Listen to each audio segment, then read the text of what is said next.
This European cricket event is proudly brought to you by our official timing partner, Rado, and our official charity partner, Share the Meal by the United Nations World Food Programme. Good morning and a very warm welcome to Portugal as we're into the first game of this Liga Grizzly Division 2 between BDCC and EU Pack Friendship as the wind billows across the SCG here in Santarém. The news from the toss is that EU Pack Friendship won the toss and decided to bowl. A couple of housekeeping bits as well, that BDCC turned up slightly too late for the toss, and that is why we had a delayed start, and it means we are playing a reduced game of 18 overs aside. Just as we came on air, you might have seen umpire Conrad there signalling the penalty runs as well for BDCC, so they'll be added to the score.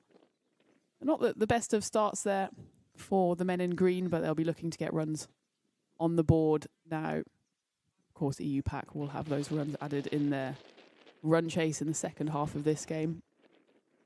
As Imran has the ball in hand for EU Pack, left arm seamer will get this game underway, and it's lofted down the ground first up by Hussain. Skipper Zakir Hussain out there in the middle alongside Ruhel Ahmed.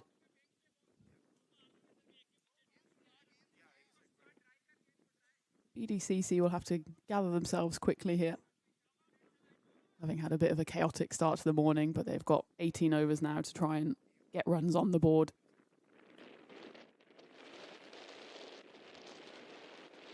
One's just misfired down the leg side. It will be the first runs of the morning. Just slowed up there in the outfield. There's two fielders out in the deep. One at backward square and one at 45. And they managed to cut it off between them.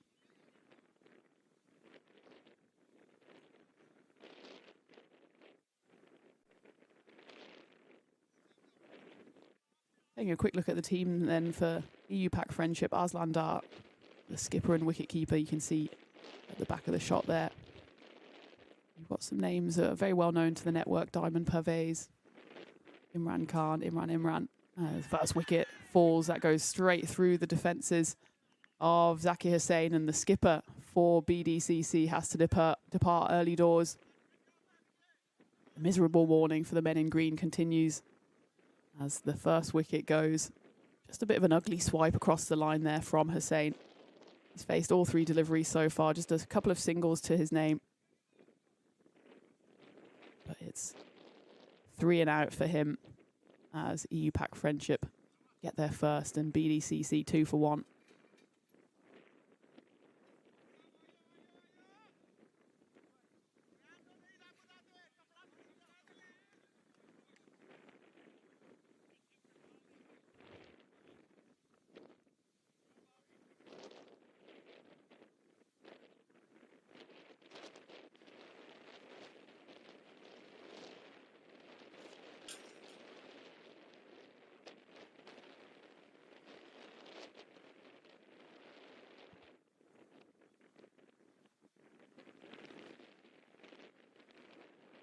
Glorious morning here in Portugal. Just a nice breeze fluttering across the ground. Sun's already out, and I feel like it's going to be heating up out there in the middle as Kamrul Islam comes in at number 3 for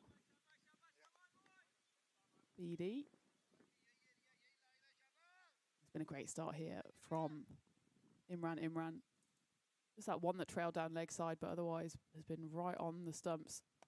That's watchfully played away into the offside.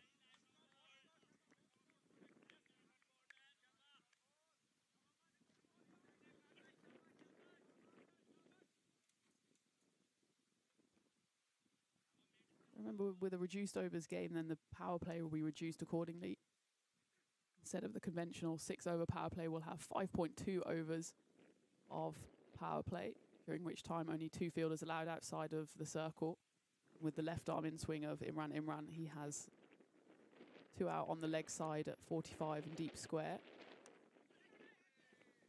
One's heaved away and stopped going to say elegantly, but it started off elegantly, ended up sprawled on his back there, but a nice stop by mid-on as they just scamper through for one. Imran Khan doing the fielding there. For the boys in blue. That gets Ahmed on strike for the first time. Ruhel, he's seen his skipper depart at the other end, the left-hander.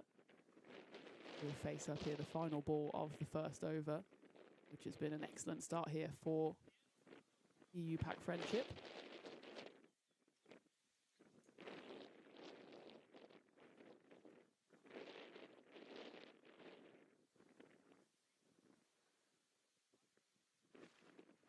Still some discussions in the field there, I think, changing their deep fielders for the left-hander. Have deep, fine leg out. Just want to look where the second fielder is. I think maybe it's just the one fielder outside of the ring. They've got a conventional, what do you call that, about a second and a half slip in. As the heave goes to mid-wicket for no run, and he's sent back with a sharp throw in from the fielder. So at the end of the first then, 3 for 1. Reminder then, it's a reduced overs game because of the slight delay we had in the start.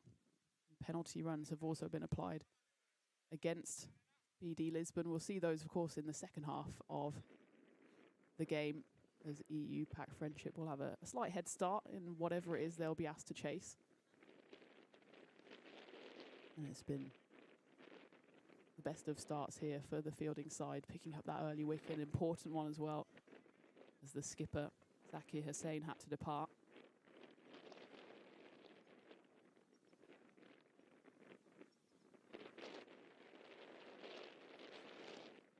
But Ruhel Ahmed as well is someone who's able to inflict damage. He's scored 188 runs so far in his 5 innings for his side, averaging 47, high score 64 not out. He certainly doesn't hang about with his scoring rate either. His strike rate is up over 190. Actually by far and away the best strike rate of any of his teammates. Certainly it'll be a wicket that EU Pack will be trying to scalp early on here, as Diamond Pervez comes to bowl the second over. That one's clubbed away, and that will be the first boundary of this morning. It's gone all the way for 6 runs. A brutal stroke there from Islam. Just slightly back of a length there from Diamond. Bit of a loosener early on this Saturday morning. No mistake made there by Camrall.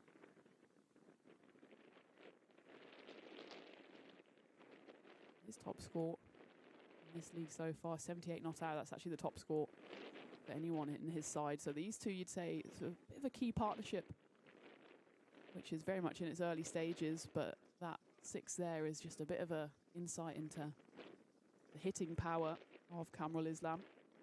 Diamond needs a comeback ball here. That's exactly what he gets. That one whistles past the outside edge, nestles into the gloves of the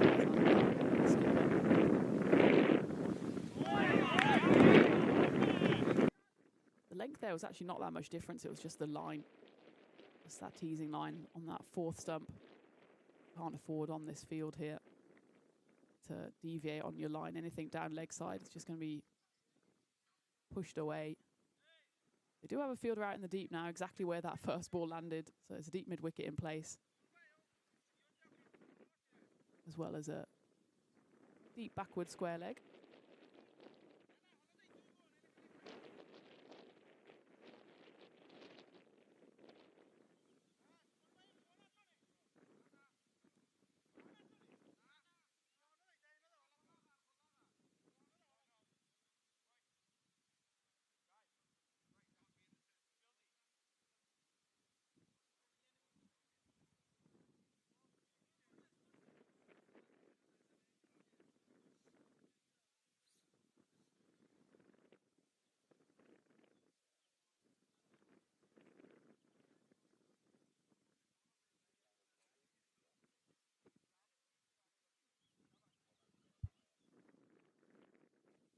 Few adjustments made here, but back to live now with Pervez steaming in for his 3rd delivery, and that one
Apologies for the lack of sound. Hopefully we're back in action now.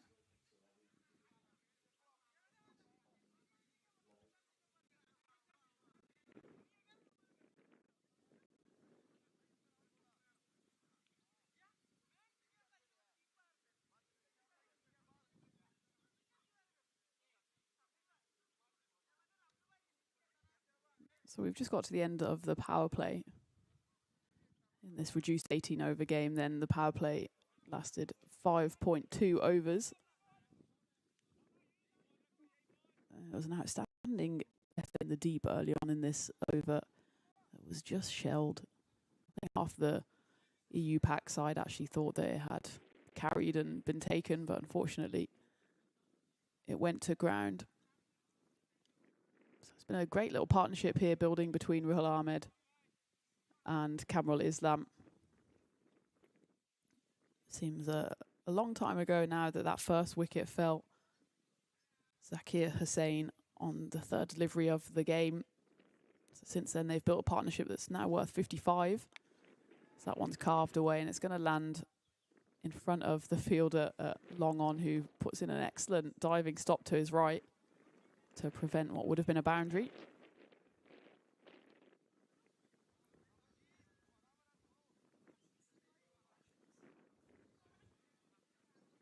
So at the end of the 6th over, 58 for 1.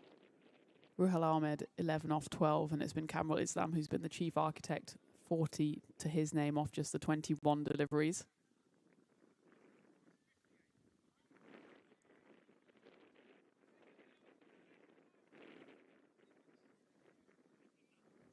So in the context of this tournament so far, this is a bit of a mid-table clash. BDCC Lisbon settling in 4th place at the moment. EU Pack Friendship just breathing down their necks on 5th place.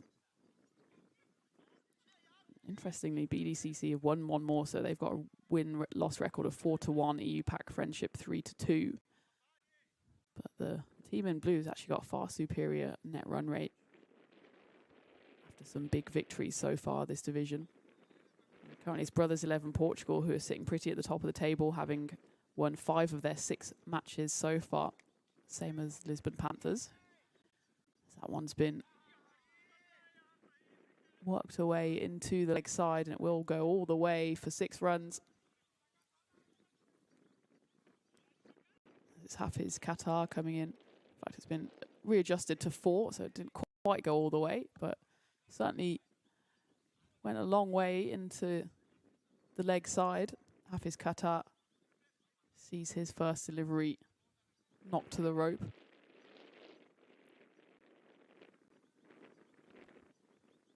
EU Pack looking at their leading wicket taker here to try and break this partnership. He's got 7 wickets so far in the division. Goes big again, does Ahmed. And this time there's a fielder settling underneath it and he takes the grab. It's second time lucky as Ahmed just trying to look for that release shot, having scratched around at about a runner ball so far.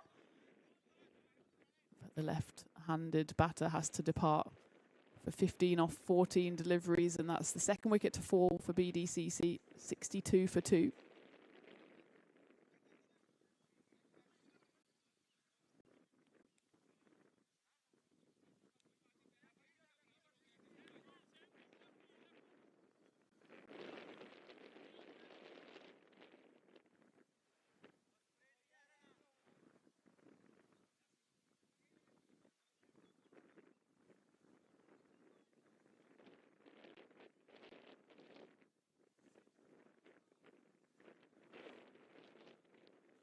Mizur Rahman is the next batter in for BDCC, the wicketkeeper in at number 4.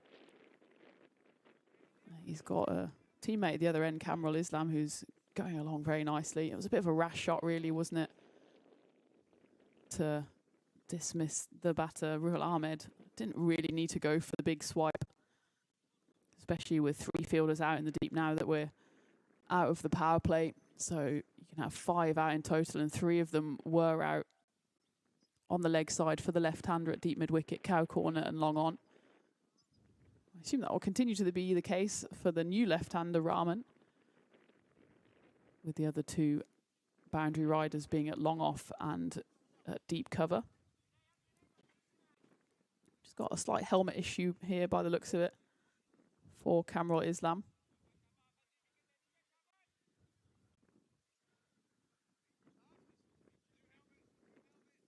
In fact, a new helmet has been called for.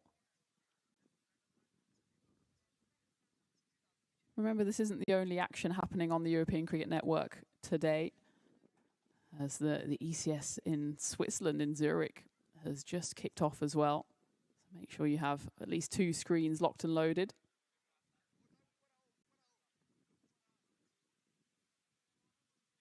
And in that game, it's Zurich Mavericks taking on Basel Afghan, with the Mavericks just starting their batting innings. Currently going along at 32 for 1, coming towards the end of the second over. So plenty of action coming your way this weekend. Of course, we're in the middle of the ECS in Hornchurch as well, although there's no games being played today and tomorrow, but we'll be back in action on Monday, culminating in the finals day on Friday.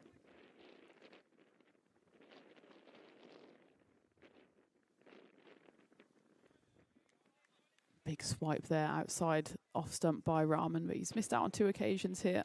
Hafiz Qatar trying to almost hide the ball outside the off stump, outside that wide line, or just inside the wide line really. But he's pulled it back excellently, having been hit away for a boundary on the first delivery. It's been all one-way traffic since then, picks up the wicket and has just tied up Rahman here with 3 dot balls. Gives it a lovely amount of flight there, does Qatar. You can kind of see why he is the leading wicket taker for his side as we get to the end of the 7th, 62 for 2. Just picking up his 8th wicket there in the tournament so far. He has got a 3-wicket haul to his name as well. Imran is breathing down his neck. He's now on 7 wickets with the one he picked up early in the piece here. So those two doing the damage so far. Diamond, meanwhile, was quite expensive at the other end. His 2 overs went for 34. He really got taken to the cleaners, especially by Kamrul Islam, who's now going to be facing up with a new helmet on 40 off 21. Remember, he has got the highest score for his side in this competition, 78 not out. He has only played the 2 games so far, so this will be his 3rd game, but even in those 2 games, he's got 2 big scores, 78 and 67. So he is really a key batter here for BDCC, and some EU Pack friendship certainly we hoping to see the back of sooner rather than later. Ehsan Alahi comes back for his 2nd over. The dots are building up here now. That's including the wicket, 6 in a row. Alahi's first over going for 9, going right arm around to the right-handed batter. As that one's carved straight down the ground. It's a stand and deliver from Islam. For a moment, he thought maybe he'd have to run after all, but it does bisect the 2 fielders lurking there at long on and long off. They're both pretty wide. And that one went straight as an arrow back over the bowler's head. Beautiful stroke there from Islam.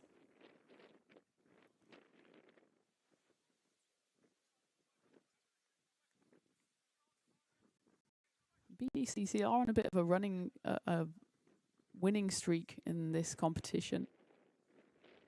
Last 3 matches they've won. Their previous defeat coming to the Gamblers, that was back in the middle of May. So they will want to continue that streak here. Although, of course, they've given themselves a bit of an uphill task as they look to run through for 2 here. And it's actually good running there between Islam and Rahman. The closest fielder had to come steaming in from the deep leg side boundary.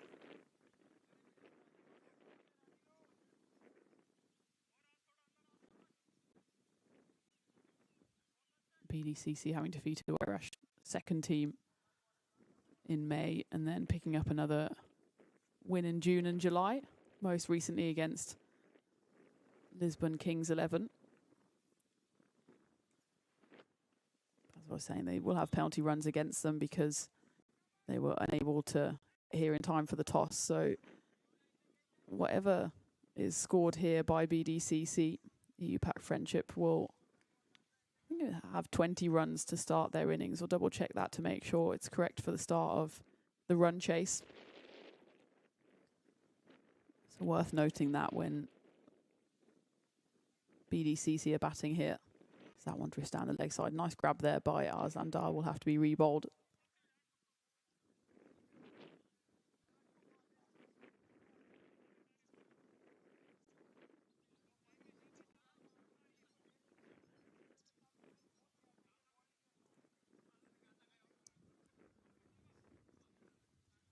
EU Pack Friendship, meanwhile, their previous game was a defeat to Lisbon Panthers just about 2-3 weeks ago. It was a bit of a low-scoring thriller, actually. EU Pack Friendship only mustering 111 runs. Were bowled out on the... Well, in fact, they lost their final wicket on the final delivery. But it took Lisbon Panthers almost all of the deliveries to get there themselves. They just sneaked over the line for the loss of 9 wickets with 2 balls to spare. So EU Pack Friendship with some batting woes recently.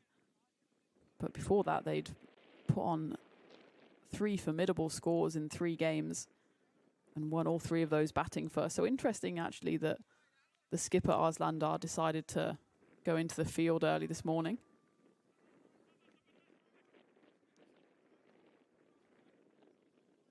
Maybe just convinced by the conditions here.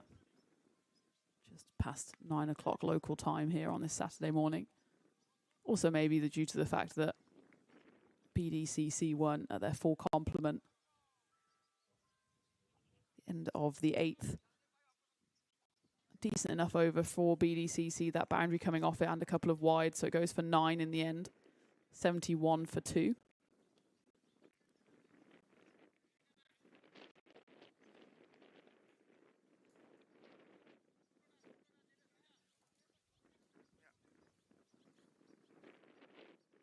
Will be Hafiz Qatar to continue then looking to pick up a second wicket in successive overs. First over going for just the 4 runs. You can see why he is one of the key bowlers in this EU Pack Friendship side. But Kamrul Islam here now just 3 runs shy of his half centuries. Going at quite a rate as well. Strike rate up beyond 170.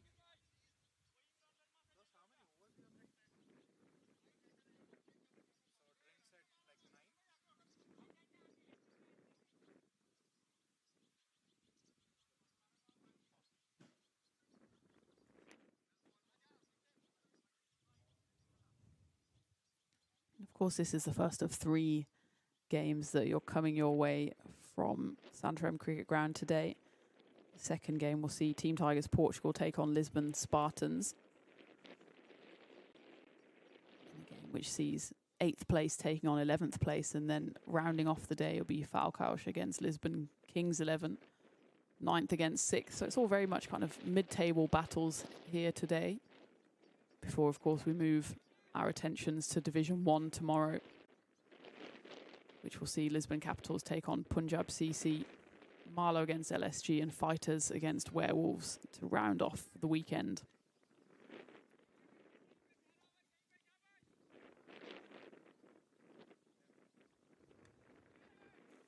It's lofted into the offside and will be fumbled but cut off by fielder out in deep covers.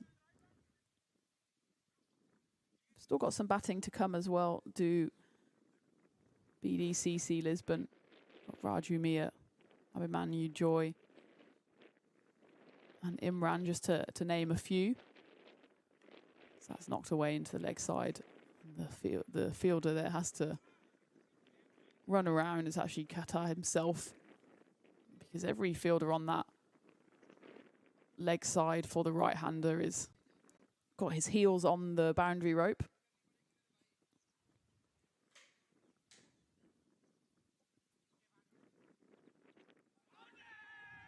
Appeal, and the finger goes up. Umpire Conrad in no doubt there as the third wicket falls for BDCC and Mizurama has to depart. He just never got going at all as that one hits him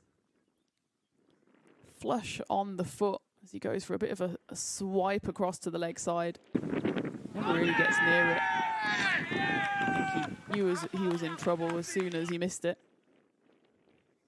He has to depart for 1 off 8. Wasn't able to play that second fiddle roll to Kamrul Islam, who's going along nicely. He's just 1 shy of his half century, but the wicketkeeper has to depart. 74 for 3. It's the end of the over as well. 9 overs down, so halfway in this slightly reduced overs game.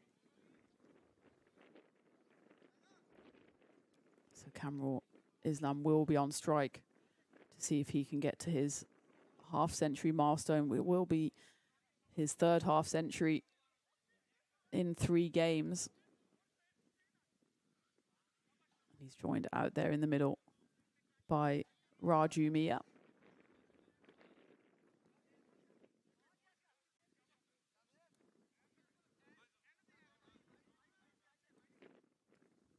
Mia himself's only played 1 game for BD Lisbon so far in the league.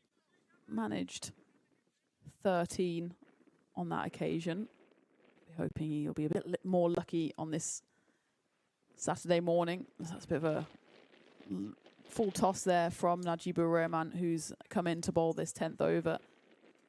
Miss hit away into the leg side, but it'll be enough for Kamrul Islam to bring up his half century.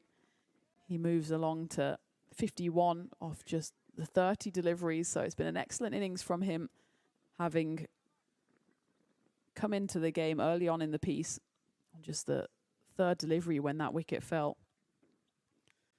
But he's been pretty watchful and brutal in equal measure since then, and that's a brutal misfield out in the deep, which will be punished with 4 runs. You can see what Najibur Rahman, the bowler, thinks about that. I suppose he doesn't have too much to complain about because it was a bit of an ugly delivery down leg side and it got the treatment by Islam, but it should have been stopped out in the deep by the man at deep square leg. Went down into the long barrier and saw the ball roll through his legs. That one's dug in a bit quicker and shorter, as is always the way when a bowler feels aggrieved, which will get Raju Mia on strike for his first sighter today.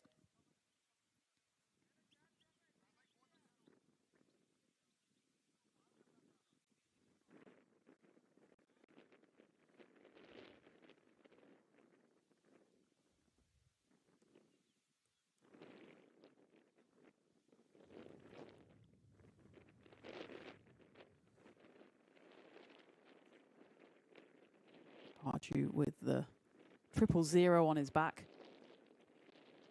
You're hoping that's not a reflection of his run scored, and in fact he does get himself off the mark immediately with a little dab into the offside.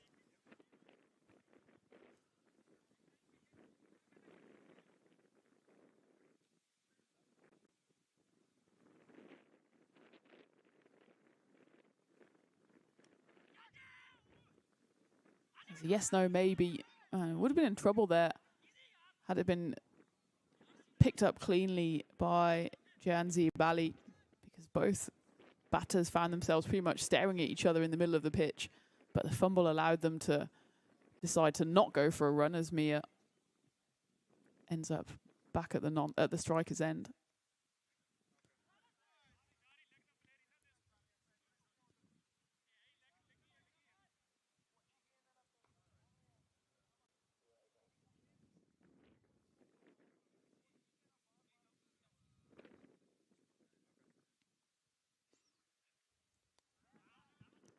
The average score in this league so far this season has been 152.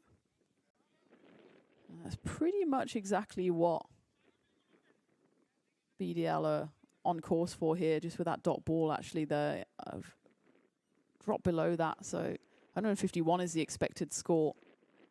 Remember, the penalty runs will be applied to EU Pack Friendship. So they'll start with a head start in their run chase.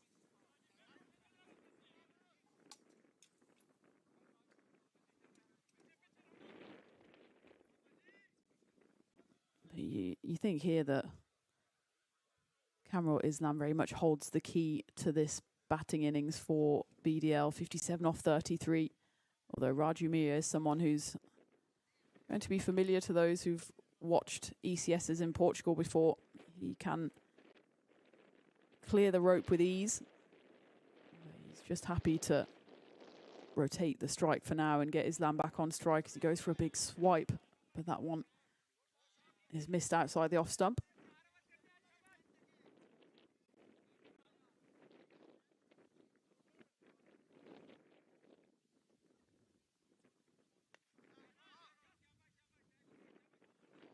While the action is going on in Switzerland as well, it's maybe worth a mention of the T20 I's we've just seen at the Embrach Cricket Ground as well. It was a brilliant series, as that one is just knocked back to the bowler, and we'll come back and reflect on Switzerland in a moment, because here a key wicket has been taken by EU Pack Friendship, because it's Kamrul Islam, the set batter, who was looking dangerous. He scored 57 of the 84 runs so far for his side. It's a tame dismissal though, as he just misjudges it, tries to play a watchful little forward defensive, but it just pops up on him, and Hafiz Qatar picks up his third wicket of the game.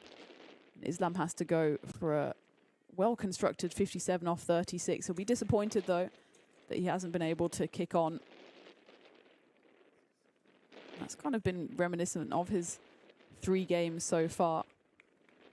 You can certainly be happy with his efforts. He scored 78 not out, 60, just in the math, 67, and now he's scored 57. So 3 nice scores for Islam, but I'm sure he'll be a bit frustrated that on all 3 occasions, I suppose the one he remained not out, but on 2 occasions he's got to that half century and just hasn't been able to kick on from there. EU Pack Friendship, though, won't mind one jot as they get their man. 84 for 4.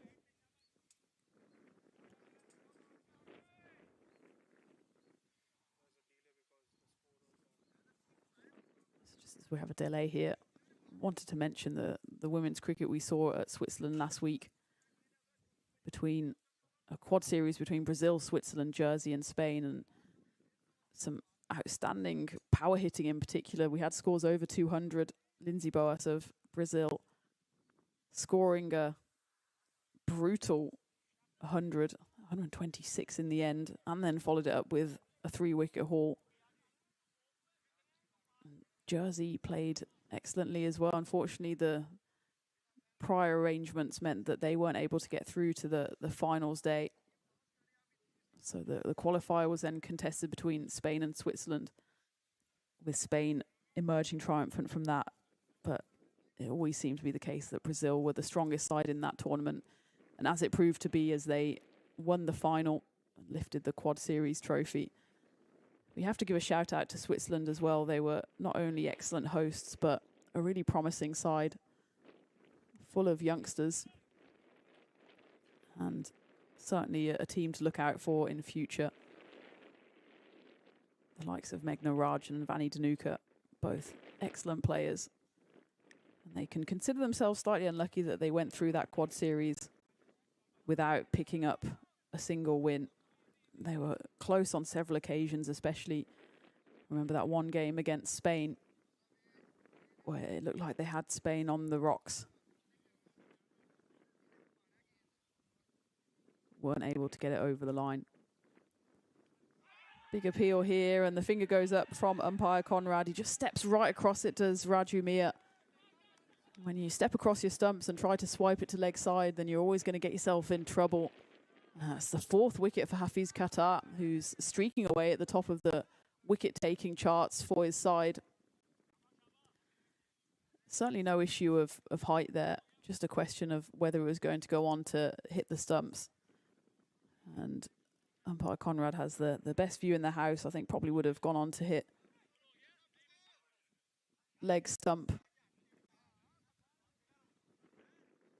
Certainly the umpire seemed to be of that opinion, and that's the only opinion that matters. As the 5th wicket falls here, and Raju Miah, who can be so destructive, only adds 1 to the collection as Sabir Ahmed comes out at number 7 here for BDCC, who are in real trouble, 85 for 5. A flurry of wickets have fallen now. There's that great rebuild between Ruhul Ahmed and Kamrul Islam that boosted the score, their partnership worth 60. But since then, 4 wickets have been lost for just 23 runs. It's the end of the over as well, so 7 overs left for BDL. Najib ur Rahman will continue from the top end as that one's lofted. It just comes out his hand wrong. Will have to be rebowled.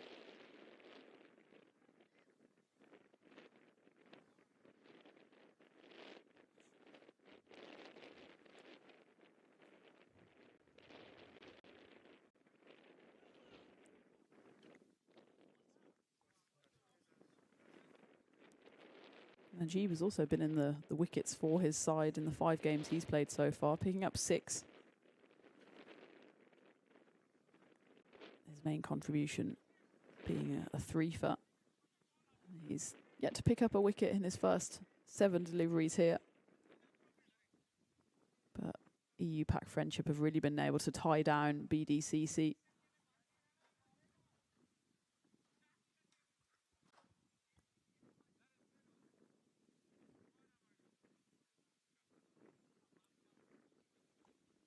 The last boundary came at the start of the 10th over. Since then, 2 more wickets have fallen. They haven't been able to add too many runs to the collection. That previous over from Hafiz Qatar went for just the 1 run and he picked up 2 wickets. So it's really ground to a halt here for BD.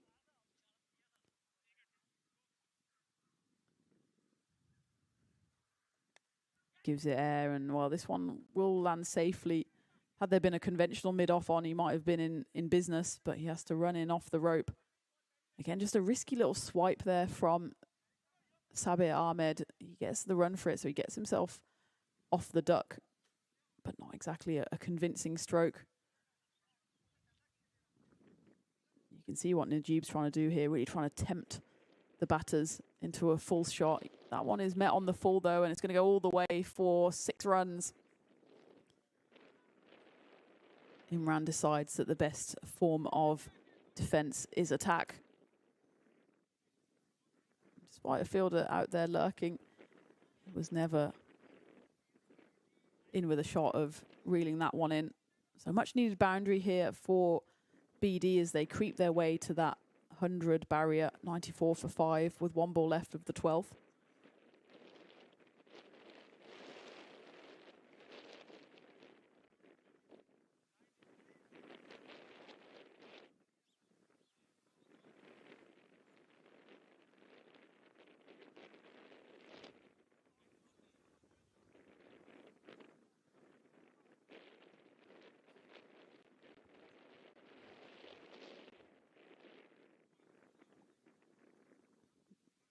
Good ball hunt, ends up being successful there. Shows just how far that one was hit by Imran. His first real shot in anger, having just scored a couple of singles before then, but manages to get that one away. It was a bit of a full toss from Rahman, just misses his mark. Imran's probably thinking that he's going to come out and attack this.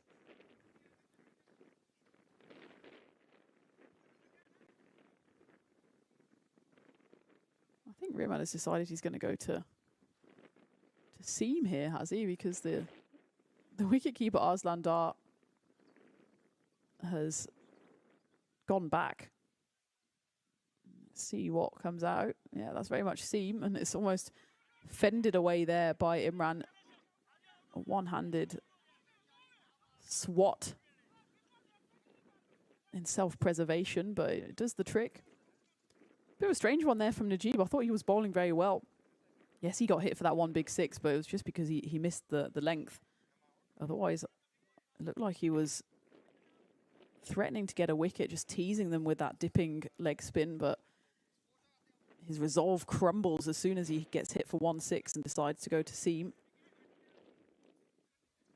for one delivery. There you have it, 95 for 5 at the end of 12. Qatar, though, unsurprisingly, will continue. I'm sure he won't be changing things up, as he's currently got outstanding figures of 4 for 8 off his 3.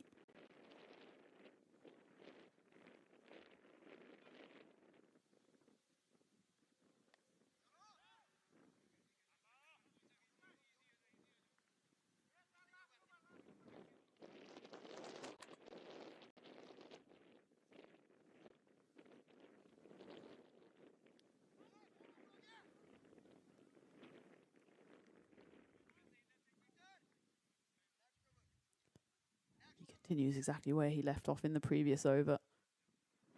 Feels like the BD batters just don't quite know how to play him. Qatar looking for that fifer.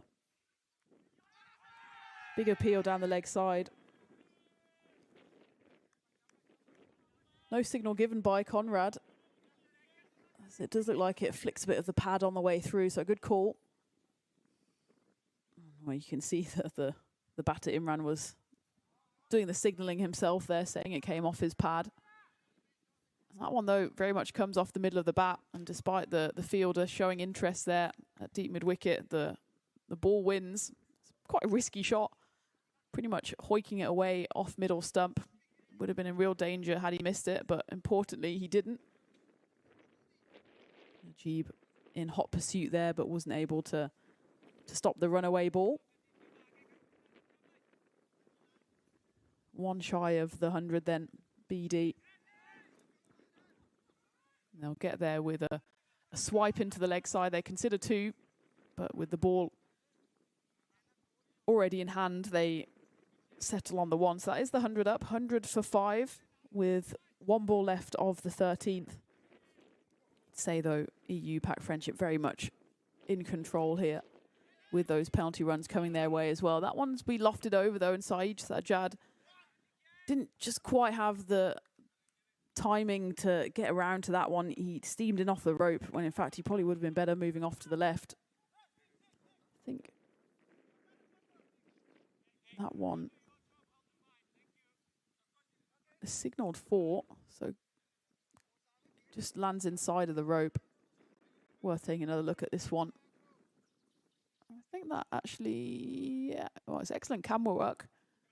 Well done to crew up there on the roof. And it was signalled 4, and that is the correct call. Qatar then misses out on his fifer. He finishes, though, 4 for 17. He can be very happy with his Saturday morning's work. As Diamond comes back in then, who's probably not too pleased with what he's been able to achieve so far this morning.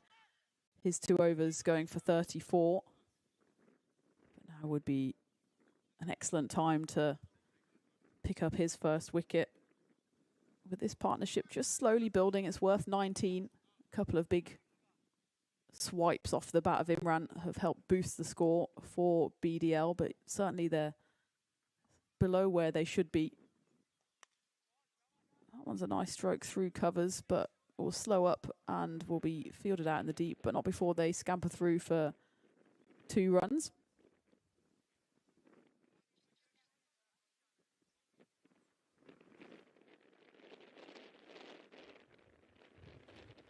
All over in Switzerland, Zurich Mavericks are going along nicely. They're 159 for 4 with 8 balls left of their batting innings against Basel Afghan. Of course, it's only the very first match in that ECS in Switzerland, so not quite sure what a good score is there, but they've got runs on the board as well. That one goes straight through the defences of Imran, who goes for one big swipe too many, and Diamond does sparkle on this occasion. Full and straight. And straight through. That's the 6th wicket falls for BD. Imran I suppose a nice little cameo from him, 1-4 and 1-6 on his way to 16 off just the 13 deliveries. But probably not the right time to bring out that swipe. Certainly not the right delivery. Actually, a nice little bit of seam movement from Diamond. It probably would have beat the bat in any case, but just nibbles in after it pitches. So Diamond picks up his first. BDL 106 for 6 with 4.4 overs left. Remember, reduced overs game because BD were late to our Saturday morning party, which does mean that whatever score is achieved here, EU pack will have a head start on chasing it down. Lixon Arfin, the next cab off the rank for BDCC, coming in at number 8. Well, certainly it'd be a bit of a crime if they don't manage to bat out these 18 overs. The batters coming in don't seem in too much of a mood to hang around, although that was nicely defended by Arfin, respecting the delivery from Diamond, who's come back here and bowled much better than he did at the start of the innings.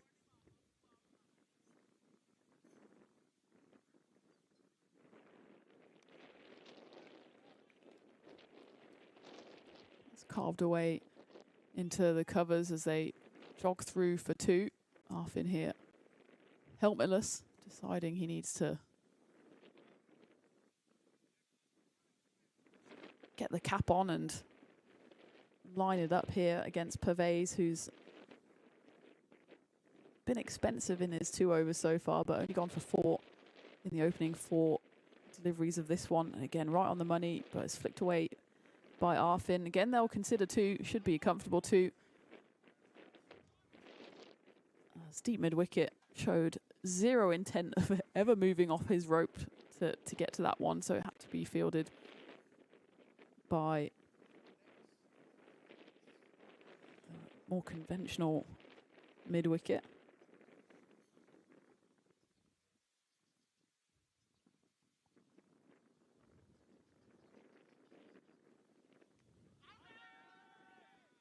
Half-hearted appeal there from Pervez, but it was always drifting down the leg side. But Arfin gets through for a leg bye, which ends the 14th over. Yeah, it hits him on the front pad, but you can see the angle he's trying to play out and the angle that's being bowled. It's always going to be heading down that leg side. End of the 14th, Nelson 111 for 6. Last over going for 7 runs and the wicket to fall of Imran. So a good little comeback there from Diamond, who was so expensive in his opening 2. Imran, he's got 1 wicket. He's got 1 over left to bowl. He's 1 for 15 off his 3. But it will be Najib or Rahman to bowl from the other end here. It looks like he'll be bowling seam, given where his skipper and wicketkeeper Arslan Dar is standing. Again, I just don't quite understand this. I think he was bowling good loopy spin. He was getting the batters into a bit of trouble. I think generally batters on this pitch prefer a bit of pace just to be able to swing through the line. Let's see what Najib bowls. It's very much seam up, and that's why he wants to bowl it. So that one breaks through and breaks the stumps. Arfin plays all around that one. The 7th wicket falls on Nelson here, 111 for 7. Lixon Arfin has to depart for 4. Well, that's maybe why Riemann was so keen to go back to seam.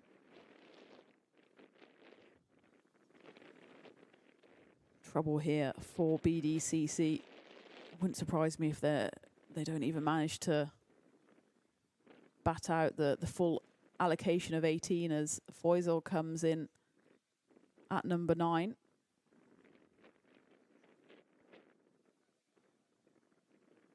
Sabir Ahmed still out there. He's only faced the 3 deliveries so far, hitting 1 of them to the rope. But apart from that, 57 scored by Kamrul Islam.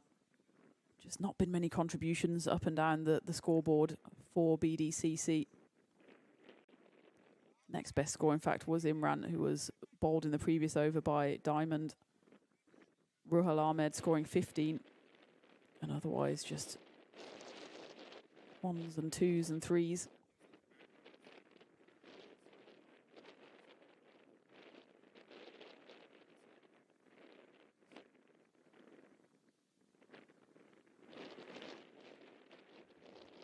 That one's missed the mark. I don't know if he tries to go for the bouncer, but with that width, he's never going to trouble the batter. In fact, he troubled his wicketkeeper, who fumbles it, but they aren't able to cash in on the extra run.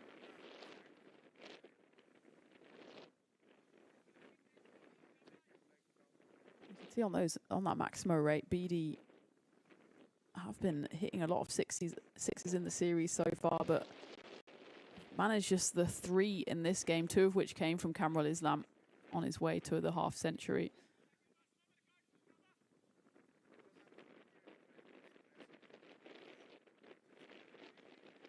Haven't quite managed to hit the heights of previous games, which saw them win 4 of their 5 so far, as that one bursts through the fielder there on the 45 and races away. Imran was the closest, but is not able to stop it, as Foysal gets off the mark there with a boundary, almost pulls out of the catch there. Imran going away to his left. Should be his stronger side, given that he is a left-arm bowler himself. But maybe the angle is not doing him justice there. Looked from here like he was in contention. Rueful smile there from Najib.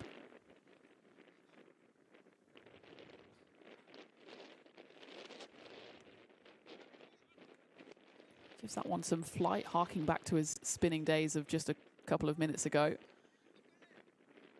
They'll go for one on the sloppy fielding there from EU Pack Friendship, and a burgled run for BDCC. Smart running, given they need to take every single opportunity that they can here with a relatively low score on the board. It was thrown in from the deep, and between the bowler and the close fielder, neither of them took responsibility for the incoming ball. And BD managed to sneak through for a second.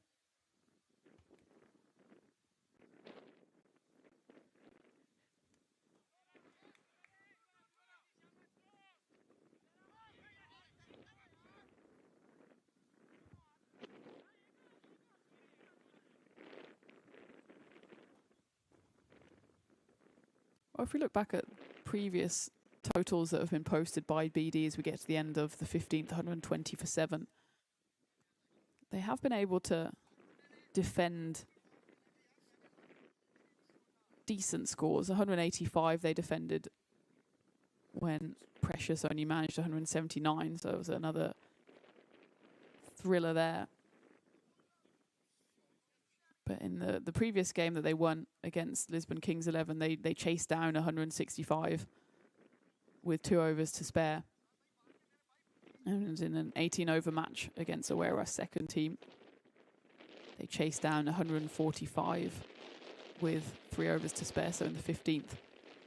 So the scores have kind of been there or thereabouts, with the average score on this ground, 152. Trouble is here that whatever they score, you can take 20 off the total because the penalty runs that are coming their way. So a reminder that because they were late to the toss, BDCC have been penalised. I think my information says it's 20 penalty runs, which would give EU Pack Friendship a 20-run head start in their run chase. So you can effectively call what BDL have at the moment 101. Which I imagine would not be enough unless they managed to pick up quick and early wickets. It's Diamond coming back on here to bowl his 4th.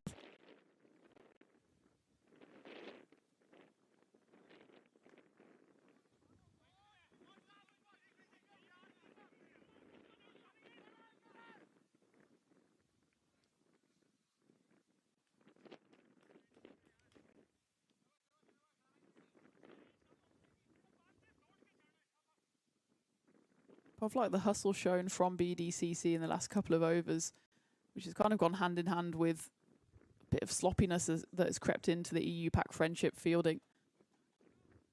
BDCC recognising that they need to pick up every single run on offer here, even if that is at the expense of some sloppy fielding or some overthrows. It's a decent one, though, that Diamond gets through, thunking into the gloves there of Arslan Dart. That's pretty much the ball you've got to bowl on this pitch, just slightly back of a length, but very much on that 4th or 5th stump line.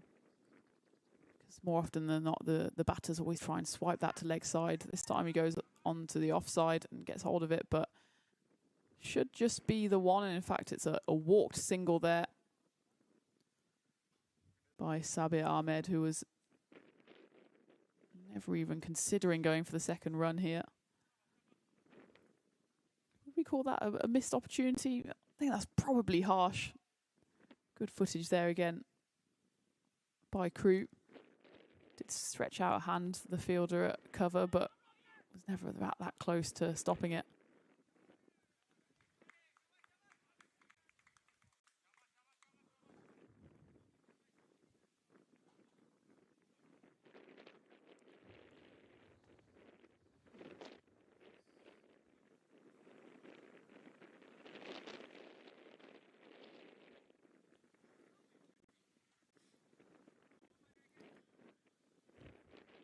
End of the 16th, then 125 for 7. So we're on cow watch here. Well, they're sitting down. You know what the old saying says about that, but I would be very surprised if we get any rain here in Portugal this weekend. Glorious blue skies, sunny weather predicted. Current temperature 22 degrees. Probably going up to about 30, the hottest part of the day. Although I will say in the embassy here, with the aircon on, I've got goosebumps. Maybe that's just because of the cricket on show here as we go into the 17th. Imran back to bowl his final over. He's bowled well so far, been economical. Again, a slight fumble allows BDCC to get through for at least one overthrow. In fact, it was the keeper who had to come scampering round to mid-wicket to stop any more damage being inflicted. Imran 1 for 15 off his opening 3.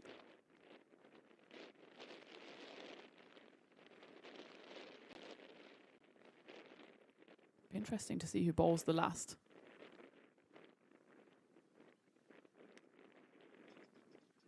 Because Ehsan Elahi is the only one who will be able to bowl it of the 5 bowlers that have been bowled so far. It'd be a strange time to bring a 6th bowler into the game. Elahi's done okay so far, gone for 18 off his 2.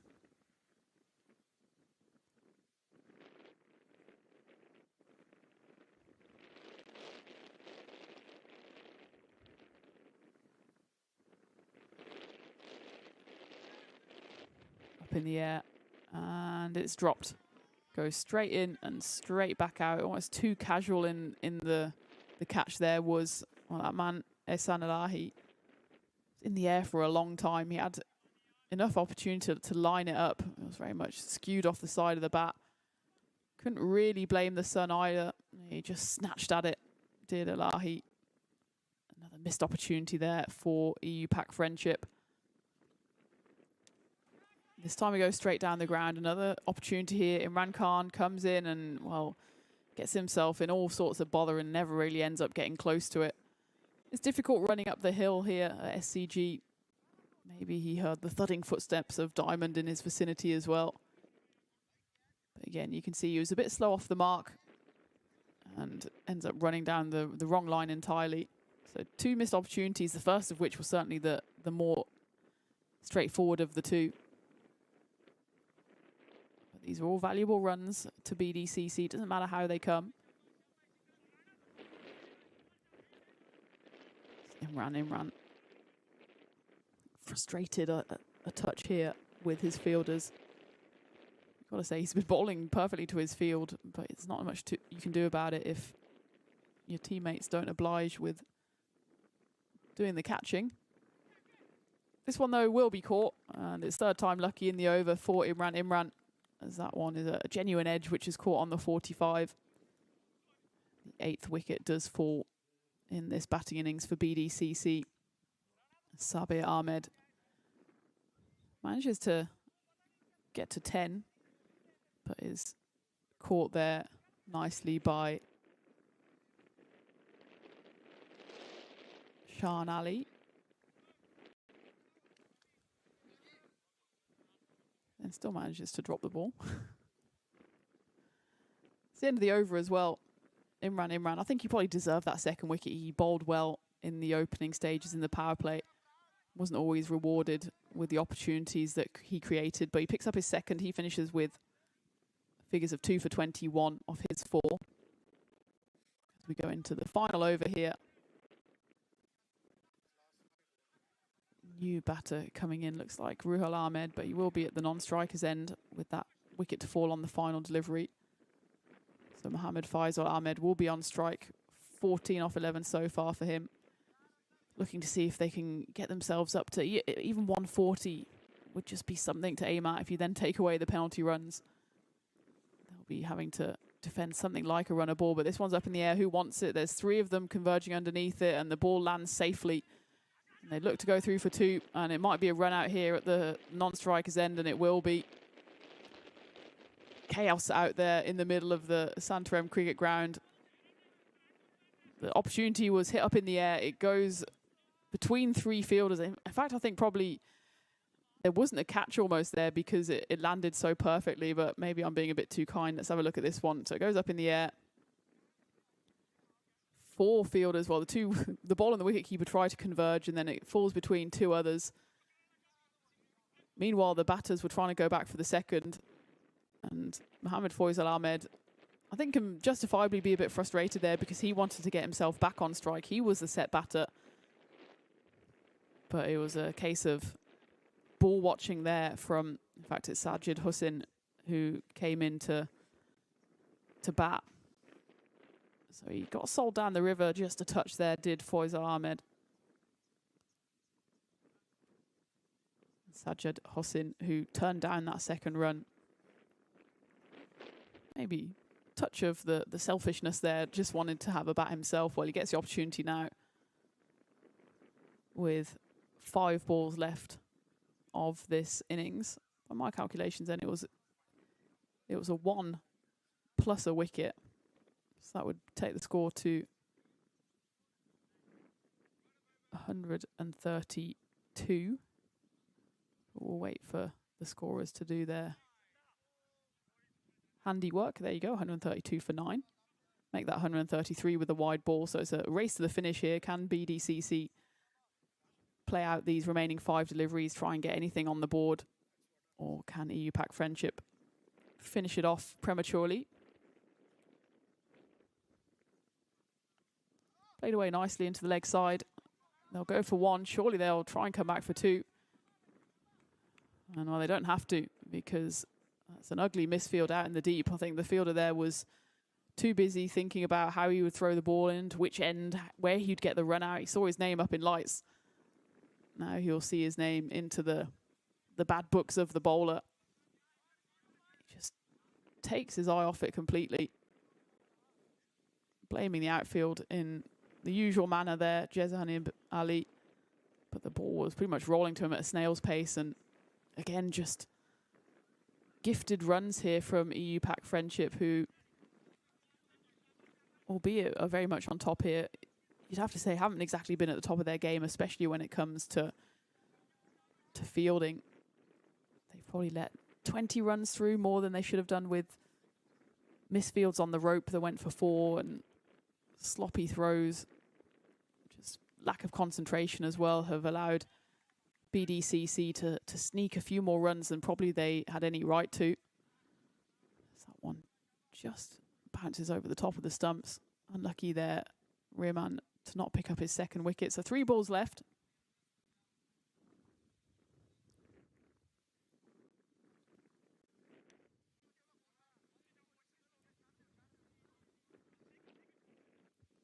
So they might get up to the 140 mark here. BDL, 138 on the board. As Abhimanyu Joy will get an opportunity here, the number 11, to face up his, well, will actually be first and last delivery. Final ball coming up. Where's that been? As that gets knocked away, and it's actually a brilliant grab out in the deep. So despite making contact there, looking like it could have gone to the rope. In fact, he picks out the fielder with aplomb, does Abimanu Joy. So there's no joy for him as he goes for a first baller, but good intent there, and he had to go for it. Final ball of the innings as BDL are skittled for 138. Remember, it's an 18 over reduced overs game because BDCC were late in arriving.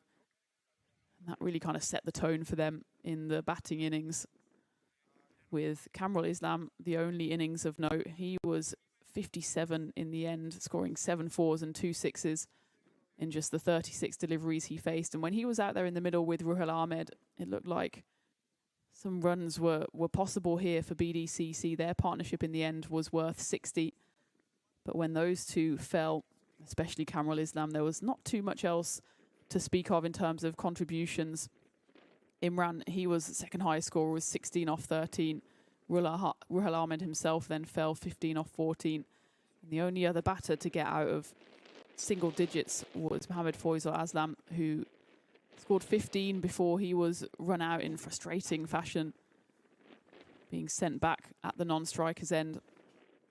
So not too much to celebrate there for BDCC. As for the bowling, only 5 bowlers used by EU Pack Friendship. Imran was impressive at the top with his left arm seam. He finished 2 for 21 off his 4. Ehsan Elahi, he went wicketless in his 2 overs, going for 18. Decent enough economy. But the pick of the bowlers was certainly Hafiz Qatar, finishing 4 for 17 off his 4. He's the leading wicket taker for EU Pack Friendship, and he absolutely proved why that was the case today again this morning. Najib Ur-Rahman, who started off bowling spin, then converted to seam, ended up 2 for 36, with the final wicket being picked up by Diamond Pervez. He finished 1 for 45. Too expensive, really, in his opening 2, but pulled it back nicely in the remaining 2 overs he bowled. So there we have it at the halfway mark. BDCC put on 138 runs on the board, skittled on the final ball of the innings in this reduced 18 overs game. You have to say the momentum here is with EU Pack Friendship. They will start the run chase with a head start because of the penalty runs that BDCC picked up. So you imagine it's their game to lose, but as you know, on the European Cricket Network, anything is possible. So join me, Tina Goff, for the run chase as that gets underway in about 10 minutes time here as EU Pack Friendship look to chase down 139 runs for the win.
This European cricket event is proudly brought to you by our official timing partner, Rado, and our official charity partner, Share the Meal by the United Nations World Food Programme.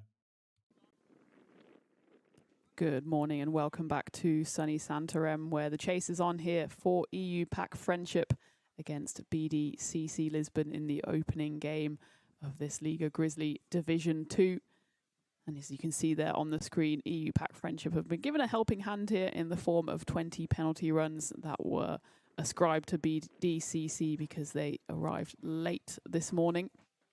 So what was 139 as the target? Well, it still is the target. It's now 20 plus runs for EU Pack Friendship, which will certainly be a helping hand in what was already a pretty average score for BDCC. It was only really thanks to the 57 off 36 from Kamrul Islam that they got anywhere close to a respectable total. Otherwise, runs were few and far between, with the next highest scorer, Imran, scoring 16 and 15 apiece for Mohamed Faisal Ahmed and Ruhul Ahmed, meaning that it was a pretty poor showing, in all honesty, from BDCC. With EU Pack Friendship sharing around the wickets, Hafiz Qatar was very much the pick of the bowlers, finishing with impressive figures of 4 for 17 off his 4. 2 wickets apiece for Imran and Najib ur Rahman, and a wicket for Diamond Pervez. So only Ehsan Ali was the bowler that ended up being wicketless of the 5 used by EU Pack Friendship. But of course, the job is only half done for the boys in blue, as they have the task here to chase down the remaining 119 runs with that 20-run head start. That's the ball in hand here for Lixon Arfin, who will bowl the first over for BDCC. Syed Sajjad is facing up the left-hander, and he's out there in the middle with Diamond himself.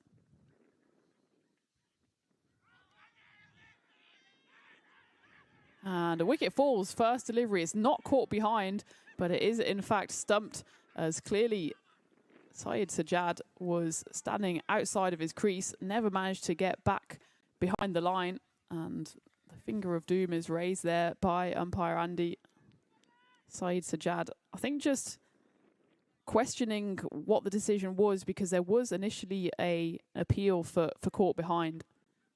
Umpire Conrad was unmoved for that appeal, but clearly Syed Sajjad never managed to get himself back behind the line. You can see there he was just practicing the shot he should have played, and clearly in that shadow batting, his back leg, his left leg, drags outside the crease, and you can see straight away the reaction of Mizur Rahman, the wicketkeeper, and that pretty much says it all, doesn't it?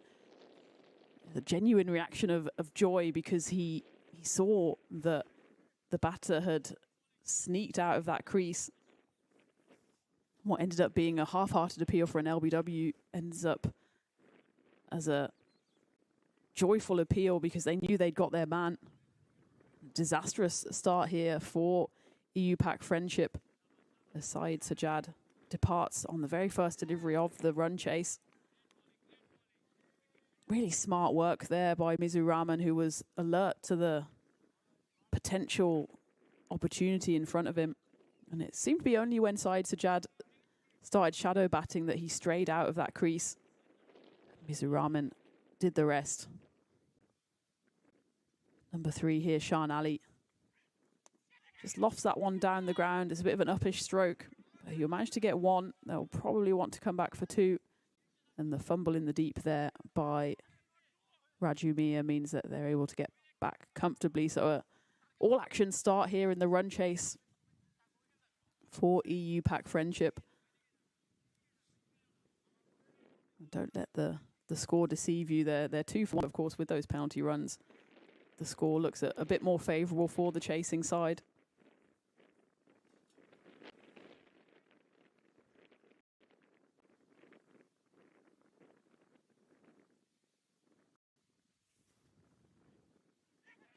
It's been a great start here from Arfin.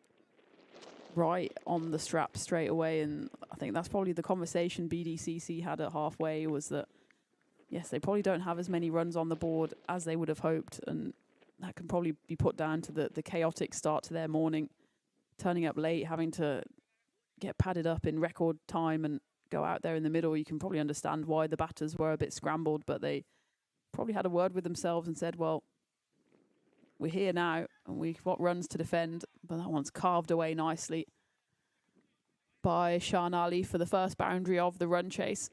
Just lifts it over point, and no one out in the deep is able to stop that.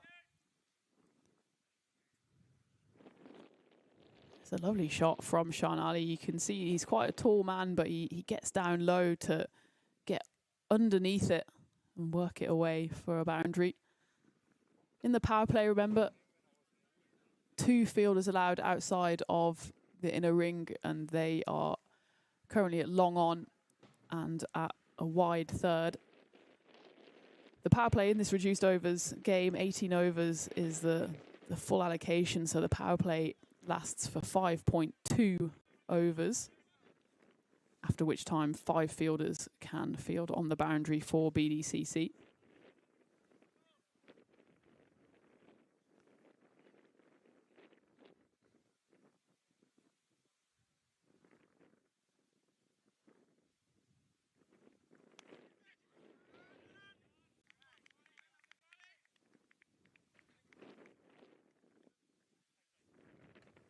Yeah, people in the chat asking about the penalty runs and why it's 20, and the amount of penalty runs given is proportionate to how late the team were, because the full team weren't on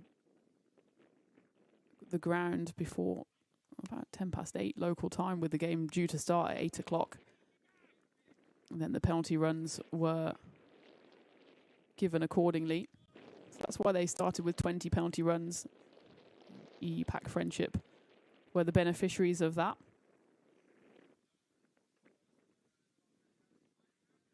And in all the chaos of the first innings as well, it's remiss of me not to say hi everyone in the chat, to Paolo Campini, to Save Derek, and to everyone else who is joining me on this Saturday morning. I hope you're well wherever you are in the world. Hopefully normality will be resumed for the duration of the action this weekend. Remember, Division 2 coming your way today, Division 1 tomorrow. And that's why we did have to enforce the penalty runs, and of course the reduced overs game to 18 overs, because we run a very tight schedule here. The first game starts at 8 a.m. local time, the second game at 12 p.m. and the third game at 4 p.m. And if we already push back the early morning game, then that will have a knock-on effect later in the day, of course, for teams who were faultless in the fact that BDCC were late this morning. So that's why the game was reduced to 18 overs, and BDCC were punished with those 20 penalty runs. Abhimanyu Joy bowling the first over from the top end, and he gets squeezed away there by Shahan Ali, who does well to dig that one out, because it was full and on the stumps, just swatted away by Ali into that vacant backward square region. Yeah, so coming your way at 12 o'clock local time will be Team Tigers Portugal against Lisbon Spartans, and then the final game of the day at 4 p.m, which will have Shoban on the mic. We'll see Falcaus against Lisbon Kings 11. Just knocked off the pads here, and there is a fielder coming around. Sajjad Hussin, from his position at wide fine leg, will stop the boundary. In fact, it was leg buys, so they run through for 2 leg buys.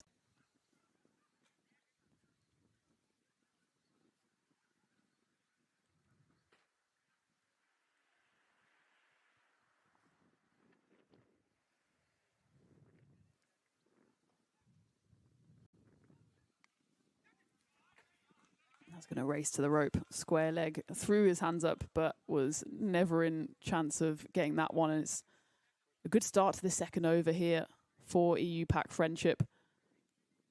Not the worst delivery, really, from Joy. Pretty much on off stump, but just swiped away Shahan Ali, using all of his long levers and muscle there to work that one away.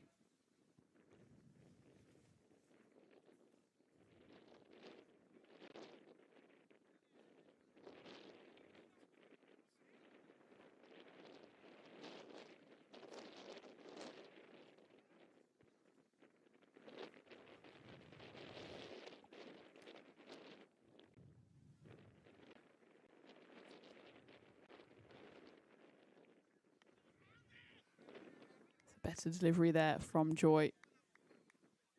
Getting Ali forward in defence. I think it probably hit a bit of bat and pad on the way through there. So a final explanation before we get on with the cricket.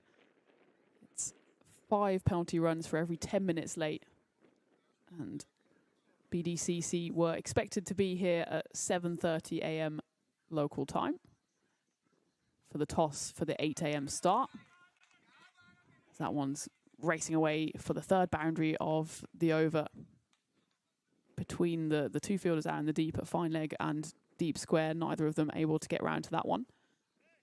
And because BDCC only turned up 40 minutes after that time, that's 5 penalty runs for every 10 minutes. 5 times 4 is 20. 20 penalty runs. That's why EU Pack Friendship are starting this innings with 20 runs to their names. And that's also why the game has been reduced to 18 overs. Because the game had to start late. And because of the schedule here, we can't afford for games to start late and still be the full 20 overs. And as a result, the two teams here have to miss out on the full 20.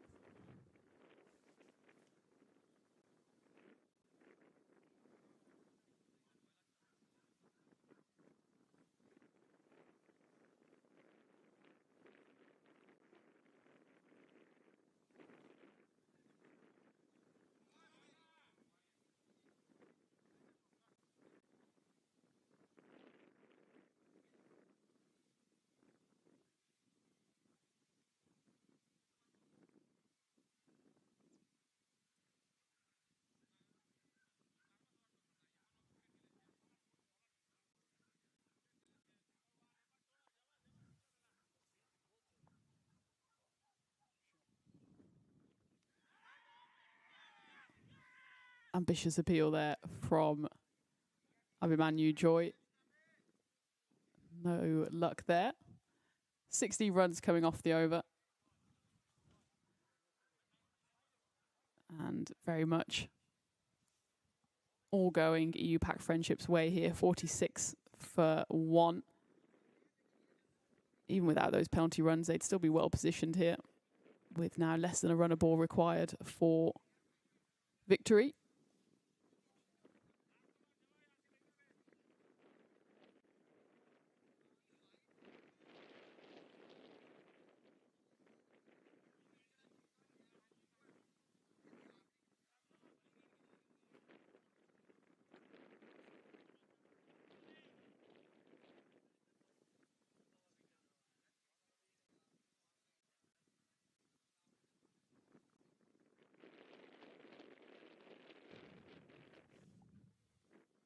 Arfin bowled a good first over and he's coming back for his second here.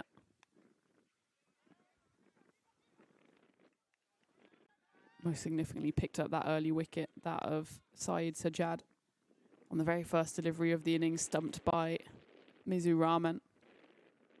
But since then, it's been one-way traffic for EU Pack Friendship. Diamond, in fact, has watched everything unfold at the other end. First ball faced by him is a dot.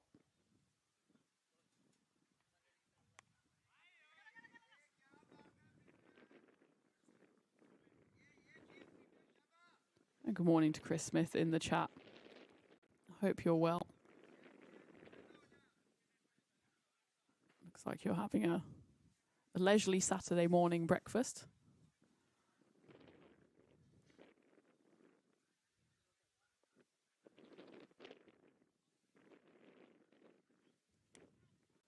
That one's flicked away nicely through square leg, and it will be 4 runs. In fact, it holds up. Still a bit of early morning dew out there. Well, probably would have been 4 runs. I think I was just used to commentating on the ground last week in Switzerland, where everything that went through the inner ring was 4 runs. That time, though, they managed to get through for 2.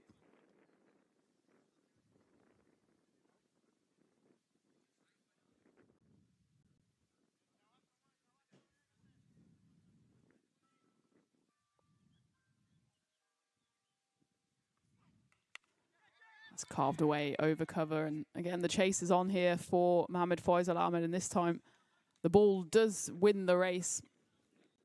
Cracked away by Shahan Ali, who probably would have been given a wide there had he not got hold of it, but he decided, well, 4's better than 1. And the boundaries keep flowing here for EU Pack Friendship. Good morning to Mukul Mishra in the chat asking, where is Maximo? Well, Vinny is currently in Hornchurch for the ECS that's going on over there. There's actually no play in Hornchurch today and tomorrow, but the action will continue on Monday morning all the way through to finals day on Friday as the action continues here. And this one is genuinely nicked by Shahan Ali. And Mizu Rahman gets his second keeping dismissal of the day, this time caught behind. And Arfin picks up his second, and it's an important wicket as well. Shahan Ali, such a dangerous batter, but he has to depart for a quick fire 25. He's the top scorer in the team so far in the division. Those 25 runs take him actually beyond 200 for the league. But it's 25 and out for him, and EU Pack Friendship lose their second 53 for 2. It's been excellent bowling early on here from Lixon Arfin. It's been good value for his 2 wickets. And he might not have had too much of a say in the first one with the quick thinking stumping by Mizu Rahman. This time, the two of them combine in devastating fashion to send the number 3 for EU Pack Friendship back to the dugout. And you have to think that's the only way that BDCC have any chance of winning this game, is if they pick up wickets with that required rate at less than a run a ball. If this game does go the full 18 over distance, you'd imagine it would be a win for the chasing side. But as soon as wickets start to tumble, then that seed of doubt is planted.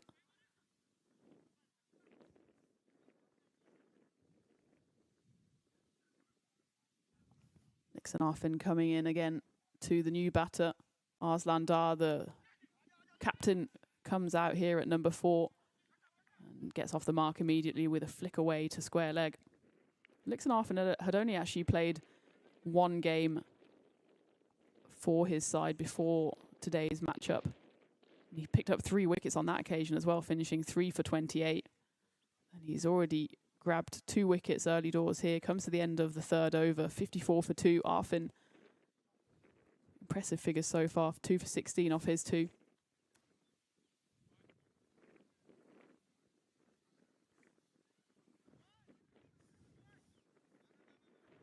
Chris in the chat telling us about his, last night's dinner, early morning breakfast. You're making me very hungry, Chris. I skipped breakfast this morning, which I knew was a mistake as soon as I did it, and now I'm flagging.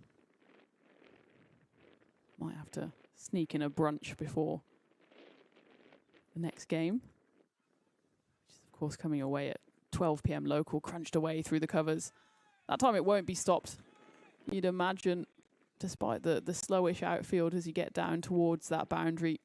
Enough on it there from Arslan Dar, the captain, to get his first boundary of the day. A bit of a stand and deliver shot from him there, but enough width on offer.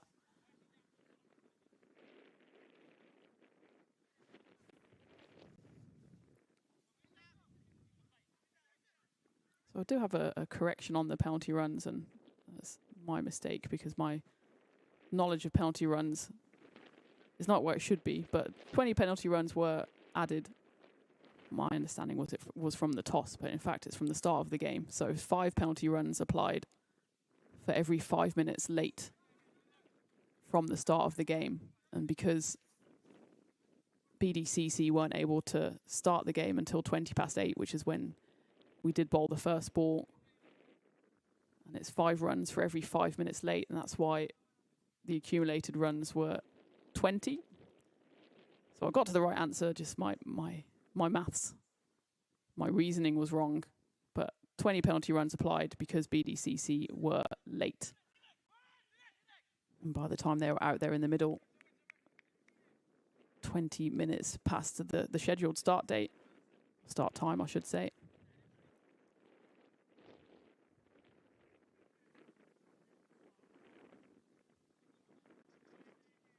And that is why EU Pack find themselves 60 for 2 when they would have otherwise been 40 for 2. You have to say BDCC have shown a bit of fight here, given that they really are up against it.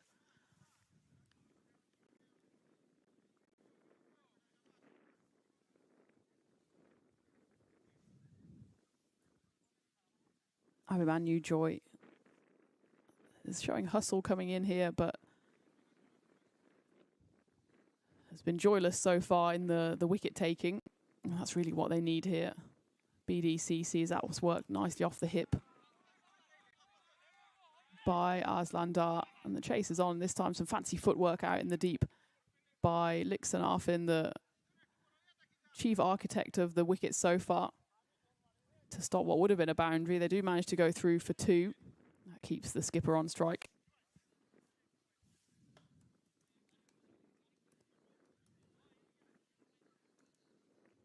Remember, while this action is coming your way from Santarem, we also have an ECS over in Switzerland with Basel Afghan looking like they'll fall short in the chase against Zurich Mavericks. Zurich putting on 180 for 4 in their 10 overs, thanks to an unbeaten 119 by Malya Stanikzai off just 35 deliveries, including 8 4s and 13 6s. As we get 5 wides here. Minimo there. Joy by name, not by nature at the moment with this bowling, as there was not much that Mizuraman could do to stop that, just trailing down the leg side. And it races away for 4 runs.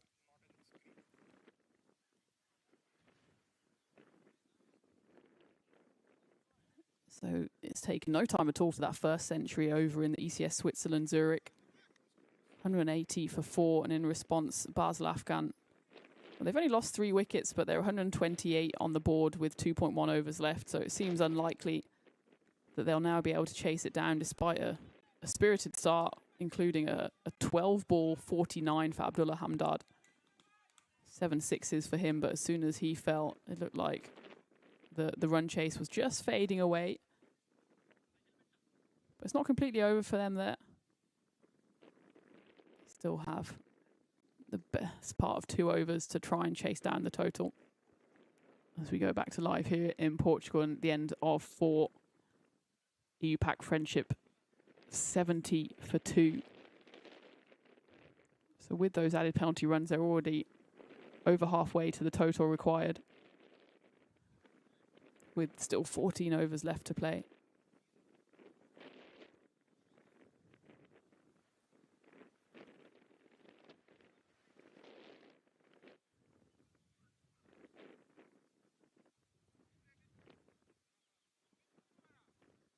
We're getting to around the halfway stage in this entire division as well. This is the 40th match to be played out of 91 in total. With the 14 teams playing in this division, there's 31 match days with every team playing each other once. The finals, the final round of games will be all the way towards the end of October, 24th of October. So there's plenty of Portuguese domestic cricket action coming your way between now and then. So that one's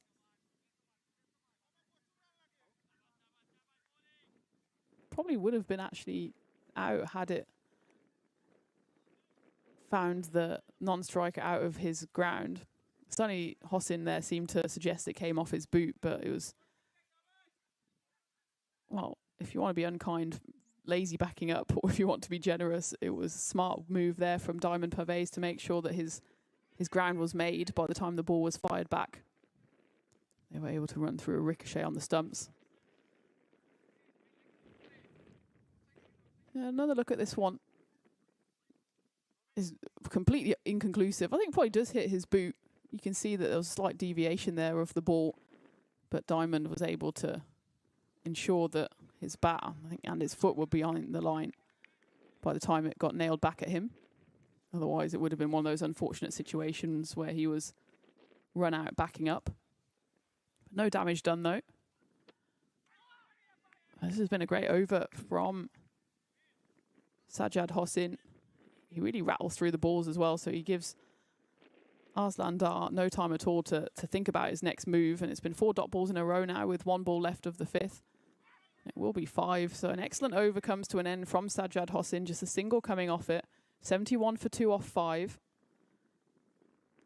You can see that the required rate is just a touch above 5. That current rate is slightly skewed by those penalty runs. But even without those runs, you'd say very much EU Pac Friendship on track.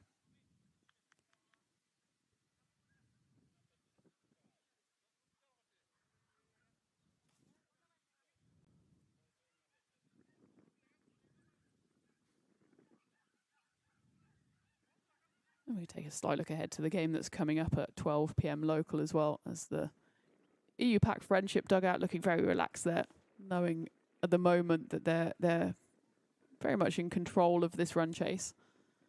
So 12 o'clock local time, Team Tigers take on Spartans. Team Tigers currently in 8th place. And Spartans sitting in 11th. They do actually have an equal record though. They've both played 5, won 2, lost 3. Team Tigers have only just got a negative net run rate, whereas the Spartans are very much in the red. But they're both on 4 points, so certainly whoever wins that one will work their way up the table.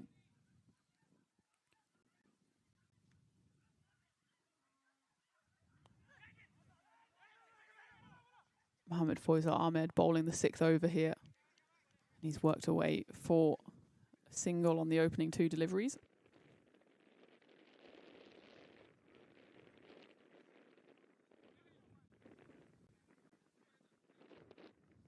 Faisal is the joint leading wicket taker for his side in this tournament so far. He's picked up 7 wickets alongside Sabir Ahmed, although Ahmed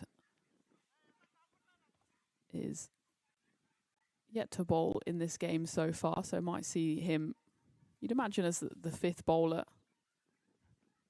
with Mohamed Faisal Ahmed here being the 4th used so far by the skipper Zakir Hussain.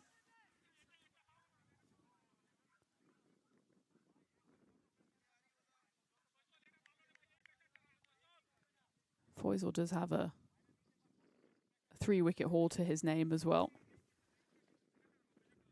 An economy under 8, which is not bad going in this format. The boundaries are very much dried up here for EU Pac Friendship. Diamond yet to get one to his name in the 6 balls he's faced so far. In fact, the last boundary was at the start of the 4th over. Since then, we've had almost 3 overs of 1s and 2s and not much more. Of course, we did have those 5 wides actually towards the end of the 4th, but off the bat, we haven't had too much action.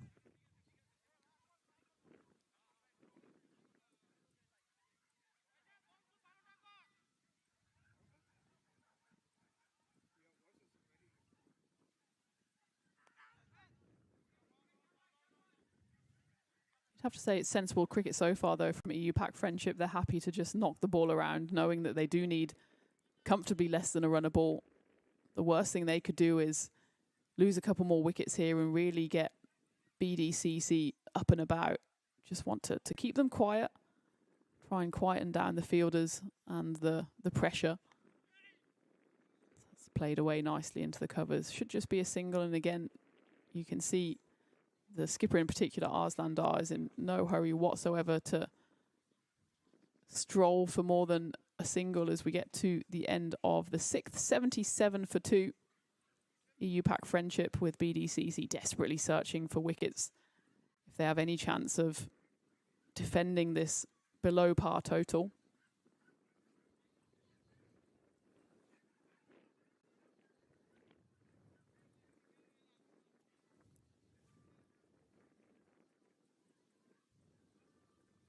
Diamond Pavey is, of course, someone we are very familiar with on the network as well. Know he can score big runs. He hasn't quite fired in this league so far. High score of 43. averaging just below 13. So he'll be desperate to get a big innings under his belt. And well, certainly here, he and the captain clearly have just had a word about let's play sensible cricket and get ourselves over the line without doing anything stupid.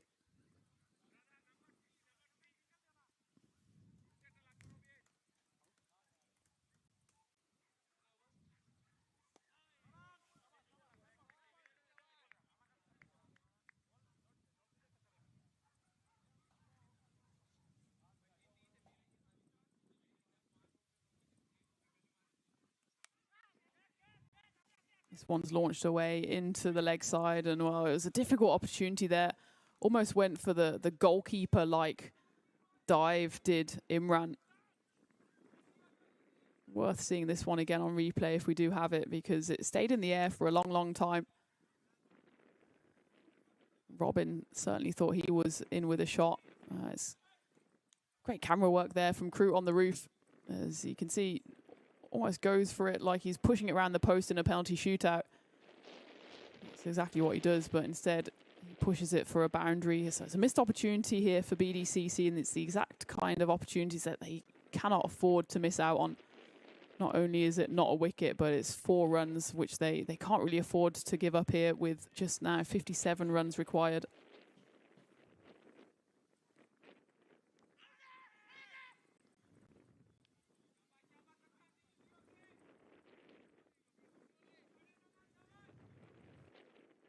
Well, speaking of penalty shootouts, and I wasn't going to mention it, but Chris did mention it in the chat, so I feel obliged to that my football team, Birmingham City, did win a penalty shootout last night against Barcelona in a friendly.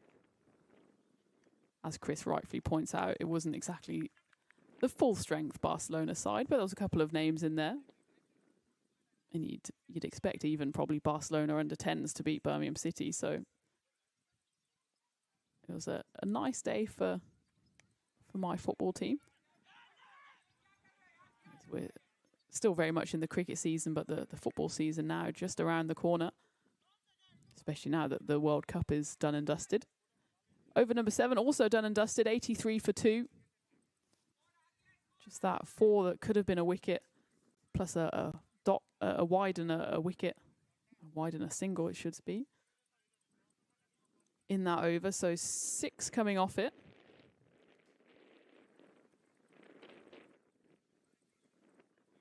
Hossin can consider himself a touch unlucky there that he wasn't able to pick up a wicket, because he's been very economical in his opening 12 deliveries, going for just 7 runs. In fact, both of these two, Sajjad Hossin and Faisal Ahmed, have bowled well in combination here, but really the damage was kind of already done in those opening overs. Yes, Lixon Arfin picked up 2 wickets, but he went for 16 runs, and most significantly, Abhimanyu Joy was anything but joyful in his bowling as he went for 32 off his 2. Over number 8 here will start with a boundary, and it's a bit of a pressure releaser there for Diamond Pervez, who has just been knocking around so far, but does manage to get his first one to go to the rope. EU Pack Friendship moved to 87.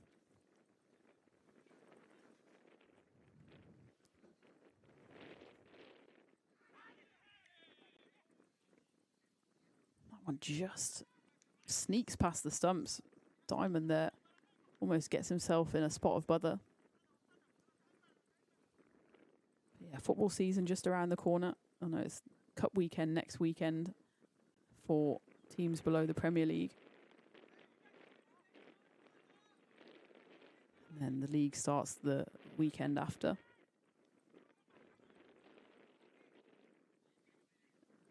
Chris, I don't think I'll be at the game on the 6th of September. I do have a cricket match that day for the MCC staff team. And that's kind of the problem when football and cricket intersect. I kind of have to prioritise cricket at least till the end of the proper cricket season. But as I just mentioned, the Liga Grizzly Division 2 goes all the way through to the penultimate weekend of October.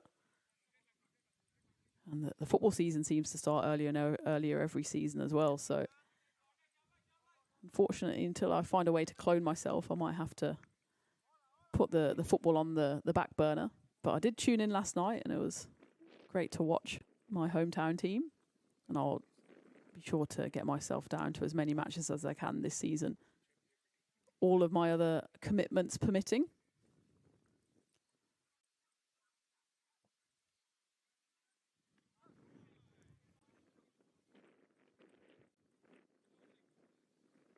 Well, Chris, I hope you enjoy the game on the 6th of September. Should be a good one.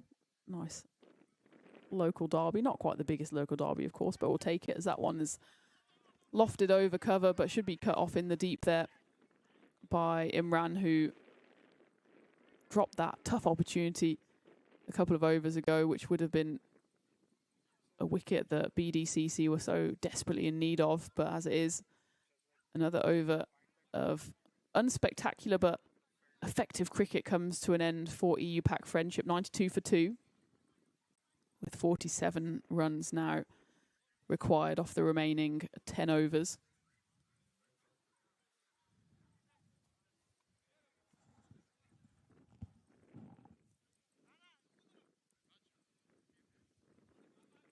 Sajid Hossain will continue, and I quite like this move from the skipper Zakir Hussain, saying that, well, these two are at least tying up the batters for runs, and maybe that pressure will bring about a wicket.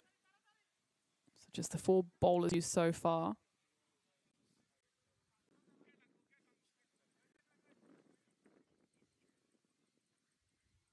Remember, because it's a reduced overs game as well, it's 18 overs a side. That means 4 bowlers can bowl 4 overs and 1 bowler can bowl 2. Of course, you can use more bowlers if you'd like, but this one goes for 5 wides. In their first innings, EU Pack Friendship only used the 5 bowlers, with Ehsan Alahi being the one that only bowled 2. So it'll be interesting to see who they turn to, BDCC, to be that 5th bowler, or maybe even they go for their 5th and 6th bowlers to try and make this breakthrough.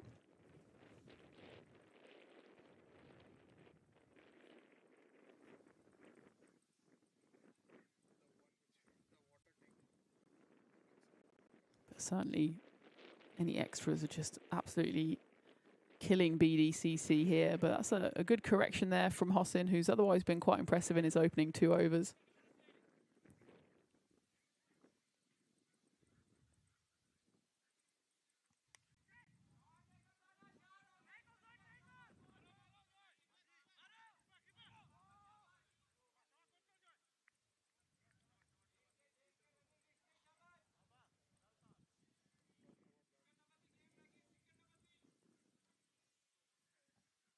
Can confirm from ECS Switzerland that Zurich Mavericks did come out on top in that game. 180 for 4 they posted, thanks to a blistering unbeaten 119 from Malya Stanikzai. Was always then going to be a tough task for Basel Afghan, who put up a good battle and only ended up falling 20 runs short. 160 for 5 is where they ended. So very much a game for the batters, with 340 runs scored in just 20 overs and just the 9 wickets taken. But Zurich Mavericks take the win there. As for Basel Afghan, well, they have no time at all to dwell on that defeat, because they just started game number 2 there. Or in fact, they will be starting game number 2 in a few moments' time. They'll be playing against Zurich Alpine Warriors before the Zurich Mavericks come back in match number 3 in the lunchtime slot. It's Phil G, of course, taking you through the action over there. And what was an absolutely baking Zurich the last couple of days. That's where I've come from yesterday. And it's not usual that you go from Zurich to Portugal for a bit of cooler weather. But we had all sorts of weather over there. Get to the end of the 9th over, 100 up with that boundary as well, 104 for 2. Yeah, the weather in Zurich, in fact, it has dropped to 27 degrees today. So hopefully that's some respite for Phil G and the crew over there, and of course the players, because we got up to about 37 degrees the other day.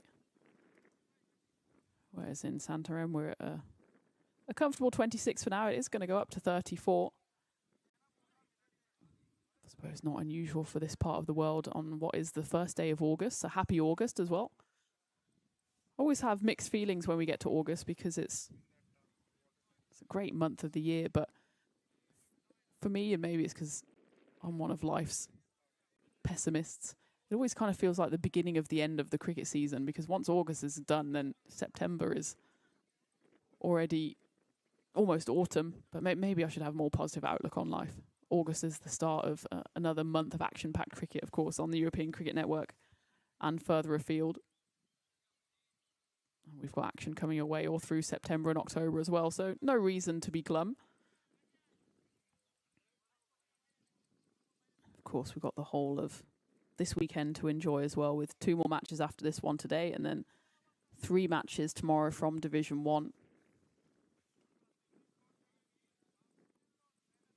Sabir Ahmed bowling the 10th over here with a bit of right arm spin. That one probably would have been a wide ball, but it's been lofted away by Diamond for just the single. And again, EU Pack Friendship very much just winning this one at a canter unless something dramatic happens quickly for BDCC.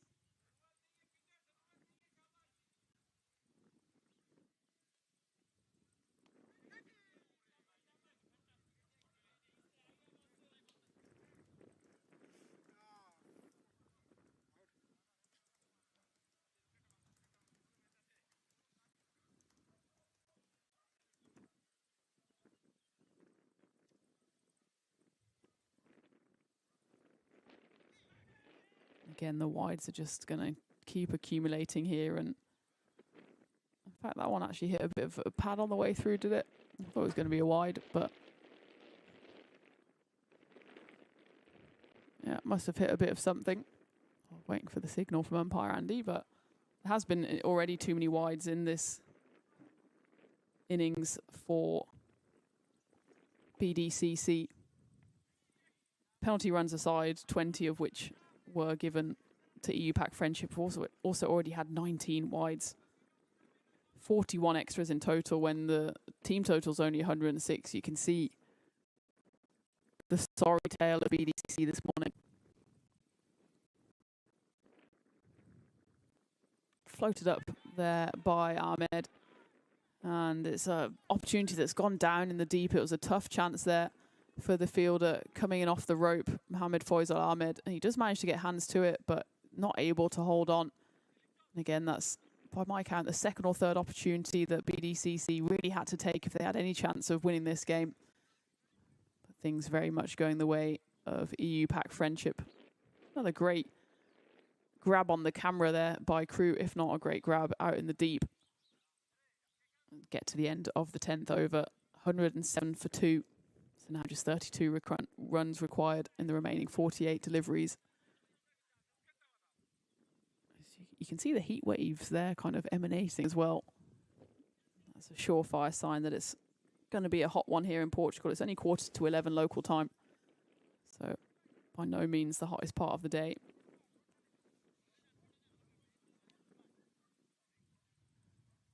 Feels like a final roll of the dice here from the skipper, Zaki Hussain, as he turns to his frontline bowler.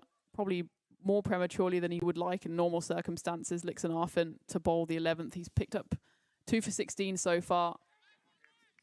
And has bowled tempting lines outside off stump. But the partnership between Dar and Pavez here has gone beyond 50. 54 between them. They came together when, well, you wouldn't say EU Pack Friendship were in trouble, but there was maybe just a slight sniff for BDCC. It was 53 for 2, still in the third over because of those penalty runs.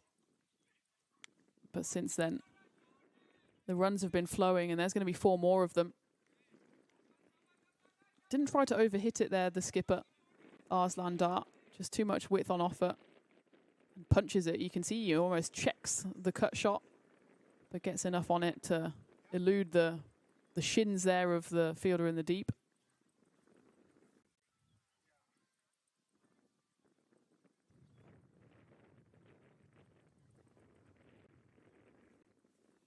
So now less than 30 required for EU Pack.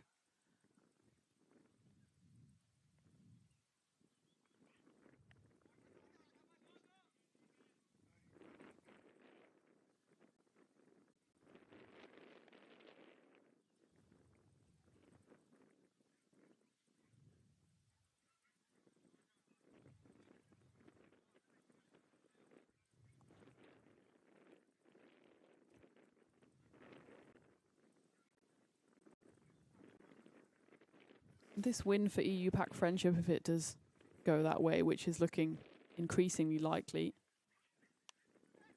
with more runs added to the collection there, that will be at least 2, maybe 4. Ends up being 4, so 23 now required. This win will take EU Pack Friendship level on points with their opponent. They will then have a record of 4 wins and 2 losses in their 6 games so far. As for BDCC, they'll have equal record, 4 wins, 2 losses from their 6. But they will certainly go below EU Pack Friendship in the standings, because the latter already have a better net run rate. It's only because of the fact that they have 2 fewer points that they're lower in the table. So it will end up being a costly morning for BDCC with those penalty runs and no points to their name for their troubles.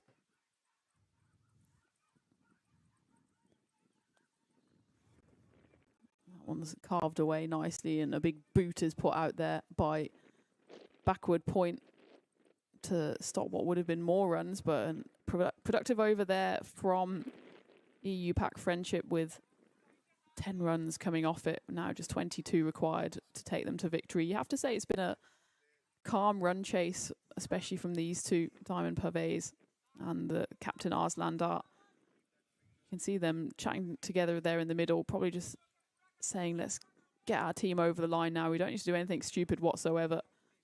And yes, there's been 1 or 2 half chances in the deep, but really it's been a run chase characterized by sensible cricket, which is not always the case in this division. Sabir Ahmed comes back on, going for just 3 runs in his first over. And starts off beating the outside edge, going into over number 12.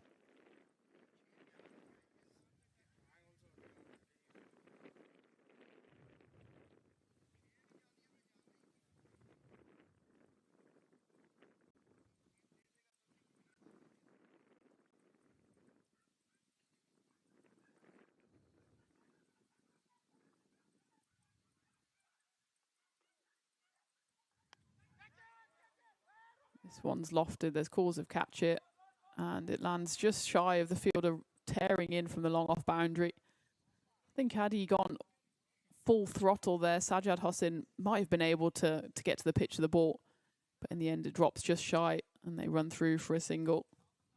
One of the kind of rare, rash aerial shot there from Diamond, but he ends up with a lucky escape. This one's chipped down the ground. It looks like EU Pack Friendship are happy to pretty much knock these final 20 runs required in singles.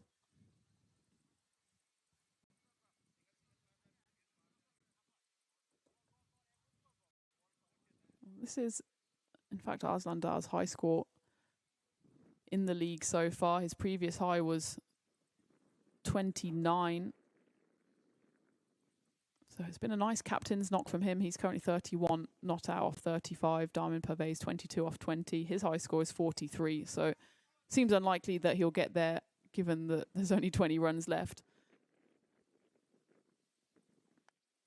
But they can certainly file this under a good morning's work, can EU Pack Friendship, as that's a 4.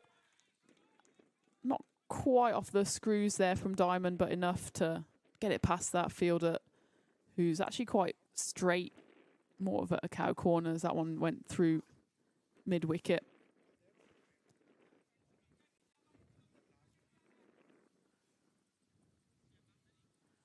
They do only have the 4 fielders out in the deep, do BDCC. I suppose that's because there's been so many singles taken as well.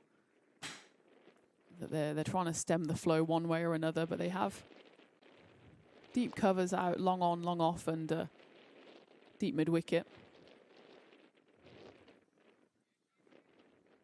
But it feels like more like a death by 1,000 cuts here for BDCC as we get to the end of the 12th. 1, 2, 3 for 2. And the partnership between these two batters continues to build. It's now worth 70, and it's very much been a match-winning partnership for the boys in blue.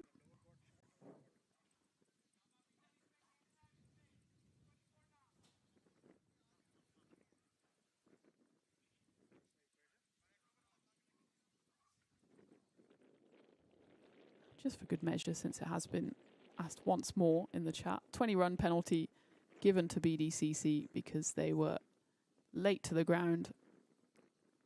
The game started 20 minutes late. And as a result, the run chase here from EU Pack Friendship started off with them on 20 for no loss. Although, given the way this game has gone, I think you could probably add 20 to the score and it would still be a comfortable run chase for the chasing team. It would still put them at pretty, well, exactly a runner ball, which is how they've been going. And this one's going to go over the head of Raju Mir. That will be 4 runs. So now the required runs are just 11.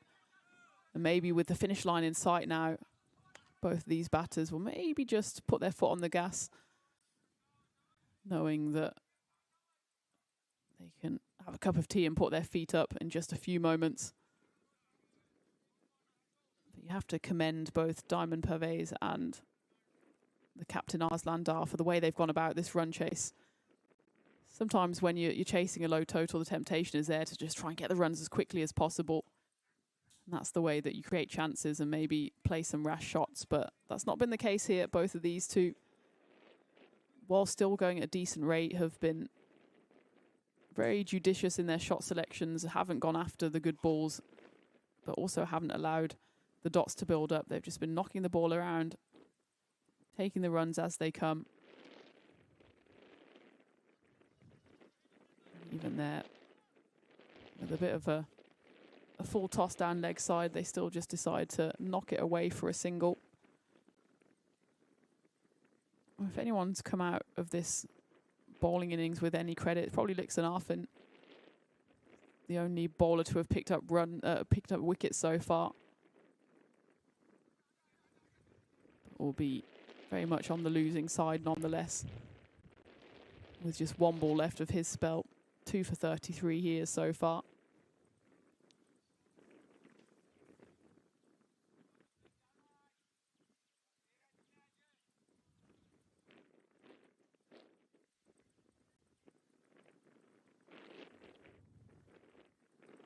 Final ball of the spell then for Arfin. And it's knocked away over the covers. Again, the chase is on for the fielder and the ball wins.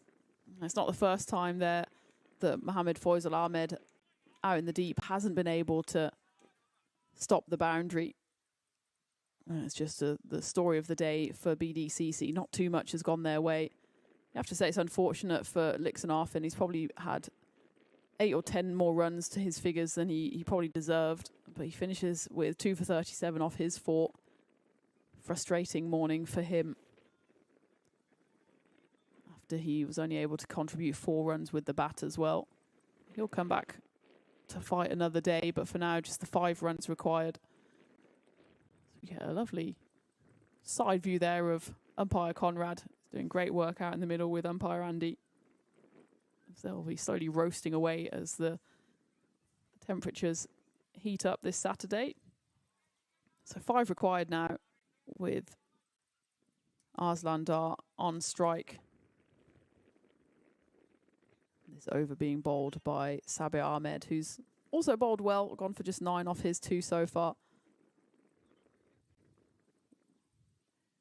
Might be looking here for a consolation wicket. It'll be no more than a consolation, as that one's lofted away. Won't find its way to the rope, and in fact, almost playing walking cricket here as EU Pack Friendship decide to just stroll through for the single. So 4 runs needed now. A boundary will do it. Diamond Purvey's on strike. And he does go for the big hit. And he will win it with a boundary. 4 is signalled, and that will be the end of the game. And it's a resounding victory for EU Pack Friendship as they put BDCC Lisbon to the sword and take this victory by 8 wickets. An excellent partnership there between Diamond Purveys and Arslan Dar. Remember, a wicket fell on the very first ball of the innings, despite the fact the fall of wicket was 20 for 1 because of those penalty runs. Saeed Sajjad fell stumped in a really smart piece of work by the glovester Mizu Rahman, who saw that Saeed Sajjad in the back end of an LBW or caught behind appeal just trailed out of his crease, and Rahman threw the stumps down. So very first ball of the innings was a wicket, and BDCC probably thought they were in with a chance. They did pick up that second wicket of Shan Ali, but by that time the score was already 53 for 2, looking like it was only going to go one way, and then that was underlined by the fact that no more wickets were taken in the innings. Diamond Purvey's finishing 39 off 27 deliveries, and the skipper Arslan Dar putting in a nice and solid and steady 34 off 39 to see their side home. As for the bowling then, Lixon Arfin, the only bowler to pick up any wickets. He finishes with decent figures of 2 for 37 off his 4, but otherwise not too much joy, especially not for Abhimanyu Joy, who got hit for 32 off his 2 overs.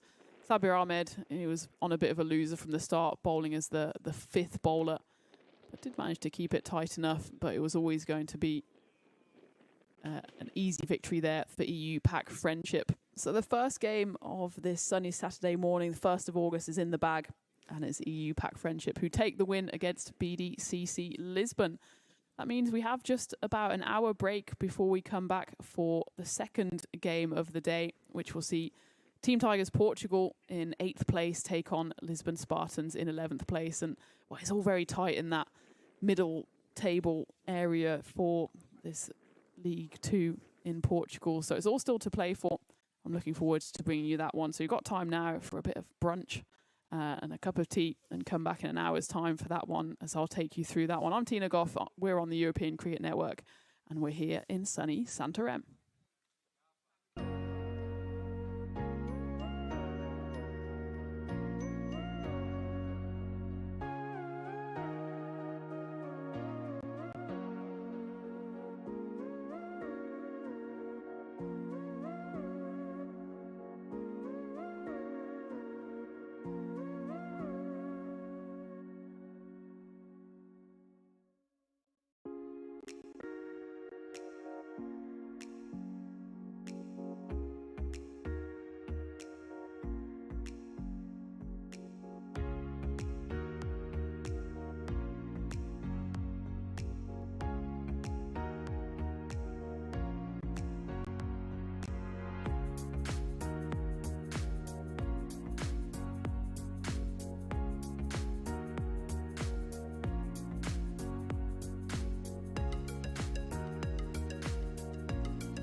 This European cricket event is proudly brought to you by our official timing partner, Rado, and our official charity partner, Share the Meal by the United Nations World Food Programme. Hello and welcome back to sunny Centre M, where we're into the second game of the day, which sees Team Tigers Portugal face off against Lisbon Spartans. As you can see out there in the middle is the yellow of Team Tigers Portugal, as Lisbon Spartans won the toss and decided to have a bowl.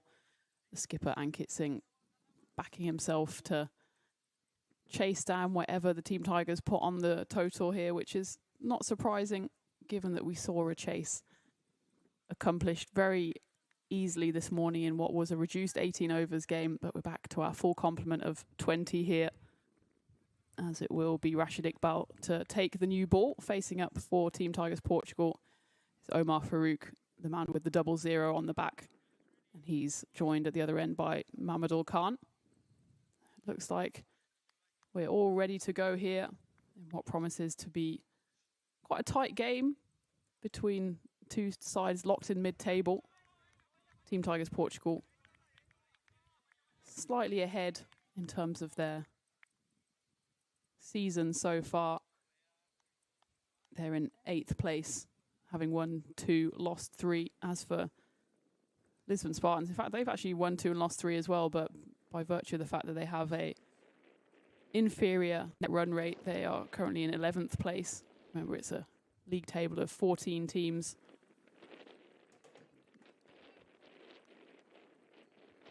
Currently, Lisbon Super Giants, their second 11, are propping up the bottom of the table, having not won at all in their 6 games so far. The top of the table are both Brothers 11 and Lisbon Panthers. Both 5 wins out of 6 with 1 no result, so they have 11 points. So it's all quite open still, given that we're not even at the halfway mark of this league.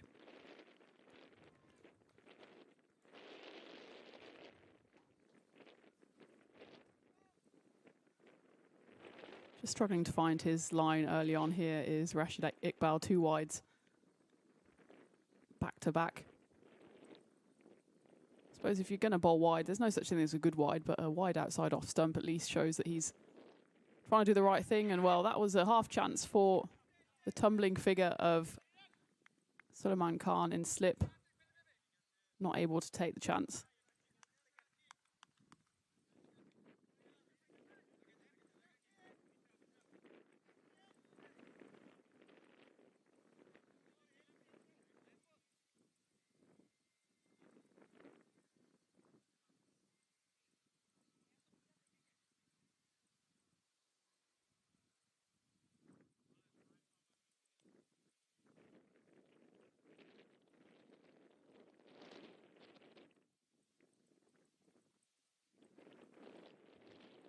Again, the left-hand, right-hand combination just wreaking a bit of havoc here for Rashid Iqbal. Just not found his lines early on. That's the 3rd already of the over.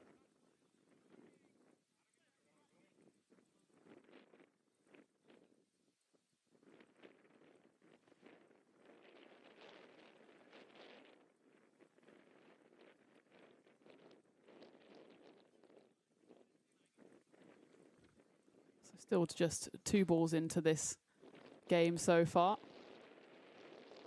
Still be 2 balls as that one again just drifts down the wrong side of the pitch. Rashid Iqbal struggling early on here.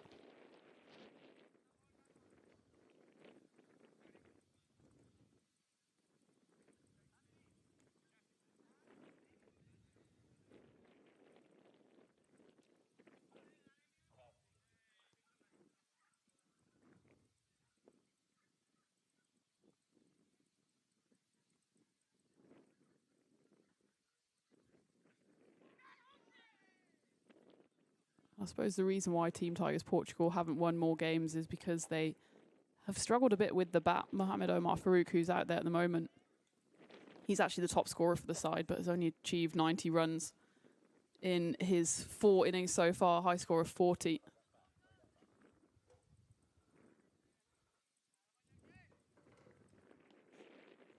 Mamadul Khan the third highest scorer for Team Tigers Portugal, having amassed 76 runs in his 4 innings so far, high score of 43. So in fact, no one for the Tigers has managed to notch up a half century in this league so far.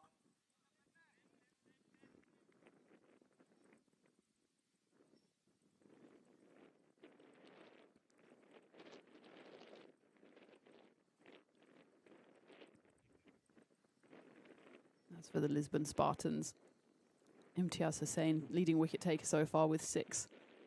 I'm sure we'll see him as the game progresses, but currently just experiencing a very long first over because of those extras.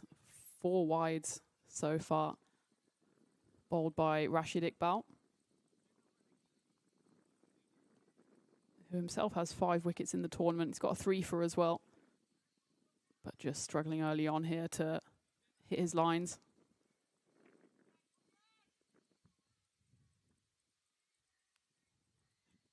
This one's up in the air and it should be taken by Iqbal. And, well, he'll give away all those wides for that wicket because it's a successful end to the first over for him. Mamadul Khan has to go without troubling the scorers. He departs for a 3rd ball duck, and Tigers at the end of the first 7 for 1. So Iqbal just gets the leading edge there from the left-handed Khan, who was just trying to work it off his hip. Just got a bit big on him. And in the end, it was a comfortable grab by the bowler. As Asif Attar, the skipper, comes out at number 3 for his side. With a bit of a rebuild job needed here.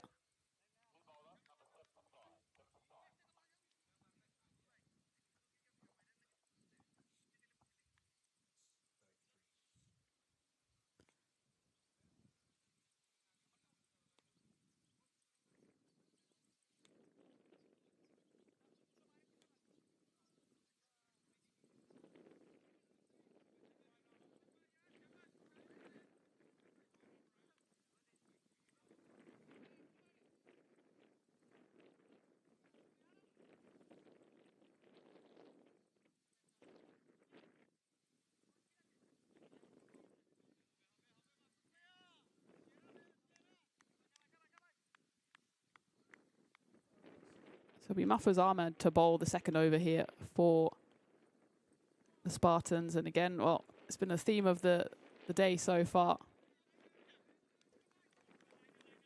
Bowling extras. We've already had a procession of them. We've only bowled 7 legal deliveries, but we've also had 5 extra wides.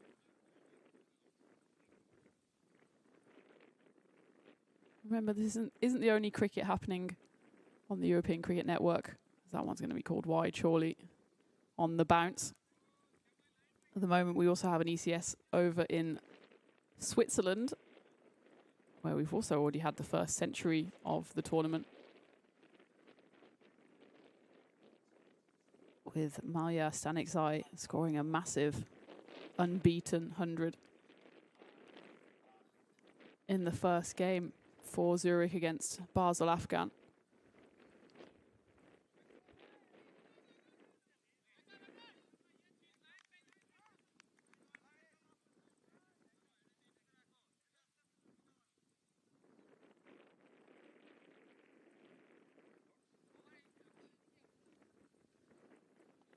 And in the second game over in Switzerland, Basel Afghan put on 161 for 6 off their 10 overs.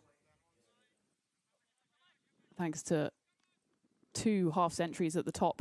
Abdullah Hamdad and Abdul Basir Zaman both getting their half centuries in 16 balls before the innings just tailed away a little. And in response, Zurich Alpine Warriors 77 for no loss, just coming up to the halfway mark. So it looks like it might be a bit of a tight finish there over at the Embrach Cricket Ground in Zurich.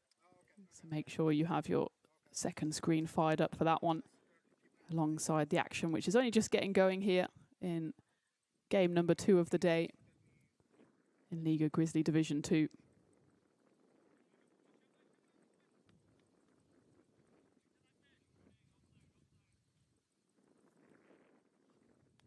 It's a better line there being bowled by Mahfuz Ahmed, and Mohamed Omar Farouk sends back his skipper for no run.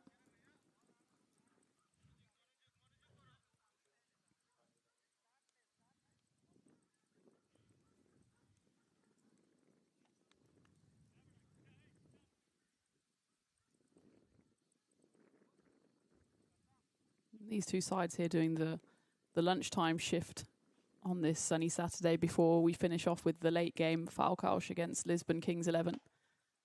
Coming to you at 4 p.m. local time, which promises to be an intriguing matchup again, just in this battle for mid-table. Falcons currently in 9th place, the Kings in 6th. It's all still to play for in all of these games, with the division going all the way through until the penultimate weekend in October.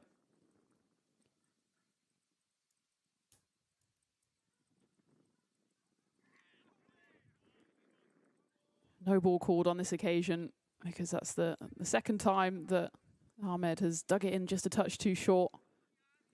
So it'll be a free hit coming up here for Asif Attar, the skipper, with the opportunity to get himself up and running in this innings for the Tigers.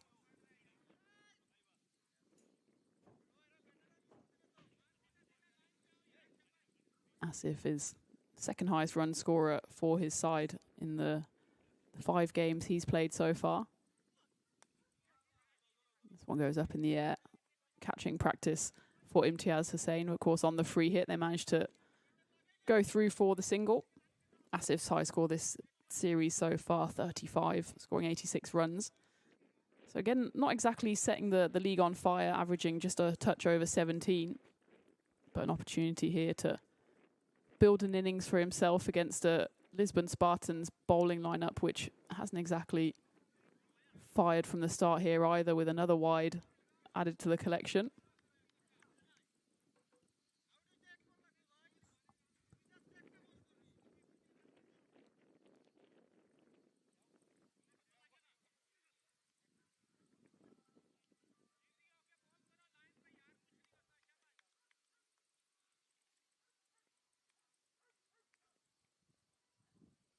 Mahfuz Ahmed coming off that really wide diagonal run in. I don't think it helps him.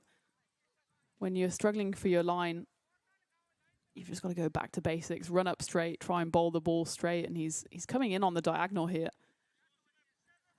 Clearly trying to get a bit of a way swing. Well, there's no point swinging it if it starts wide and ends up even wider.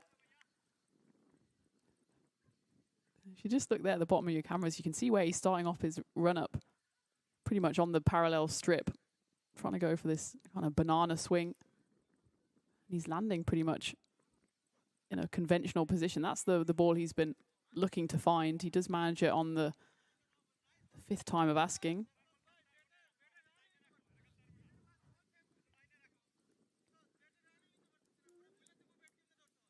We've already bowled the equivalent of 3.5 overs here with the extras. Lisbon Spartans just not quite cranking into gear just yet. That one's played away through cover point and it won't be stopped. So that's the first boundary of this game. And it comes off the middle of the bat of Mohamed Omar Farouk to end the second over, 19 for 1 for TTP. Decent start from them, but mostly it's because it's been a bit of an average start from the Spartans bowlers. Neither Rashid Iqbal or Mahfuz Ahmed able to find their consistent line and length. Actually, when they've bowled on the spot, the batters haven't really been able to get them away. It was only on that final delivery that the first real shot in anger was played.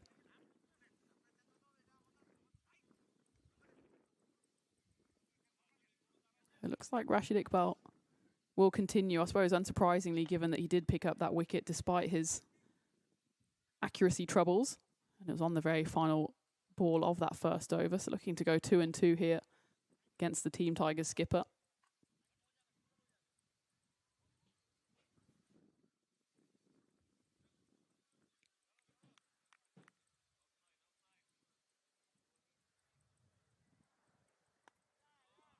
It's a nice drive through the covers and a sprawling effort.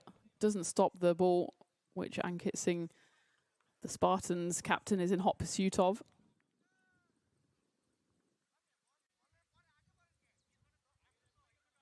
So a single to start the third over. In fact, they managed to run through for 2 in the end, which gets Tigers captain back at the danger end. Better lines, though, here from Iqbal, who seemingly warmed up now and got those looseners out of his system.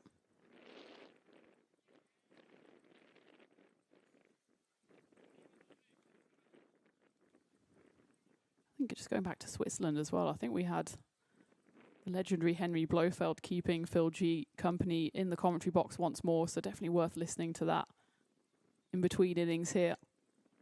Always very good value for his chat in the commentary box.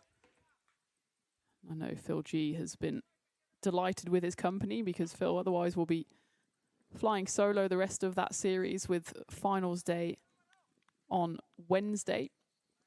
And of course on Monday as well, we have the return of the ECS in Hornchurch, the second week starting there, with those finals on Fridays. This one's up in the air, chance for a second wicket, and it goes down. In fact, Saddam Ryan, the closest to it, doesn't manage to get his hands on it at all. He was just a bit slow off the mark here.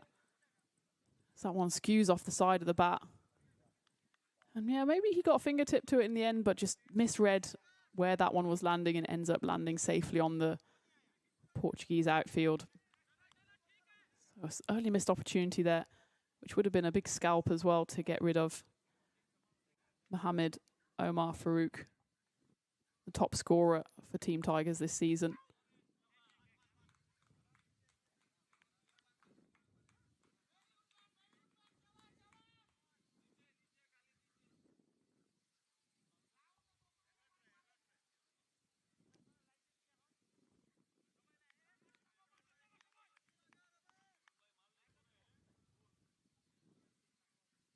In fact, over in Switzerland, it looks like Zurich Alpine Warriors are making very easy work of the target of 162 set by Basel Afghan. Alpine Warriors currently 120 for no loss. Still in the 6th over, just getting to the end of the 6th. Both of the openers going well there, especially Ahmad, who's hit 61 off just 22 deliveries. Yeah, and in fact, as Josh, the scorer here, points out, Maya, the bowler, just went for 38 runs in 1 over, which pretty much changed the game on its head there in Switzerland. Here, runs are flowing for Team Tigers Portugal. So that one races to the rope to end the 3rd over off the pad as well. So 4 leg byes signalled by umpire Conrad. 29 for 1 then, Team Tigers Portugal. Missed opportunity there in the field with that one skewing off the side of the bat, and Saddam Ryan not able to take the opportunity. Yeah, so penny for Maya's thoughts there over in Zurich. It's a bit of a horror over, 38 runs coming off it.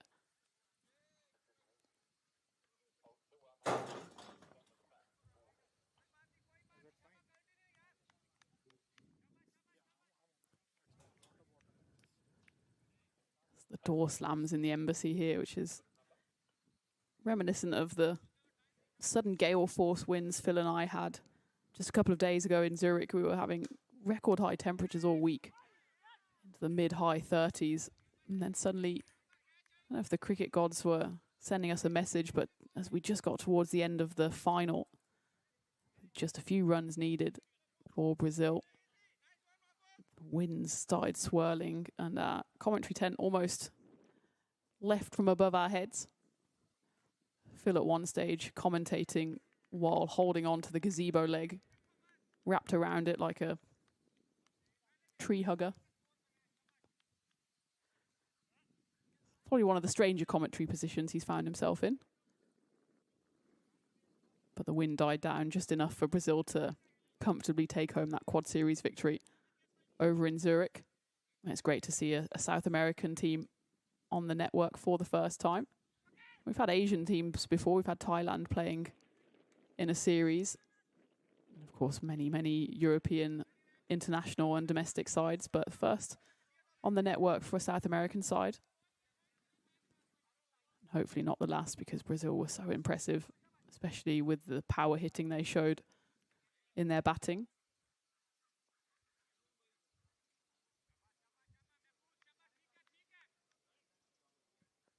It's been a more controlled over here from Mufaz Ahmed. I think the change to around the wicket has worked well.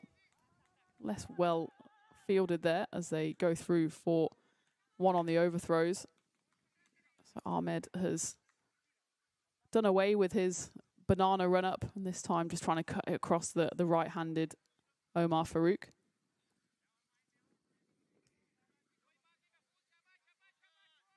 It's already looking like a decent platform here for Tigers to put on a big score. 152 is the average here in Division 2. I expected score up at 175 as that one. Well, first Ahmed shouts out in frustration that it goes past the stumps. Then he belatedly appeals, but it was 4 runs off the bat there for Omar Farouk.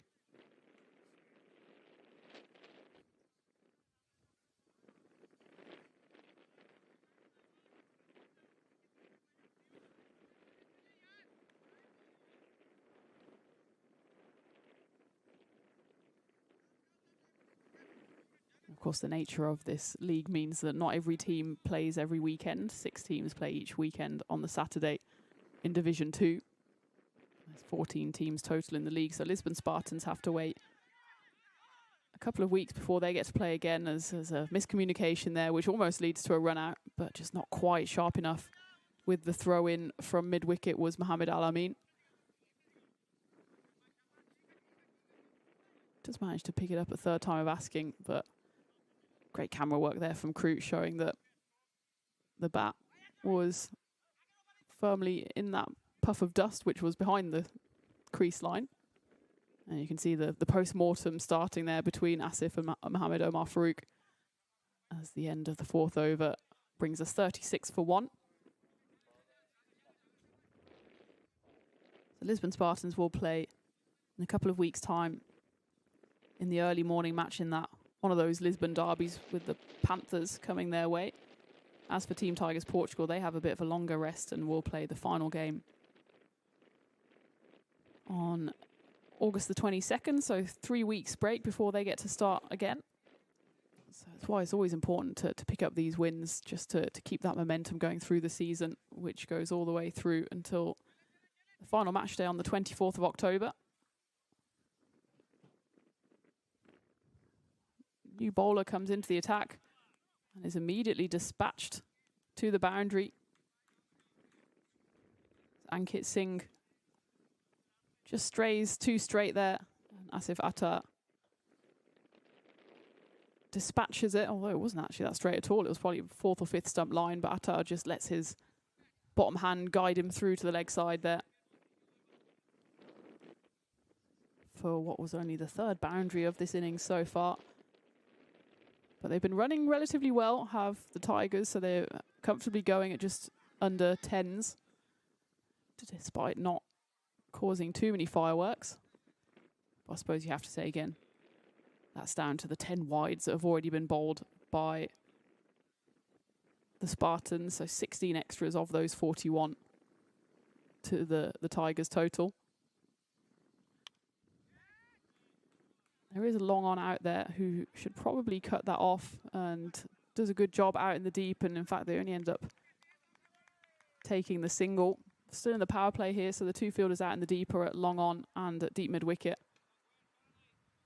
Spartans acknowledging here that the Tigers favour that leg side to hoik the ball across to.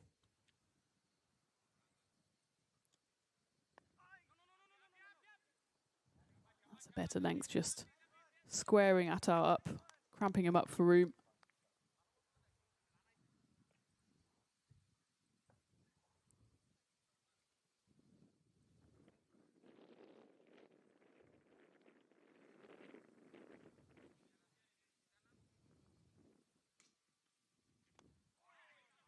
A warm welcome to everyone's who's joining in the chat and tuning in on this Saturday afternoon.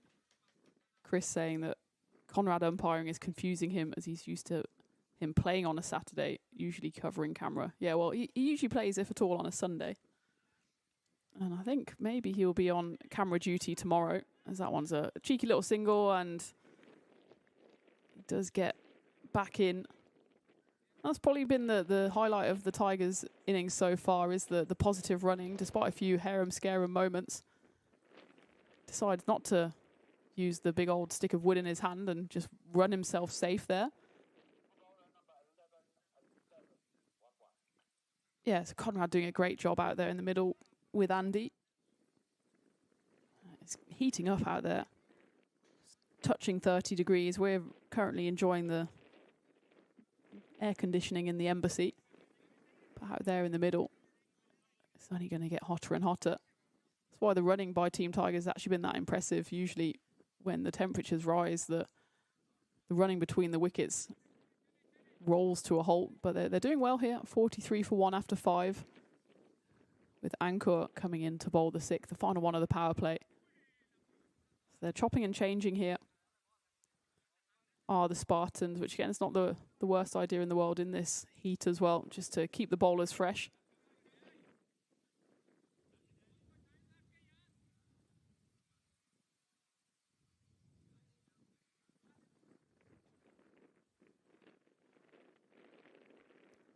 Chris in the chat rightfully pointing out that it's all currently happening over in Switzerland, with Ankush picking up a fifer for Zurich in that second game. 5 for 17 he finishes with, and then decides to double down and get himself a 50 as well.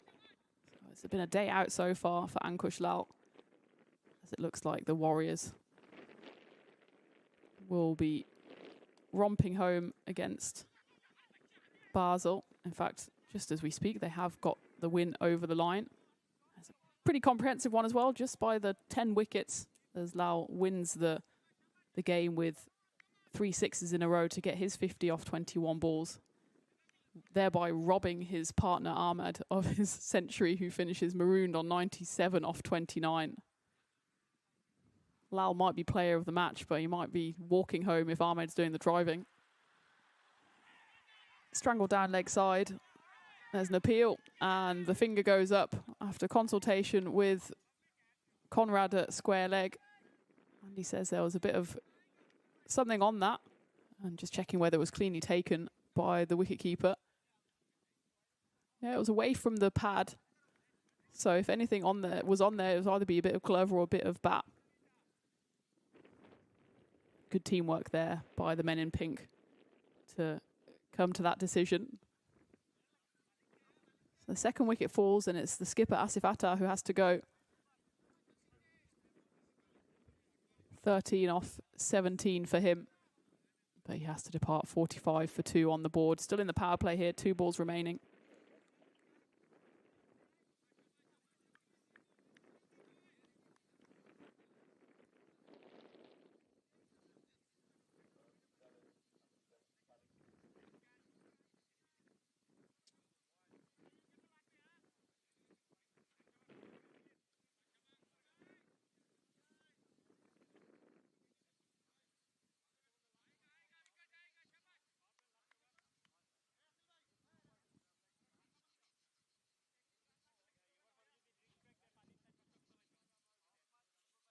New batter here for Team Tigers Portugal is Tarek Aziz.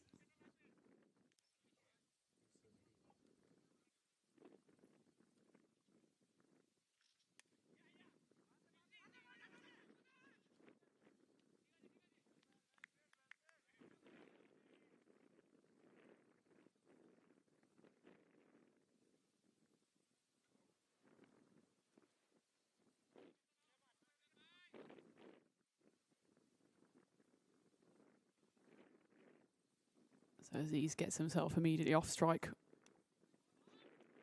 with a single. And he hands the boundary scoring responsibilities to Hamid Omar Farouk as he scores a 4.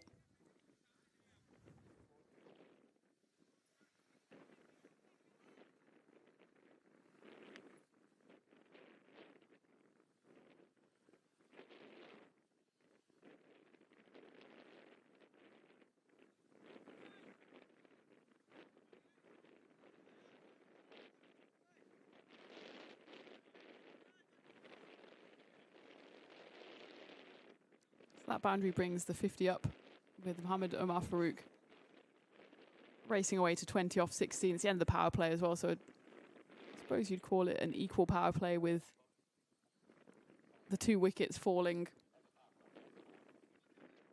for Team Tigers Portugal. We're going along at a decent rate with that expected score up towards 170.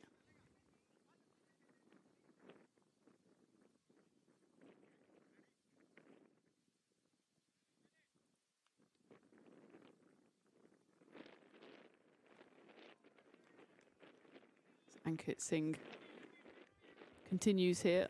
The skipper of the Spartans goes for 7 off his first over.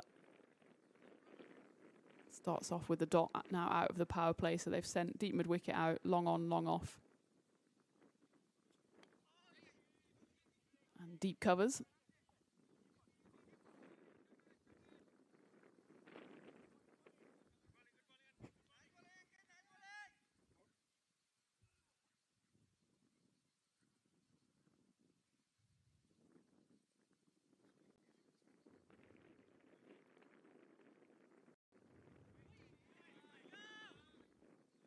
That's going to be 4 wides, 5 wides unless it's cut off. And actually it's a brilliant piece of fielding there by Salman Khan to stop what would have been a certain boundary.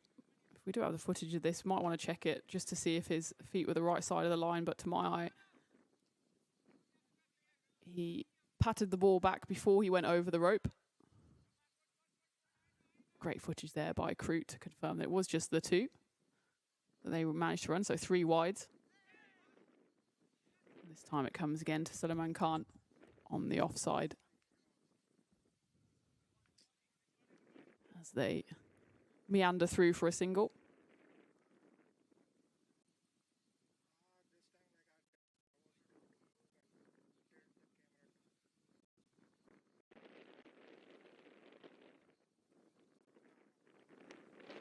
This one's up in the air. There is a fielder out deep mid wicket who's settling underneath it, and it bursts straight through his hands. Races away to the boundary. Tanvir Ahmed out there, not able to keep hold of that one. Let's see if he actually gets his hands to it. It's well within the rope. It's about a good 5 meters inside. It bursts through his hands. As another opportunity goes a-begging for the Spartans. That's the first boundary to Tariq Aziz.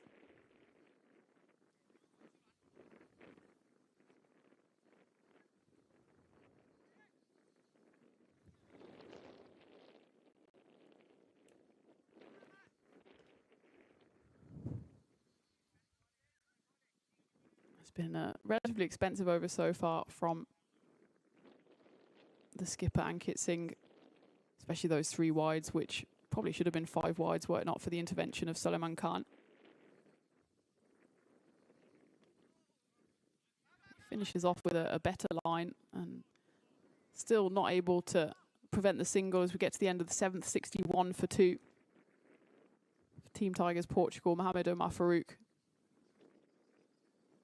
going along nicely, remaining unbeaten at the top of the order for now. 22 off 18 as Tariq Aziz will remain at the non-striker's end with that single taken off the last.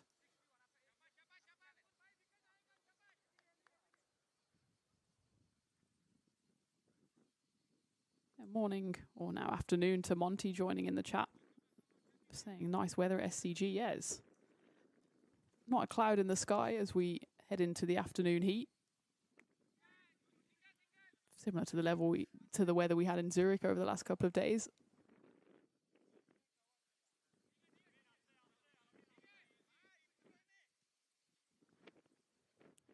Anko continues into his second over here.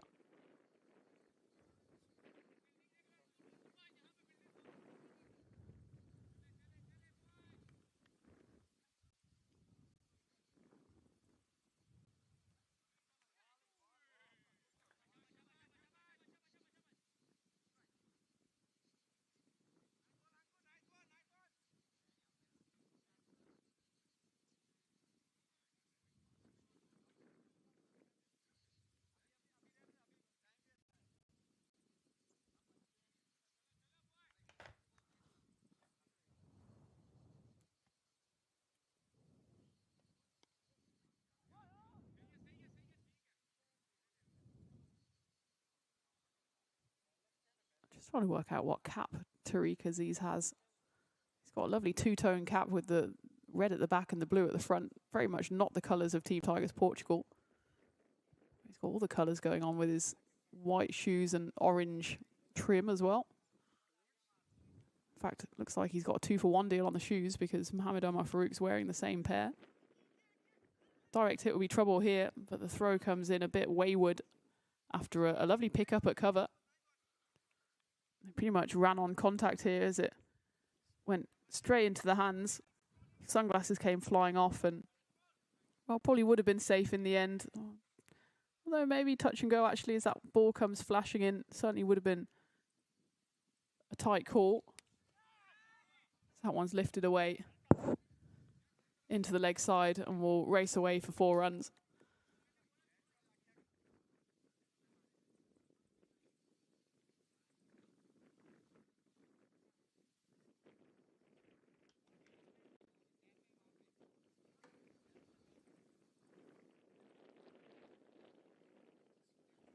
Tariq Aziz just played the 1 game so far for Team Tigers Portugal. And mustered just the 1 off 4 balls on that occasion, so already going at a better rate here, striking at 150s.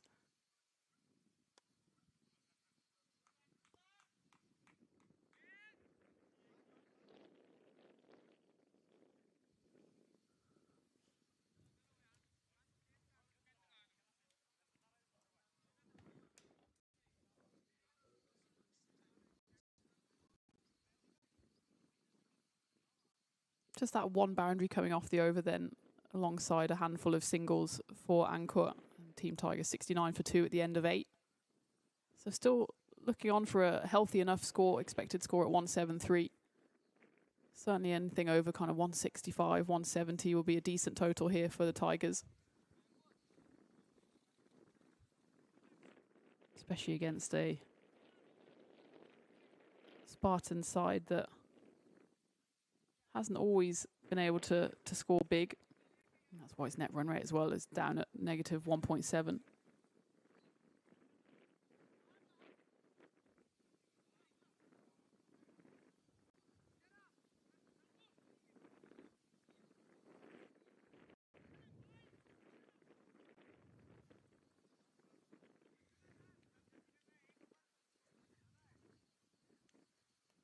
Ryan will be coming on to bowl a bit of right arm orthodox here.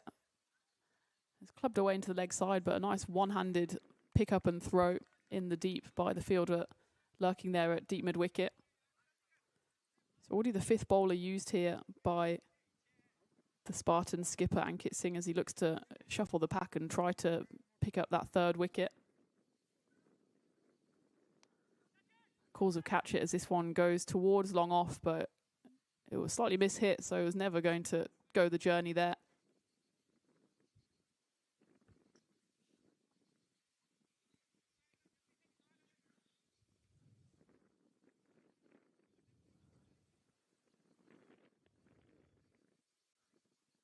Team Tigers Portugal coming into this game off the back of a defeat at the start of July, so they haven't played in 3 weeks. They'll be itching to get back out there after they were skittled for just 64 against Rangers CC. That was in chase of 143. So I feel like they'll have to try and make amends here. Before that, they did win 2 games on the trot, first against Lisbon Supergiants, second 11, posting 165 and getting LSG out for 98. And then following up that with a win against the Tiger Strikers, putting 182 on the board and restricting Tiger Strikers to 157 all out. So despite the fact that they lost the toss here, I don't think Asif Attar, the Team Tigers skipper, will be too upset about having to bat first, because they do seem to favour getting runs on the board and then defending them.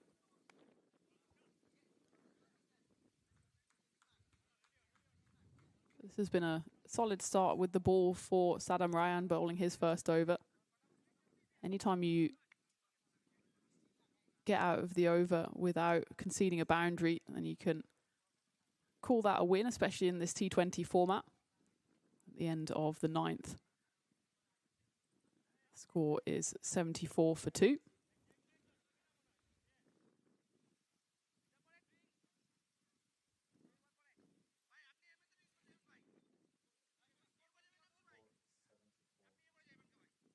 Have a look at the Lisbon Panthers, how they've been faring so far. They're actually coming into, in fact, the Lisbon Spartans. They're coming into this one on the back of a win. So they started the season with 2 defeats. 2 pretty chastening ones as well. First, they got smashed for 230 by the Gamblers and managed just 135 in response. Then they lost to Awera's second team, with Awera's chasing down the below average total of 122 posted by the Spartans with 9 balls to spare. They finally got to winning ways though in their 3rd game of the season, defeating Precious CC in a final ball thriller, winning by just the 1 run. Before again falling quite heavily in defeat to Lisbon Kings 11, scoring just 95 in chase of 160. Before finally getting their 2nd win of the season just a few weeks ago against EU Pack Friendship, who of course got that win this morning. Full toss has been heaved away here, and it's going to go all the way into the tree line for 6 runs. That's the first maximo of this innings. After 7 boundaries, the 8th is a big 6. Just loses his length there. Does Mahdi Al Mahmoud, who's bowling his first over here, the 10th of the game.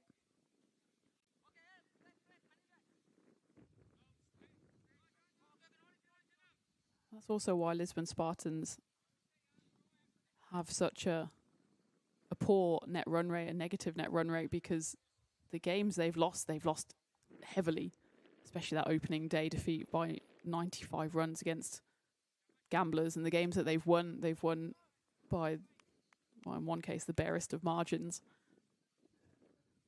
So if it does go down to net run rate at any point, then they'll certainly be on the back foot there, as that was also played off the back foot by Tariq Aziz. Cuts that one away nicely. As the runs start to flow here, Mahdi Al Mahmoud, the 6th bowler for Lisbon Spartans, is just struggling here. Bowling touch too wide with no protection at point. He's always going to be leaking runs. The fielder at deep cover has now been invited to move towards point, and that one, well, that will go to pretty much where the fielder is just vacated, and that goes all the way for 6 runs. It's been called a no ball.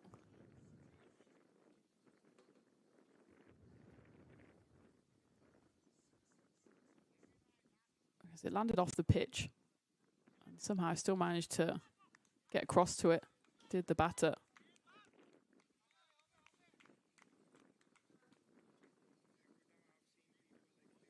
So that's a 7 up and a costly over here.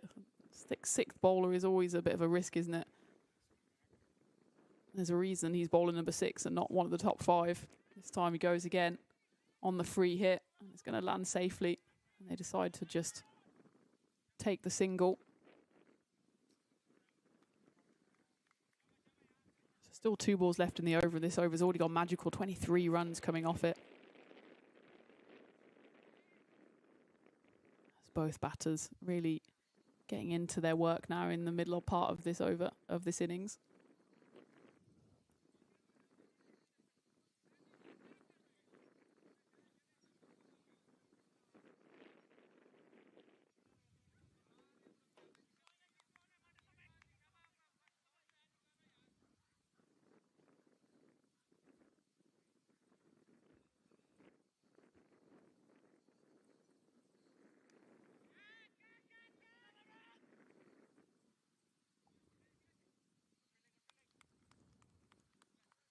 This over is threatening to go supersonic, just like we saw in Zurich with that one over going for 38. This one's gone for 26. If it goes for a boundary, it will go for 30 plus with Mohamed Farouk on strike. Oh, he's lost that one completely, goes off the side of the pitch. Will be a no ball, so a free hit coming up, and they run through for one on the no ball, so that takes it up to 28 for the over, and it brings up the 100 as well. In fact, the 100 was brought up on that delivery with the single.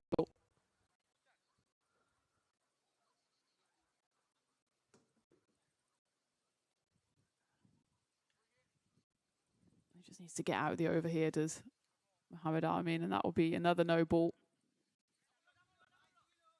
There's lots of cricket happening all across the world at the moment, including in the 100 women's competition with Welsh Fire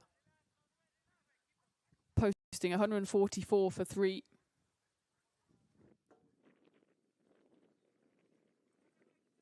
Thanks to some big hitting off the bat of Georgia Wolf. She finished 78 off 55. Sophie Devine coming in with a sharp cameo, 35 off 19.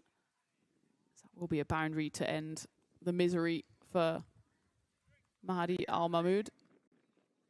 Does go supersonic then, 32 runs coming off the over at the halfway stage, then 109 for 2. Well, I don't blame Maddie for that, because that was a bit of a shocker from him. I hope he's okay. Maybe just struggling a bit with the sun or with dented pride.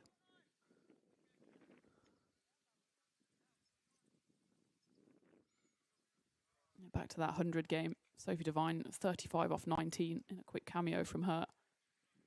And in response, Birmingham Phoenix women, 36 for 2.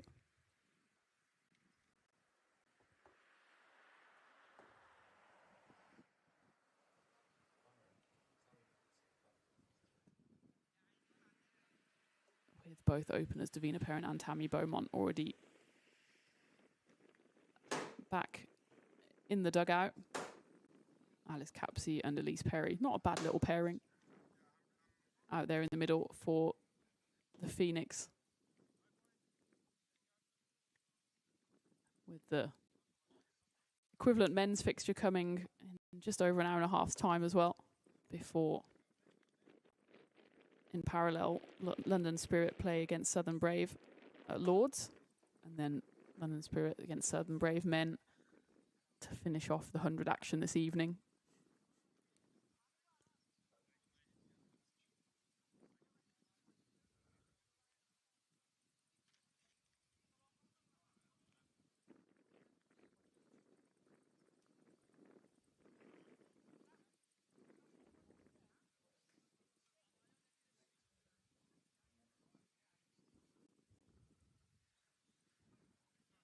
I think the Lisbon Spartans probably needed that break more than Team Tigers Portugal did, especially Mahdi Al Mahmoud going for 32 off his over so far. Be interesting to see if he comes back for a second. If you contrast that at the other end, Saddam Ryan did a great job with just 5 coming off his first over. So they need to pull this one out of the fire now, do the Spartans, because the batting here is in danger of running away from them.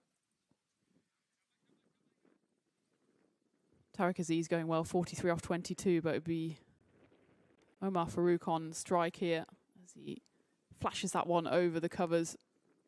And it will just hold up despite the misfield. It's not punished as the ball had pretty much come to a halt, and he still manages to not collect it cleanly. Unsurprisingly, Ryan then comes back on for his second over.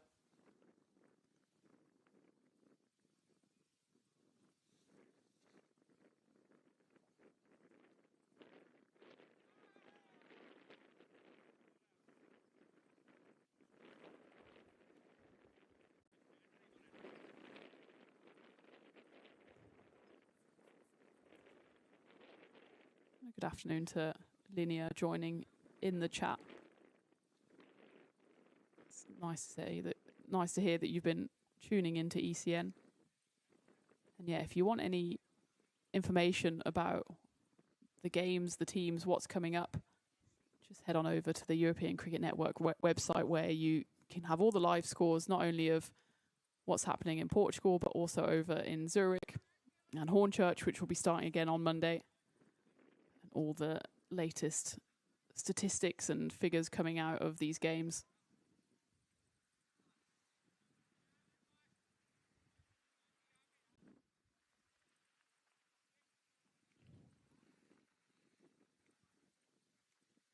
Tariq Aziz moves to just 7 shy of his half century, which would be the first half century scored by a Team Tigers batter this season. He's actually the joint highest score now with Mamadou Khan, who previously managed 43. This one's worked away, and he'll get a Maximo for that one. That's it. Again, just continues to not quite click here for Lisbon Spartans. I have to say, though, pretty much just a stock delivery there from Saddam Ryan. But he shuffles across his stumps. Does Tariq Aziz. Just levers that one over deep mid-wicket.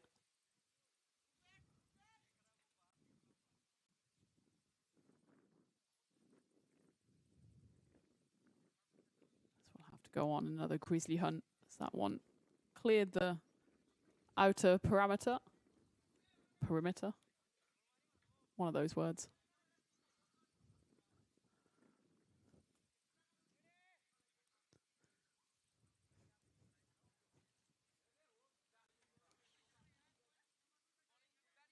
Just 1 shy then of his half century, coming in quick fashion as well. Just the 23 balls faced so far for Tariq Aziz.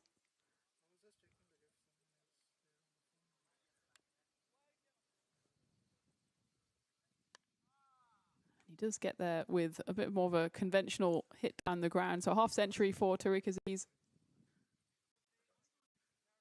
His first of the season, the first for Team Tigers. It comes at a good time here as he raises his bat. Cap comes off. Oh, not sure about that, but well deserved. I suppose it's a very snazzy cap, so you have to take every opportunity to show it off. He did there. I dread to think what might come off if he gets to his 100.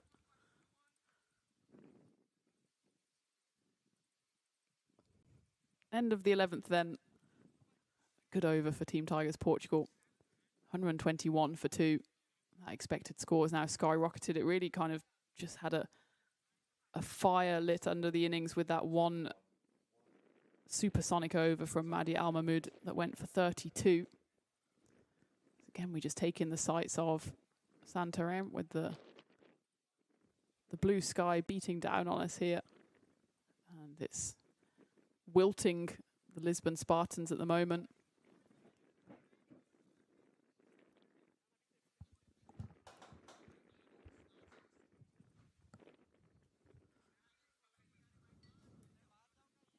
Unsurprisingly then, Mahdi Al Mahmood doesn't come back for a second over. The ball gets thrown back to Ankur. Probably one of the picks of the bowlers so far, 1 for 15 off his too. It was surprising actually that he was taken off at all. Could have kept going. But he's back for his third now with Mohamed Omar Farouk. Going along nicely himself, but having to mostly watch the action from the other end in the previous couple of overs, thanks to the big hitting of Tariq Aziz.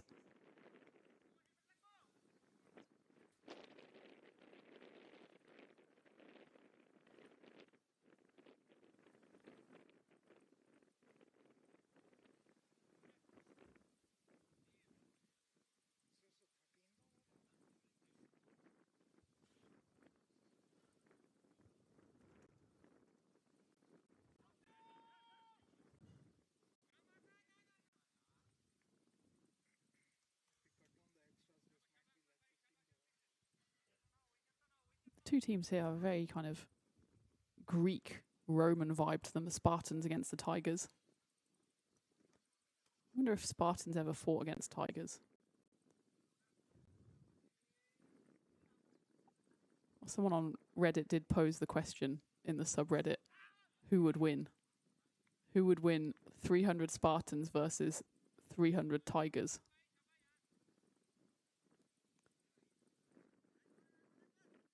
Oh, it's even been qualified by 300 veteran Spartan soldiers against 300 Bengal tigers, male and bloodlusted and in perfect condition. They start 50 yards apart on a vast open plain. I wouldn't want to be the guy who has to fire the start pistol from the middle of the field and then run away. I guess the Spartans would have their weapons, some spears, some shotguns.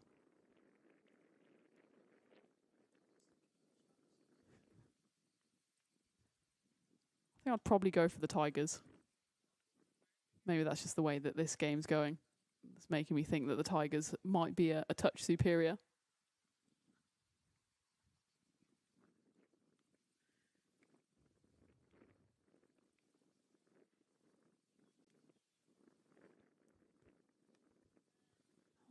Helicoptered away, not quite off the middle of the bat. I think, in fact, it was a genuine edge, but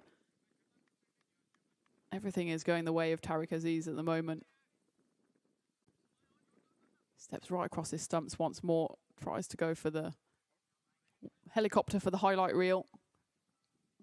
Manages to sheepishly get to the non-striker's end with a single. That's down the ground, not quite hit as cleanly as he would have liked Omar Farouk, otherwise he would have been adding another boundary to his collection, but he gets to the other end as we get to the end of the 12th over, 126 for 2.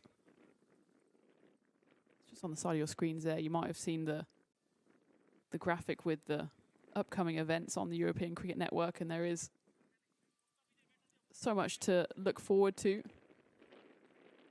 We have, I suppose you could call it 2.5 parallel events at the moment, with the Liga, Grizzly and Zurich and Hornchurch also ongoing, but just on a weekend break, coming back on Monday for the final week of the competition there.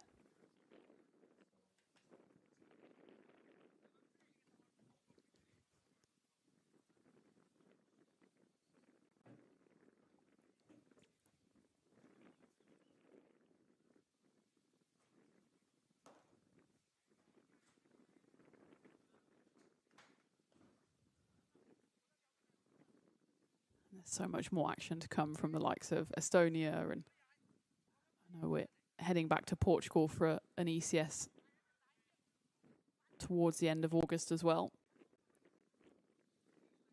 It's great to see so much cricket happening once more on the European Cricket Network.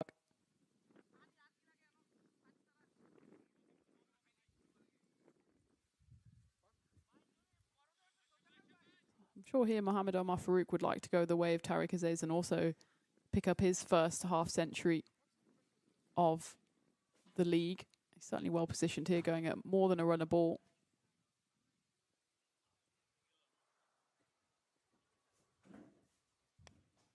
Some width on offer here by Saddam Ryan, who's going into his 3rd over.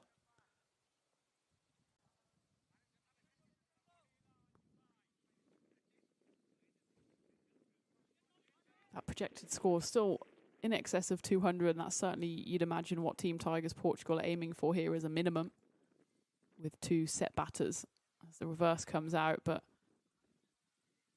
probably could have gone for a single there, but instead Tariq Aziz was wondering where it all went wrong for him on the reverse. There are 2 fielders in the ring on behind square on the offside at 45 and backward point. So we would have had to have got past both of those 2.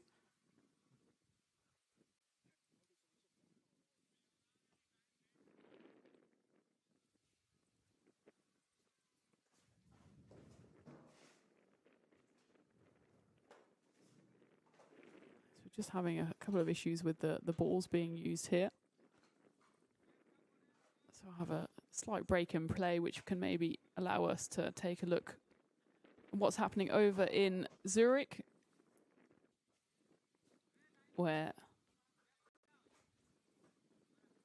the next game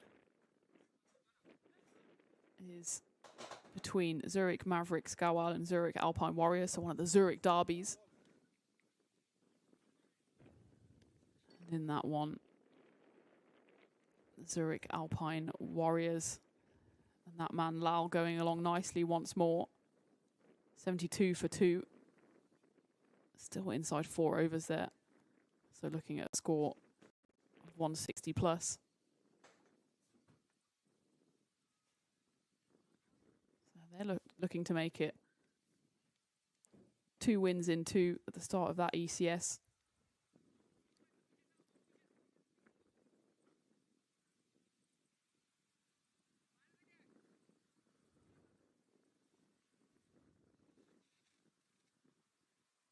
We continue here. Well, just as we get a new ball, might need to find another one as that one gets heaved away for a Maximo through deep mid wicket. Tariq Aziz looking very good value here. He really favours that jump over to the offside to open up that leg side even more.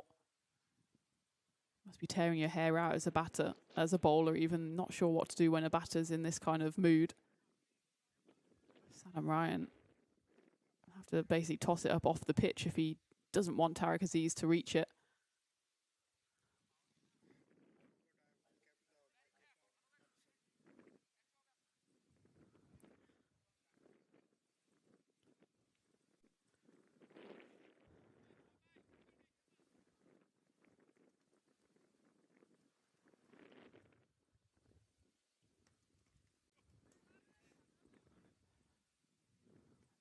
Again, just eludes the gloves there of Arzan Singer. Buys are signalled by umpire Conrad. So it's just getting a little sloppy here for Lisbon Spartans, who are struggling to break this partnership, which is inching towards the 100 mark. When these two came together at the crease, it was 45 for 2. Still within the power play, but since then they've really been able to put their foot down, with Tariq Aziz leading the charge.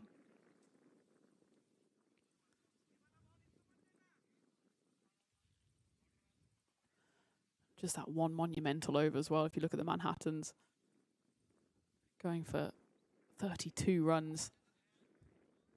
You can see how much of a difference that's made to the score. Probably would have been around, well, if it was a sensible over, it could have gone for 5 or 10. Then Team Tigers Portugal would have been just a touch above 100 as it is.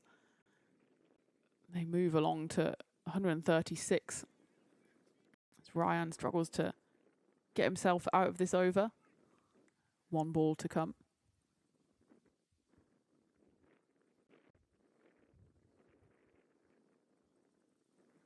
Again, full toss has been dispatched. That's the biggest 6 so far of the day, as it lands way over the fence.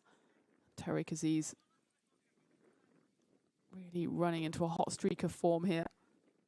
Lisbon Spartans have no answer to his hop, skip and a jump to the offside and the brute force that he hits it to the leg side. The fielder there just standing and watching on in horror. So unlucky for some, 13th over. It wasn't very lucky there for Saddam Ryan. As the over ends up going for 15 runs plus the, well, the 1 bye wouldn't count against Saddam Ryan, but not the best output for him, as he's gone for 32 off his 3 so far. 142 on the board then for Team Tigers Portugal. 7 overs left. Certainly 200 plus is more than possible here. In fact, 200 plus is something we saw a lot of last week in Zurich in that T20. Slightly different field. I'd say the field assisted probably about 40 or 50 runs at the Embraer Cricket Ground because it was just so quick. It's quick enough here in Santarém, but just holds up a bit more in the grass. In Zurich, it was pretty much like playing on an ice rink. In that last game on Friday morning, Spain managed to score 208 for 3 against Switzerland women, thanks to a maiden T20 ice century for Naomi Hillman Bermejo, finishing 100 not out off 46, including 19 fours. Congratulations to her on her first T20I century. We have to say Switzerland, who were winless in the tournament, made a really good fist of it as Iqbal comes back on to bowl his third here. Switzerland in response were always in the game, especially with Meghna Rajan at the crease. She finished 94 off 57, so agonisingly short of what would have been her first T20I century. But when she was run out by Hilman Bermejo and the wicketkeeper Amelia Jones, then the chase just tailed away a touch, despite the efforts of Vanni Danuka, who finished 38, and the skipper Danny Medagoda, who finished 26. That one races away to the rope for 4 runs. In the end, Switzerland finishing 193 for 7, which was an excellent output from them, but they ended up 15 runs shy of Spain's total. But again, it's great to see, especially in a women's game, that over 400 runs were scored between the two sides. And it was a great way to cap off what was a brilliant week of women's cricket over in Zurich.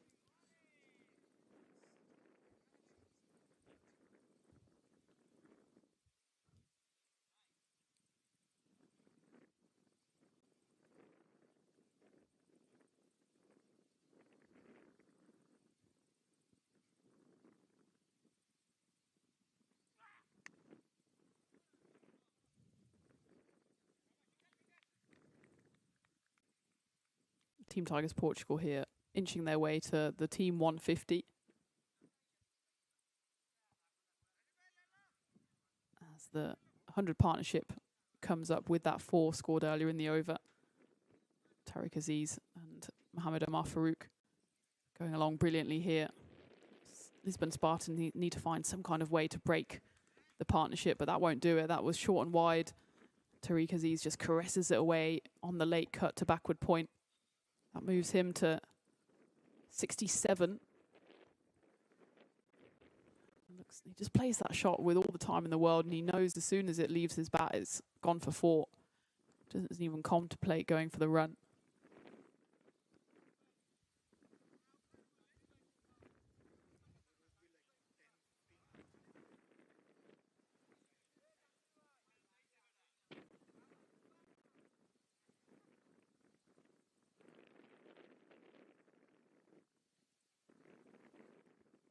Final ball of the 14th, just as that latest ball in the bushes gets brought back to Rashid Iqbal. He's not been bowling too badly. The opener brought on probably prematurely here by Ankit Singh in the hope that he can make the breakthrough. That one gets through to the keeper and it ends the 14th over, 151. So the 150 is breached here by Team Tigers Portugal. 6 overs left for them to try and get an unassailable lead here against a Spartan side who look a little low on confidence.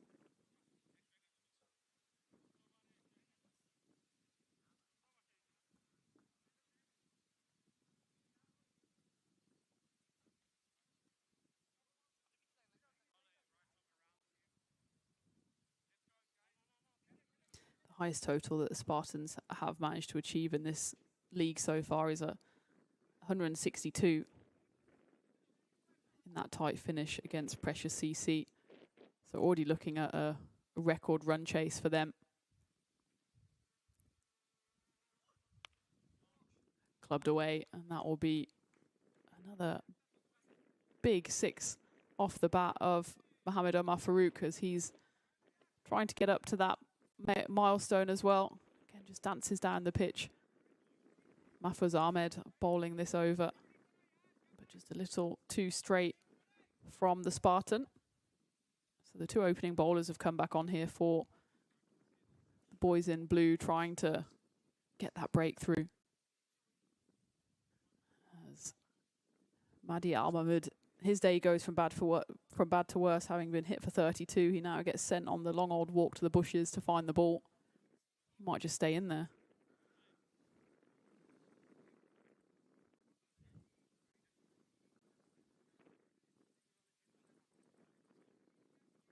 So if you exclude Al Mahmoud, who I'd be surprised to see again in this game, they have only got the 5 bowlers to use Lisbon Spartans. And Singh, the skipper, he's got 2 overs left, and otherwise an over apiece for Ankur and Salam Rayan, as well as Mahfouz Ahmed and Rashid Iqbal. So you'd imagine they would be the 5 to bowl these last 5 overs, 1 apiece, unless Al Mahmoud gets a shot at redemption or a 7th bowler comes out of the woodwork.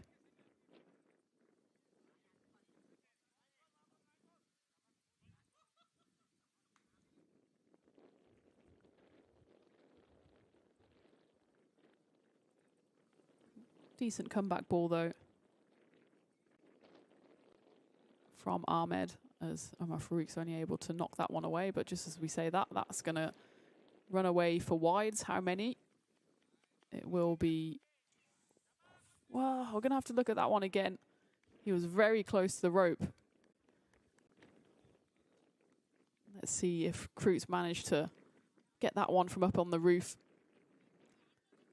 I think he was probably okay. Let's have a look. Yeah, he was fine. It was a brilliant piece of fielding by the sprawling figure of Suleiman Khan, who's not for the first time saved his team even more damage on the wides. He's got twinkle toes, manages to hook it back into play, and you can see he's almost on the run again there. There's another wide, drifts down leg side.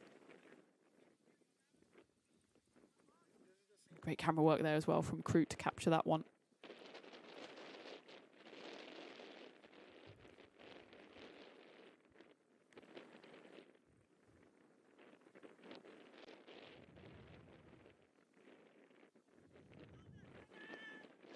Very ambitious appeal by Arzan Singer. Right arm around to a right arm batter with the ball drifting down leg side.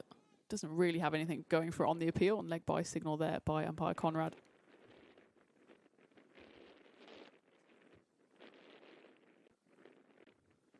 Mohammed Omar Farouk then 3 short as our friend Suleiman Khan is on the chase again. This time it's an easier stop for him, just outside of the ring. But he launches it to the non-striker's end, where the bowler is already marching back to his mark. And overthrows make the misery complete for Lisbon Spartans. That takes the number of wides in this innings to 25.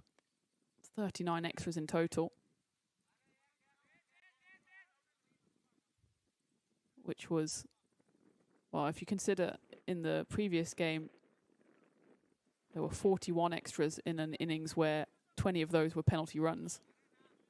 Kind of suggests just how poor the bowling has been from the Spartans.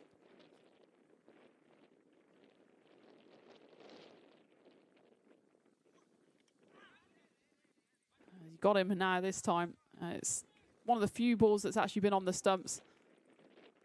That will be the end of Tariq Aziz, as his brilliant innings finishes with, well, a bit of misfortune for him because it comes off his pad, so it actually wasn't a ball on the stumps, but it ricocheted onto them. Tariq Aziz rightfully gets some plaudits as he walks off the pitch. Now he can take off his blue and red cap once more to take the acclaim of his side, because he's put his team in a very commanding position here with his 67 coming off just 35 deliveries, including 6 fours and 5 sixes, putting on a partnership worth 122 alongside Mohammed Omar Farouk, who's still out there and still searching for his first half century of the division. He's now been joined out there in the middle by Mohammed Rassel.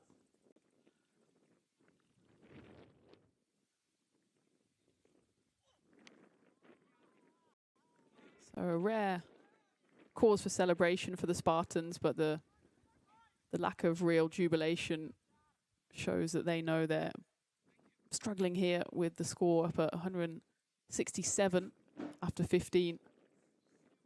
So 5 overs to go for the Spartans, either to try and restrict this score to something defendable, or for Team Tigers Portugal to put it out of the Spartans reach.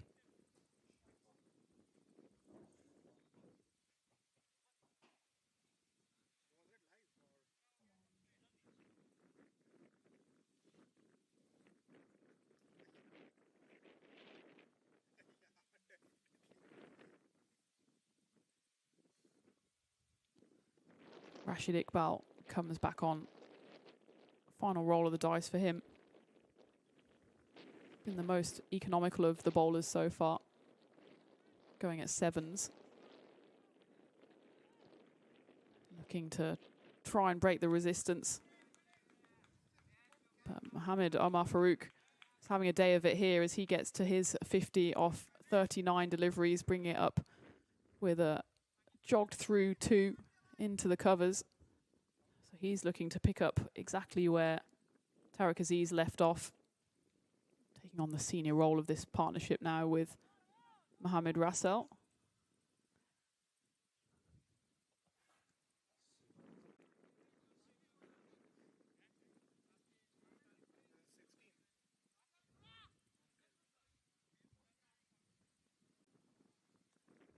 Mohamed Omar Farouk, his previous high score in this season was 40. So he's gone 11 runs better than that as a big appeal comes in for a ball that hit Rassel on the full. Leg bye signalled. Let's have a look if there was any merit in this. No. Straightened up a touch, but you can look at the angle at which the bowler is delivering the ball. It's always going to go down leg side, which is probably why so many extras have fallen in this innings so far. This one's up in the air, and it was a brilliant effort in the end from the fielder sprawling in. That was Tanvir Ahmed, who took the responsibility to try and grab that one, came steaming in from point. I think in the end, not sure he gets too close to it. Oh, in fact, he almost gets his hands around it, then gets an ouchie on the elbow for his trouble. So that one splayed away into the covers and will be stopped in the deep as they scamper through for 2. So Mohamed Rassel, after a slightly lucky escape, gets himself off the mark.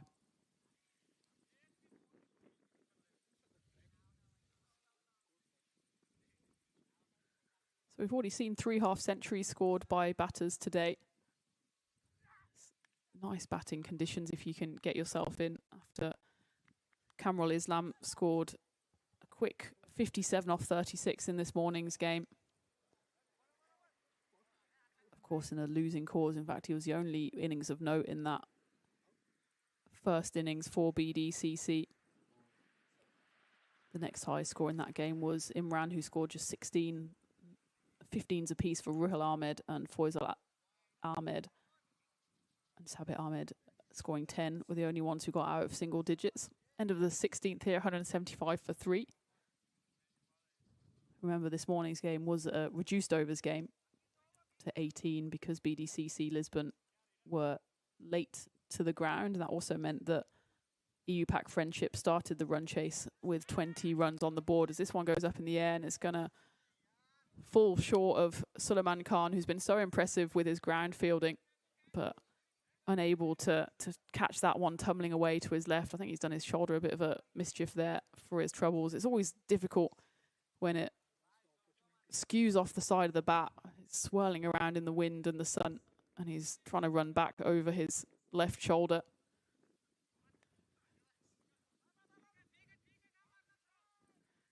The throw's darted in here. Umpire Conrad shakes his head. And, well, in the confusion of the appeal, they decide to not go for any more runs. Let's have a look at this one. It's a cheeky single. I think he's in there. It's difficult to tell because the backside of his teammate's in the way. But he's certainly kind of guiding his bat in there. My instinct would be that he was in. The appeal there from Ankit Singh, the skipper, is not overly convincing. And the ball ricocheted off the stumps and they were probably able to run an extra there, but they didn't, as everyone was waiting for umpire Conrad to pass down his sentence. not out. And this one, though, will go down the ground for a single. Yeah, so to finish off the recap of this morning, EU Pack Friendship started their run chase, 20 runs on the board because of the penalty runs against the BDCC side. And they managed to chase down the total despite losing a wicket on the very first ball of the chase. Syed Sajjad getting stumped in quite curious circumstances.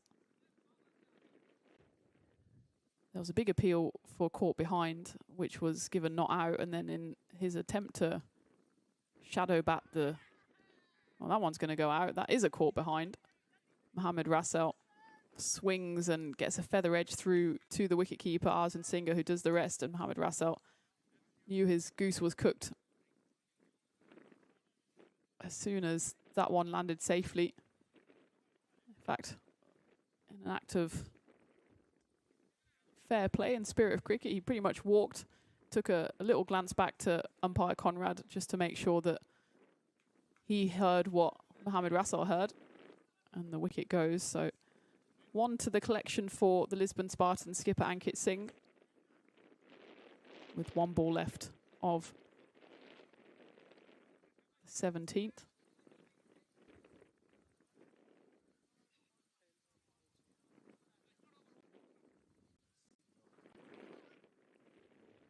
The new batter, Noor Alam,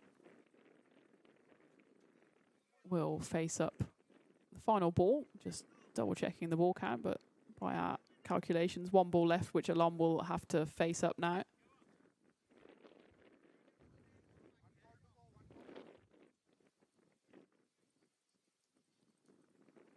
So EU Pack Friendship chased down that total this morning in 13.3, a very comfortable win for them.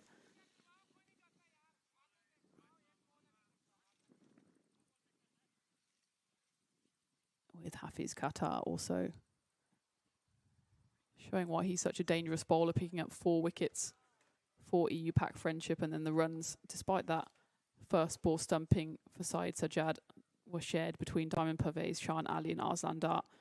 The skipper, with Diamond and Arslan seeing them over the line with 6.5 overs to spare.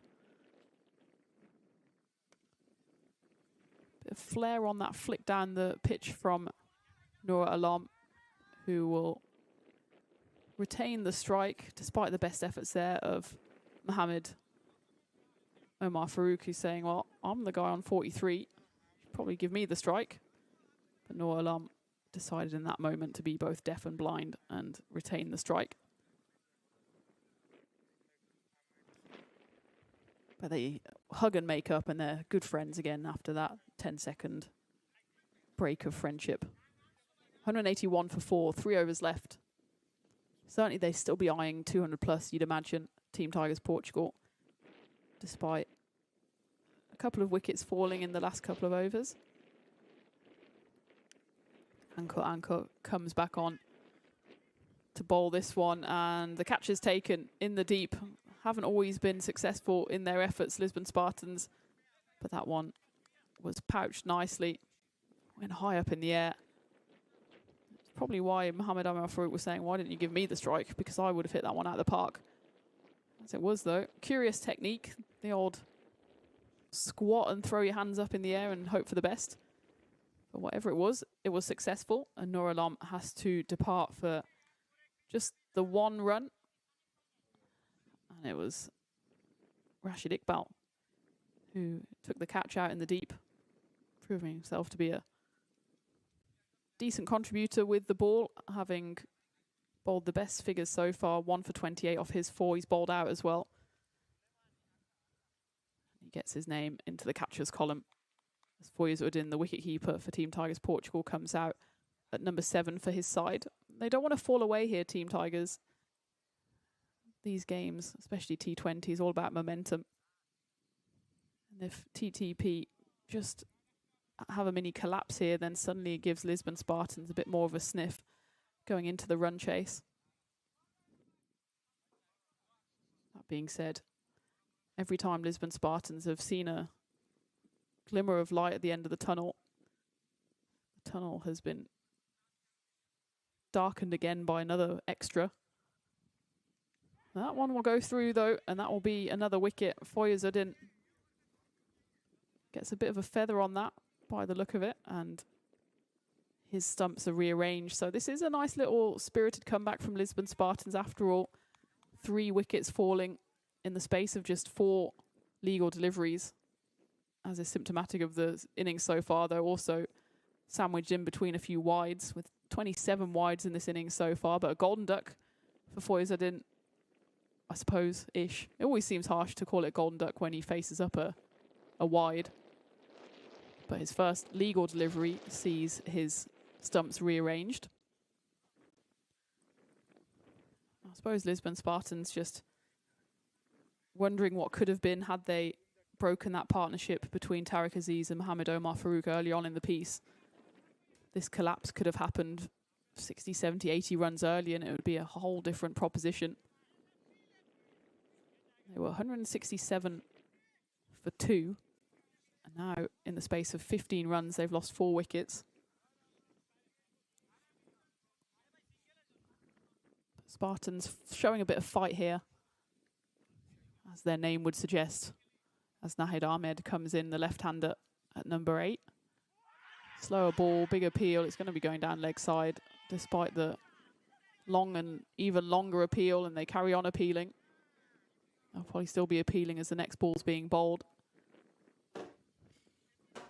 I mean, you can see all 3 stumps from this angle, which would be a worse angle than, of course, the umpires are seeing out in the middle. Maybe add another set of stumps and it could have hit the leg stump on that set. If you look at the appeal of the Spartans, you'd think it was the most obvious middle appeal in the history of cricket. That one's knocked away as Mohamed Omar Farouk has been a bit starved of the strike in recent overs. That's why he's seen the wickets tumble at the other end. And well, he can rightfully be a bit furious here with Nahid Ahmed, who sends him back and says, no, I've got this. I'm 0 off 1. Leave it to me. 2 balls left of the 18th. Nahid Ahmed has to score runs here, otherwise Farouk will be fuming. Oh, it goes up in the air. Lands safe. This time, Nahid Ahmed, unsurprisingly, knows how to run because he wants to get back on strike. He has 1 ball to face. It would be the ultimate doing his teammate dirty if he manages to burgle a single here off the final ball of the 18th. We will see. That expected score, which was threatening to be about 230, 240, has come back below 210. Wide ball. Plus the extra.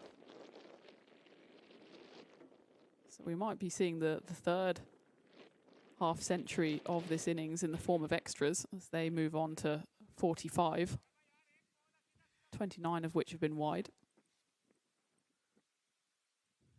Ankur trying to get out of the over here. Decent figures from him, 3 for 26. Make that 3 for 27 as Omar Farouk will retain the strike with 2 overs left. Ankur, certainly the pick of the bowlers of those who have bowled more than 1 over. 3 for 27 off his 4. You really just have to look back at that 1 over as well from Mahdi Al Mahmood. Before then, the game was relatively in the balance, 74 for 2 before that fateful 10th over, which ends up going for 35 runs. So within the space of 6 deliveries, they breached that 100 mark and really set the tone for the second half of the innings. And despite a wobble, still looking very much on course for a 200-plus score here, especially as long as Mohamed Omar Farouk stays out there in the middle and keeps the strike, which is what he has going into the 19th. Well, that's a good delivery, though, from Mahfouz Ahmed, who yorks the batter, but suddenly they do put the afterburners on and they scamper through for 2. Going into the final over, though, you've got 2 options. You'd imagine Ankit Singh could either bowl himself. He's 1 for 24 off his 3 overs so far, or he throws the ball to Saddam Rayyan, who's wicketless in his 3, going for 32. Ankit, you'd imagine, probably bowl himself. It would be unusual for him to go back to Mahdi Al Mahmood after his 1 over. I think he's probably still hiding in the bushes.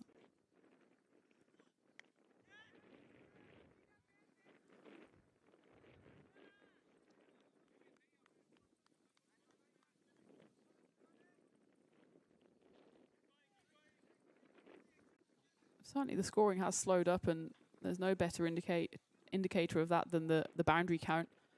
And the last boundary was actually at the very start of the 15th over, that big 6. Since then, runs have kept on flowing. There's only actually been 2 dot balls in that period. But more significantly, there's also been 4 wickets to fall. Still do think it's probably a case of too little, too late for the Spartans. But as they always say, it's a game of 2 halves. It was mostly about football, but it can be applied to cricket as well. And Lisbon Spartans will have the right of reply here. Looks like they will be chasing something around 200. Let's not forget extras still has its moment to raise its metaphorical bat. 46 on the score for extras.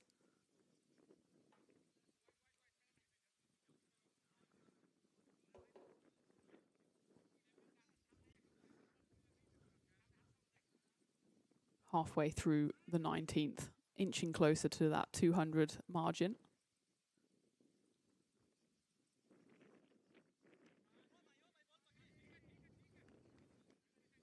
You feel like Nahid Ahmed here just has to get bat on ball.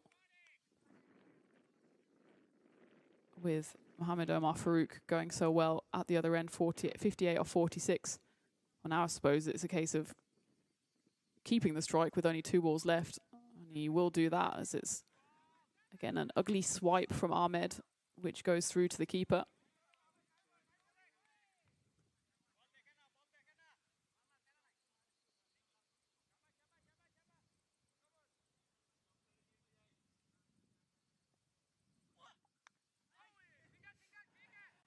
And in the most frustrating single of Mohamed Omar Farouk's life, he gets himself off strike and will remain off strike for the final over.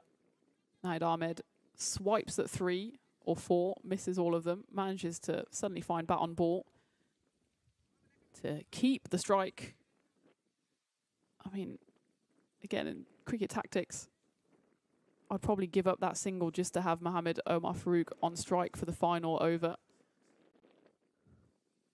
Signal from umpire Andy here, showing that Lisbon Spartans well behind time in their bowling innings.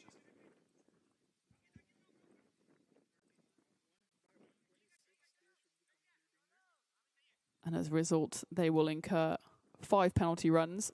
So Team Tigers Portugal magically jumped from 194 to 199. It has been an innings that has been played at a pedestrian pace at most. You have to say, well, there's kind of 2 arguments. You can say it's harsh because the bowling hasn't actually been that slow. But the reason it's not been that slow is because they've been bowling on average probably about 8 balls and over because of the amount of wides, which of course is the bowling team's fault. So it's a frustrating one, I'm sure, for Ankit Singh. For that one, will at least give him something to smile about, as he does bring himself back on for the final over, and he gets one through the defences of Nahid Ahmed, who had no right to be on strike anyway, having taken that unnecessary single in the final ball of the previous over. Ankit Singh picks up his second. Yes, there's been 30 wides bowled, so we've, in theory, bowled 5 overs extra just in wide balls. There's also been 4 no balls, so we're looking at almost an extra 6 overs bowled in this innings just on wides and no balls, which is why we're still out there almost 1 hour 40 into the allotted time.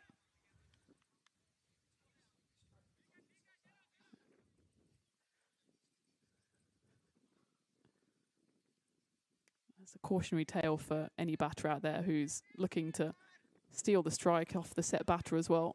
It's now the second time that the strike has been stolen and the stealer of the strike has been dismissed on the next ball. Mustafa Rahman is much more sensible, though. He just knocks his first ball into the gap for a single to bring Mohamed Omar Farouk belatedly to the crease.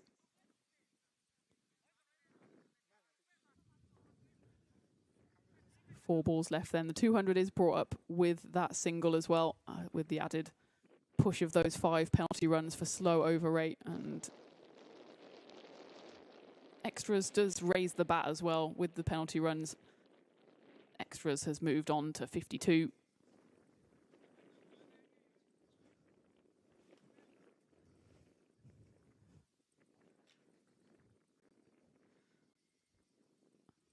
Four balls left. If they can get it to go in a straight line. Well, that one almost made a straight line to the non-striker's end. He would have been absolutely gone. Mohamed Omar Farouk hits a bit of the pad on the way through. Yes, no, maybe, but in the end, might as well go for it. He would have been not in the same postcode had the ball hit the stumps. Decent enough effort from Ankit Singh on the turn on his backside. And well, there's some runs from the tail. So that's lifted away nicely by Mustafizur Rahman for his first 4 of the day. Would have been a wide. He decides to try and bring this innings to an end some 15 minutes later than it should have been. Although I'm not sure whether it's better or worse to hit the ball into the bushes.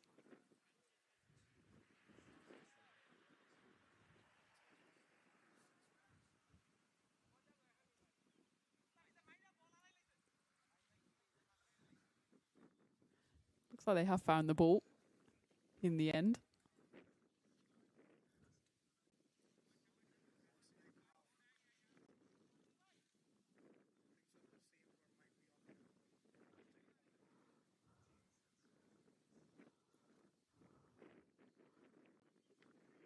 Well, that's not an action replay. That's the same hit. This time, though, it doesn't quite have the distance on it. And they will run through for 1 and 2 in the end. Just checking to see if Conrad had given that out or not. It was quite tight, this one, I think. Let's have a look at this on replay. It was a quick run from Mustafizur Rahman because he was slow off the mark, having needed to pivot on the pull shot and get to the other end and back. And I think he was probably just about safe. Let's take another look at this one on the replay. You can see he was watching the ball being lifted over to deep backward square. Turned the wrong way as well. Comes back, maybe caught a bit ball watching. Yeah, I think in the end he's safely home. As we go into the final ball, which is half stopped there. And they managed to get through for 1 run. So we do get to the end of the innings, finally. 209 on the board for Team Tigers Portugal. It's a formidable total there, thanks to an unbeaten half century from Mohamed Omar Farouk, who finishes on 58 off 47, including 4 fours and a 6.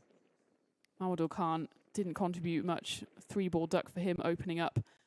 Then Asif Attar, 13 off 17. But that big partnership was between Omar Farouk and Tariq Aziz. Aziz finishing with the top score of 67 off just 35 deliveries, including 6 fours and 5 sixes.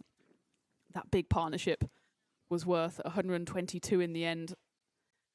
And just the extras as well were an absolute killer for Lisbon Spartans, finishing on 53 extras, including 31 wides.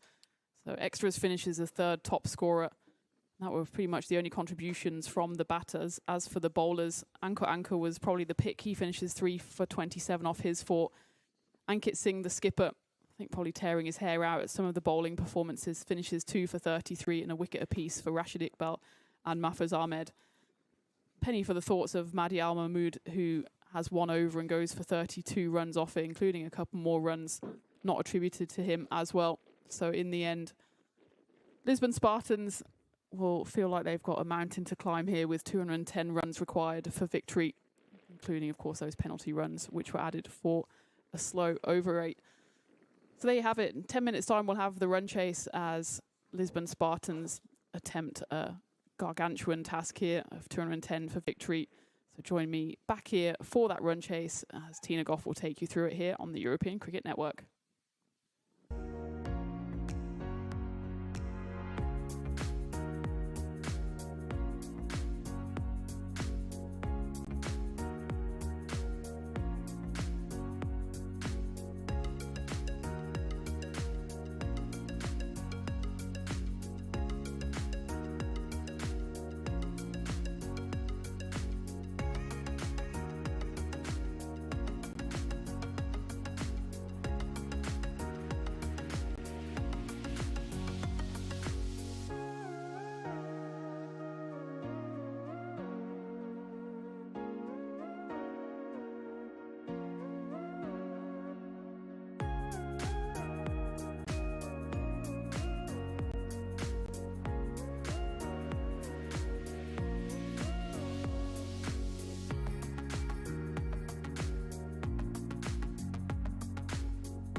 This European cricket event is proudly brought to you by our official timing partner, Rado, and our official charity partner, Share the Meal by the United Nations World Food Programme.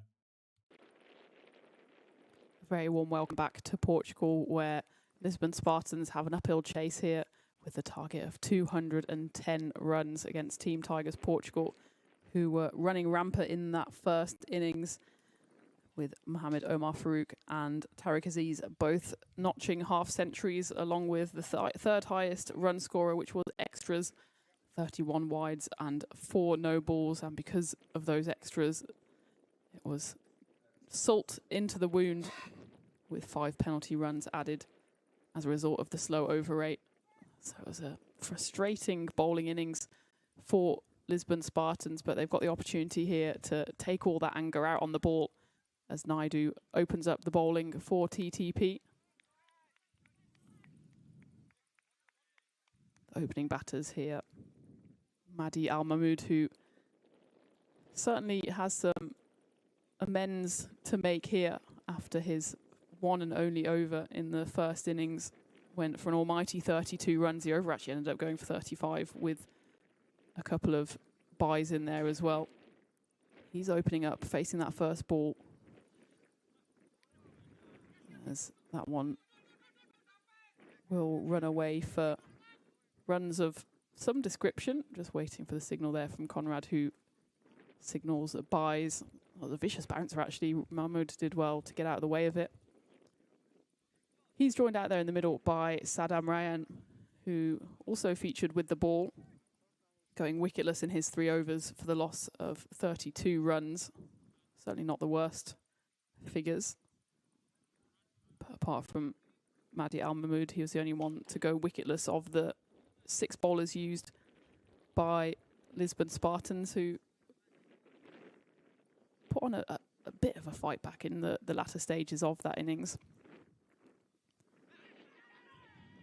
Appeal here, and the first wicket does fall. Saddam Ryan goes for a first baller as he just feathers one through to the keeper, and Foyazudin makes no mistake behind the stumps, and the first wicket falls for the Spartans, whose monumental task just gets that little bit tougher. Good delivery there from Jibon Naidu. He softened the batting side up with that vicious bouncer in the previous delivery, and that one just gets a bit of the bat or a bit of the glove on the way through. And the batter has to drag himself off the pitch. So a big early breakthrough for the Tigers. Excellent delivery from Jibin Naidu. Had a bit of pace, a bit of bounce. Was too much for the batter, Saddam Ryan. Mohamed Al Amin coming out at number 3 for the Spartans. Goes fishing after that one. This short bowling is doing the trick for Jibon Naidu.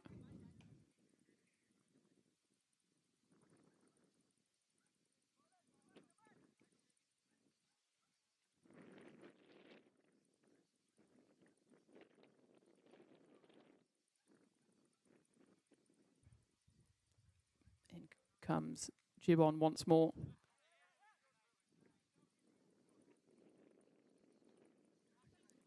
That one's worked off the hip of Mohamed Al Amin for his first runs.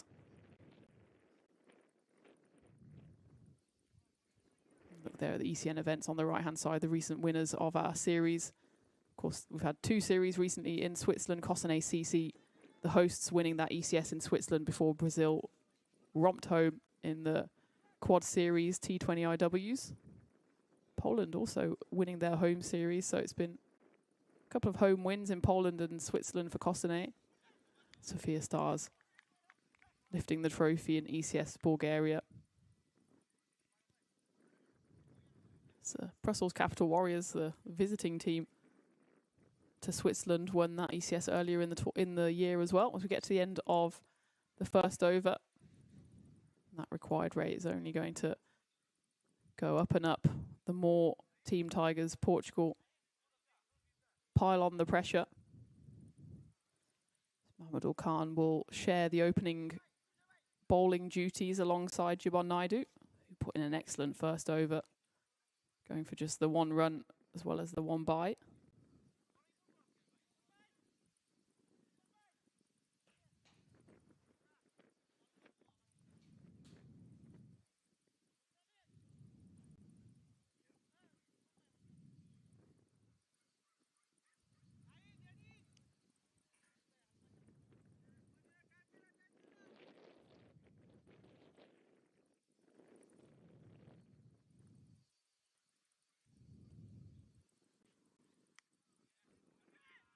First ball gets crunched through the covers for 4 runs. That was an elegant shot there off the bat of Mohamed Al-Amin. Just uses the pace of the left armour, Mamadou Khan. He just didn't quite get that one to straighten up as he would have liked, so it just ended up going across the right-hander, but take nothing away from the shot. That was nicely played. It skidded off the AstroTurf as well, which made it go even quicker through the covers.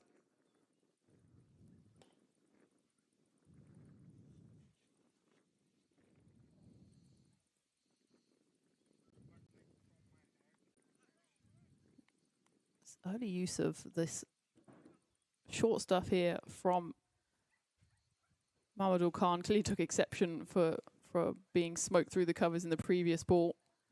Guess want to spit up there at Mohamed Al-Amin.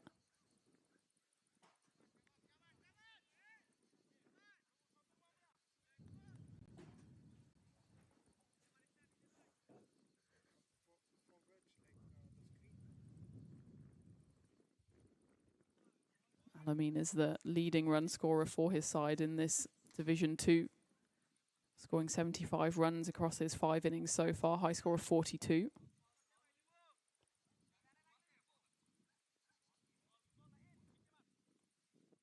Mahdi Al-Mahmoud only played the 1 inning so far, only played the 1 game. And I'm sure his bowling will be an innings he'd like to forget. His 1 batting inning so far was just a 1-off 3. As Amin is sent back here. In the end, they probably could have got through on the misfield from the man at 45. Again, just shows both of these sides going into this game just struggling for a bit of form with the bat. Neither team had notched a half century. Of course, that was broken in that first innings by first Tariq Aziz and then Mohamed Omar Farouk. Spartans will be hoping that someone here can stand up and be a hero. It'd be more than just 1 half century acquired, though, you'd imagine, with such a big total on the board. You can see that on the right of your screen just how busy we are at the moment. Tomorrow will mark the return of Portugal Grizzly Liga Division 1.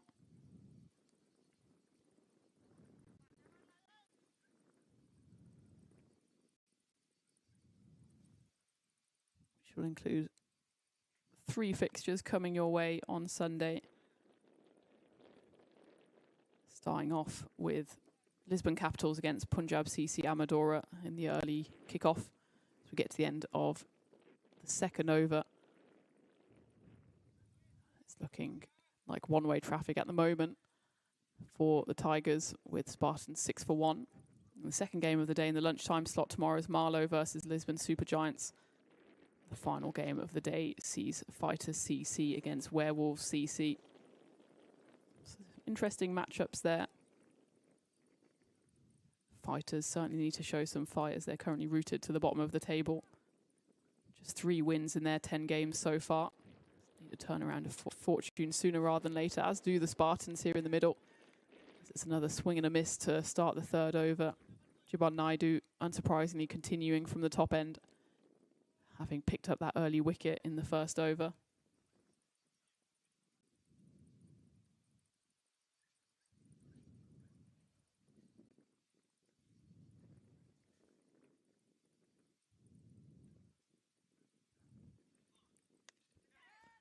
That's hit uppishly into the covers, but will only be cut off after they jog through for 2. Jibon Naidu picking up his 5th wicket of the tournament so far, but there's 2 clear runaway leaders at the top of the Tigers' wicket-taking charts. Mohamed Omar Farouk has picked up 11 wickets. Mustafizur Rahman has got 10. So I'm sure we'll see both of those in the coming overs, as that one signalled there by umpire Conrad going down leg side. So they've certainly got some weapons in their armoury to Team Tigers Portugal. Some depth in their bowling lineup.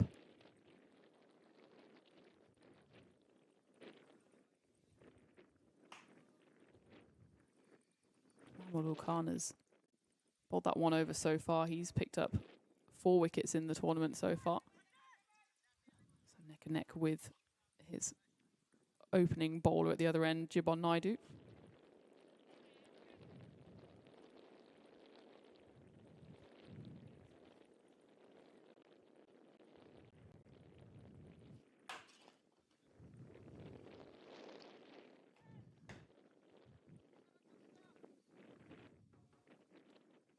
That required rate started off a touch bit above 10, is now creeping more towards 12, which is heading into very ominous territory for the Spartans.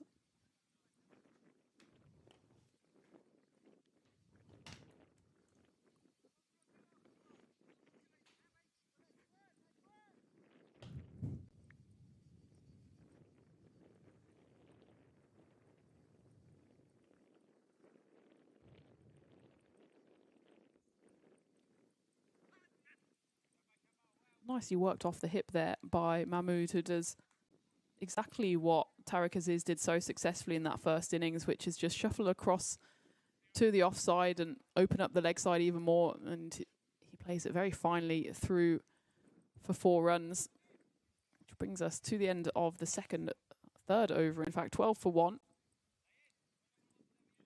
So a start that needed to be explosive if they had any chance of keeping on that run rate has been circumspect at best. I mean, they probably felt like they had to just steady the ship somewhat after that very early wicket on just the 3rd delivery.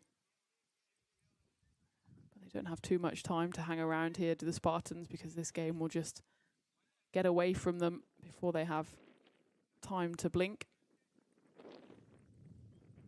Mahmoud Khan will continue from the embassy end with his rangy left arm.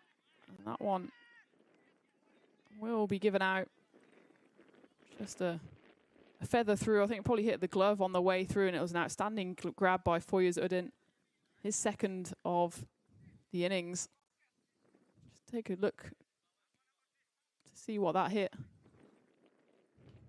think it was straight off the glove.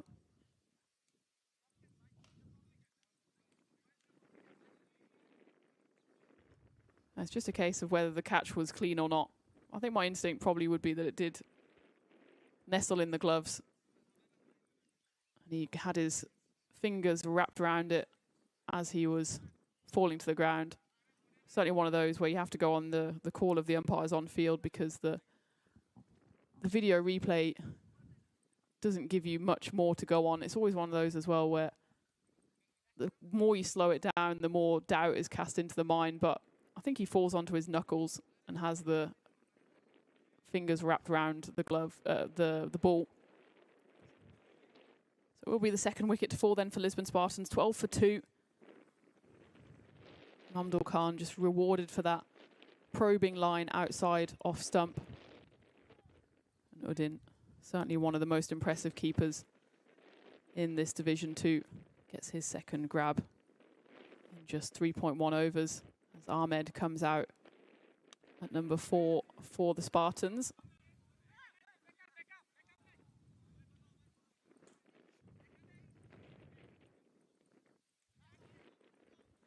Big hello to everyone who's joining once more on this Saturday afternoon. Hope you're enjoying the cricket wherever you are. Chris Smith giving me the update that Birmingham Phoenix won in what sounded like a bit of a penultimate ball thriller there, beating Welsh Fire by 7 wickets on the 99th of 100 balls, with the men coming up within the next hour.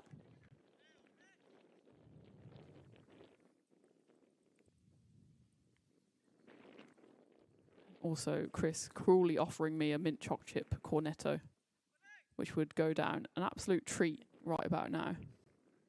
You'd have to offer 4 though, 4 more. I think everyone in the embassy would love an ice cream right about now. So send them to the embassy at Santarem Cricket Ground, Chris, and let's see what kind of state they turn up in. We'll look forward to our puddle of mint choc chip goo. But I hope you're well, Chris, and enjoying the ice cream. I hope you're having one yourself. You have also offered some to Filgy and Blowers over in Switzerland, so make sure there's enough to go around. I bet they'd absolutely go to town on a cornetto, those two ice cream fiends.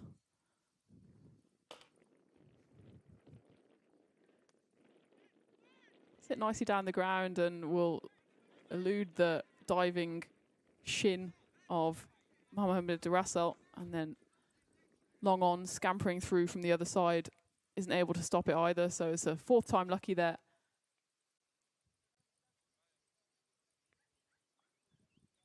For Tanvir Ahmed, who finally gets one out of the screws to end the 4th over.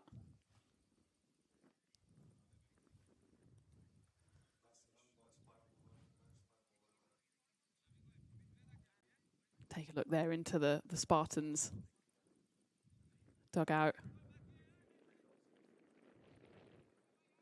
It's probably quite a dejected dugout as it is at the moment, with still the best part of 200 runs required.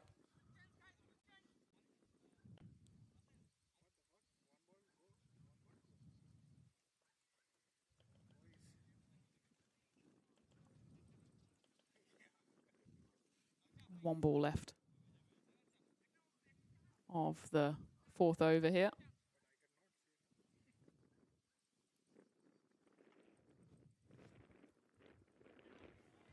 And we'll go through for the 4th dot of the over. So just a wicket and a 4 to speak of in that one.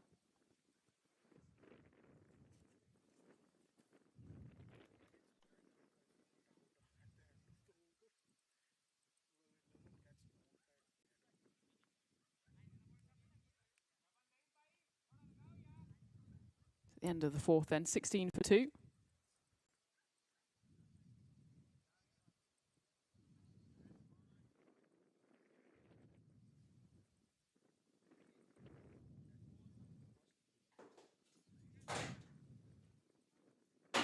Will be a change of bowler here as Rahman comes on for his first bowl of the day.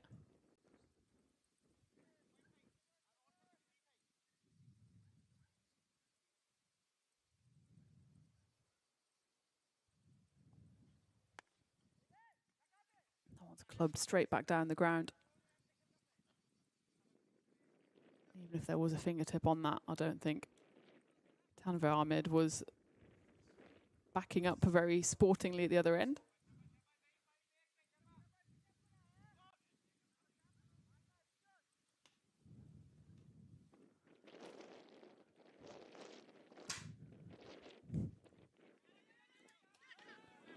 Direct hit here might be interesting, but it just pings off the side of the pitch and jumps over the stumps for a wide and also run.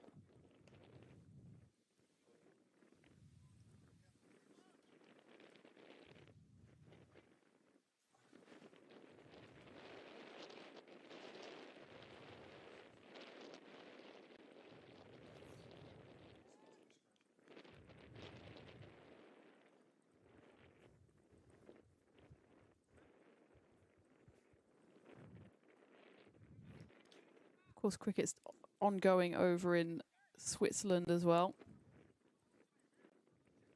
with Zurich Mavericks requiring just 2 runs for victory over there, so will be a regulation win for them. A wicket has fallen, but it's just the 2nd wicket to fall after Ahmadi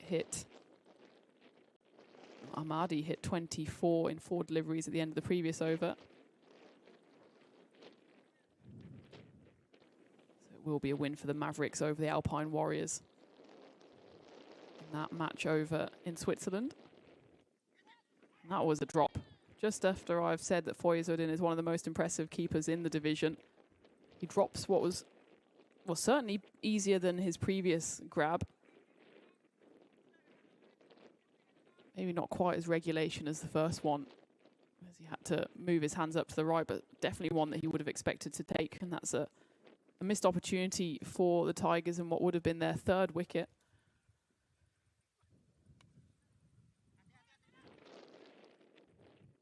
Tanvir Ahmed decides to get himself to the relative safety of the non-striker's end, having been given another life there.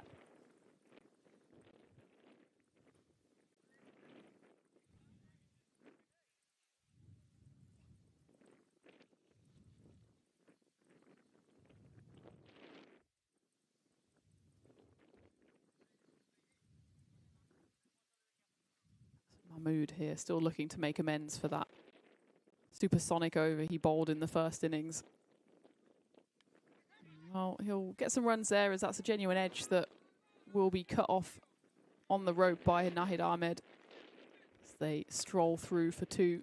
Gets us to the end of the 5th over, 21 for 2. As we go on cricket watch across the world, and the 100 game between Birmingham Phoenix and Welsh Fire men is starting right now, with Phoenix choosing to bat first in that one. At the same time, over at my office at Lord's, in the Women's 100, London Spirit are batting first against Southern Brave after Brave won the toss and decided to field.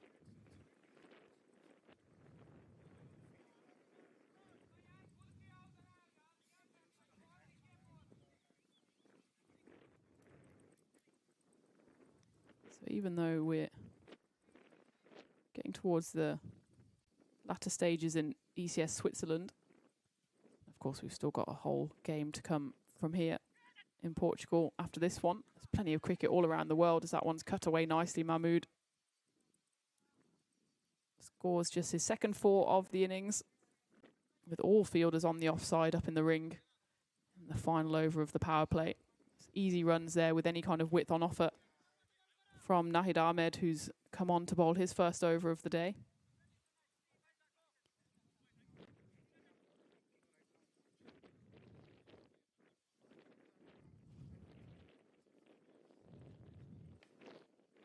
Just need to straighten up his line here, does Ahmed. They have sent cover out though. So that ends up straighter, but also hit straight through the covers. And some handy foot fielding there from Mohamed Rassel to stop the ball racing away as they go through for 2 runs.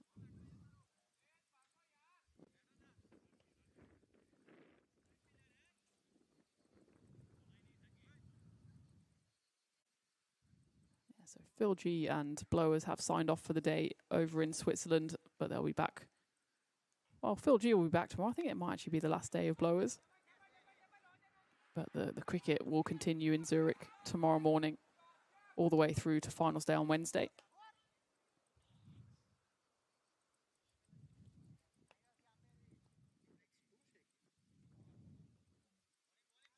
The final game coming your way from Portugal this afternoon will be Falcaus against Lisbon Kings 11. That's starting at 4 p.m. local time, so in just over, or just under an hour and a half. The conclusion of this game. Shy at the stumps, and again would have been in trouble on a direct hit. It's a decent pick up and throw. It's always difficult on these AstroTurf pitches to get the throw in, and well, in fact he would have been out. Wasn't far off in the end. Good piece of fielding again from Rassel, who saved the boundary earlier on in the over.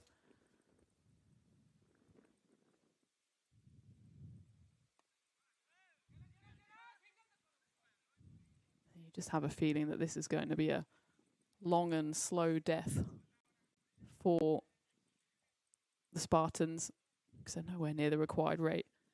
In fact, none of the overs so far have gone at the rate that's been needed. This is actually the best over of the innings so far, with 8 runs coming off it, with 1 to go. This one might go to the rope. It will. So that will be more of what is required from the Spartans. That required rate is a shade under 13. It's 12 coming off that over. But still not enough unless they start shifting through the gears now.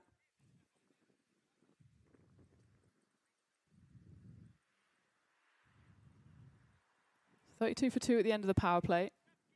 Of course, that means that Team Tigers, Portugal, can also batten down the hatches and put 5 fielders out in the deep to stop any of those boundaries which have been hit so far, 5 of them. But also an incredible amount of dot balls have really stopped any kind of rhythm in this Spartans batting so far.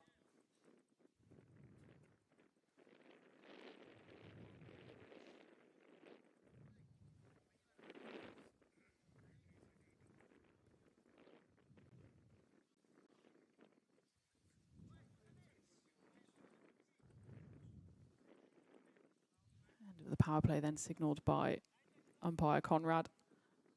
Tanvir Ahmed on strike. He's 6 off 10. Mahdi Al Mahmoud is going slightly better, 17 off 14. But neither hitting at the rate required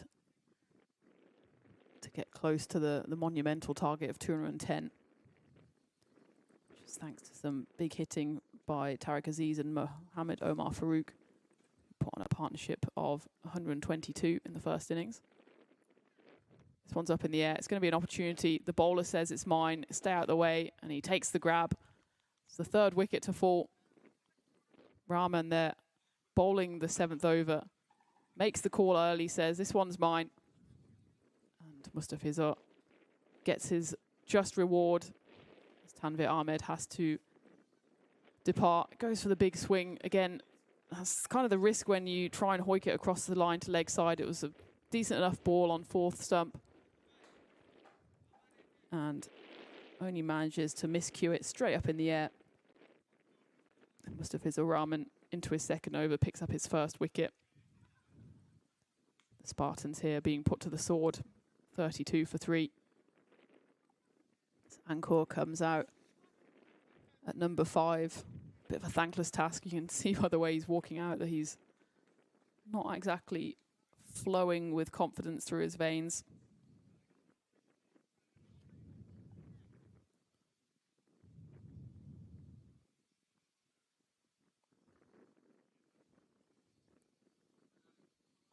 Tigers here looking to notch up a big victory, which will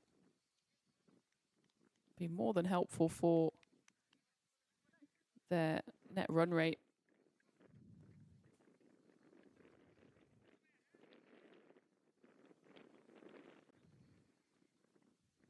Which is currently just about negative, but only very slightly.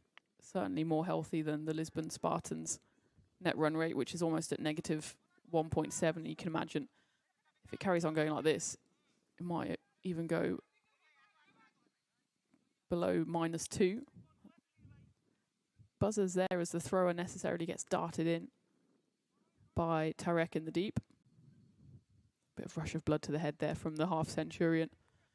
There was never really anything on there apart from just lobbing the ball back to the bowler, but he decides to dart it in, much to the annoyance of Mustafizur Rahman, who will have an extra run against his figures.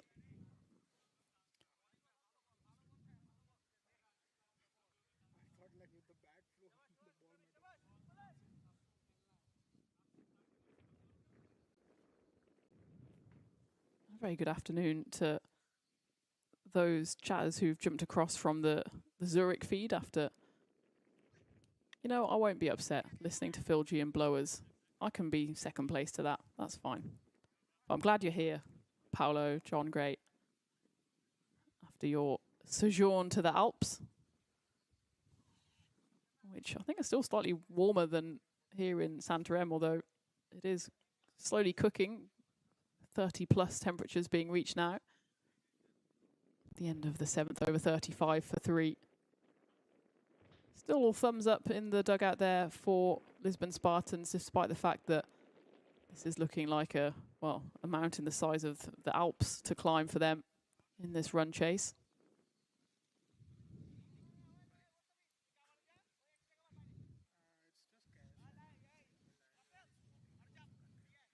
You have to say it's been a much tidier performance with the ball from Team Tigers Portugal. Just 2 wides given up so far. I hope that's not the classic commentator's curse. After 31 wides were bowled in that first innings, 4 no balls. As Extras was able to raise its bat, scoring 53. So that one's whipped away nicely through square leg for 4 runs. There were 5 penalty runs added as well as a result of all of those extras, with 35 extra balls having been bowled through wides and no balls. And the misery was piled on with the penalty runs because of the time it took to bowl what was then effectively 26 overs. It's not quite what the lawmakers had in mind when they put in the time limit for 20 overs. The point was to bowl only 20, but a sloppy bowling innings from Lisbon Spartans, and it's not exactly been any better with the bat so far. 39 for 3, Ankur 7 off 5 for him. Mahdi Al Mahmood has shown character at least to stay out there after he got walloped for over 30 runs in his single over. Back-to-back boundaries can certainly help the cause and help limit the damage to the net run rate for the Spartans.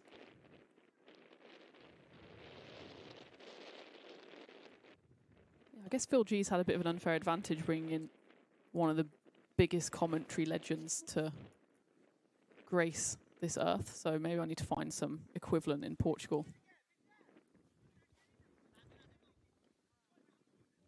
See if I can get a guest on tomorrow to freshen up the airways. Maybe we can get blowers on a commentary jet over to Portugal. I'm sure you wouldn't mind. I know he's staying in Switzerland tomorrow, but has decided to do something other than the cricket. Shocking, I know. But it was great to hear him. I know all the commentators, Vinny and Phil and Rhino was there as well. Very much enjoyed picking his sizable commentary brain. It was great to have him on air as well. And I know he very much also genuinely enjoyed the cricket out there in the middle, especially the hitting of the Brazilians and the tenacity of Switzerland, who were unlucky to not get over the line in at least one of the games.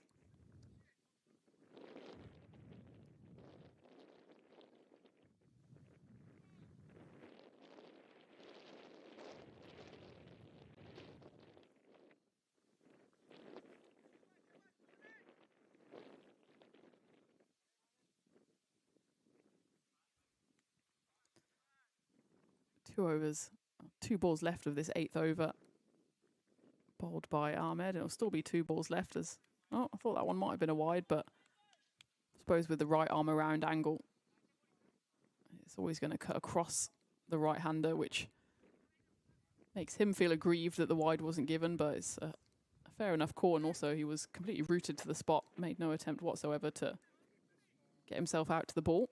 So it will be 1 left of the 8th.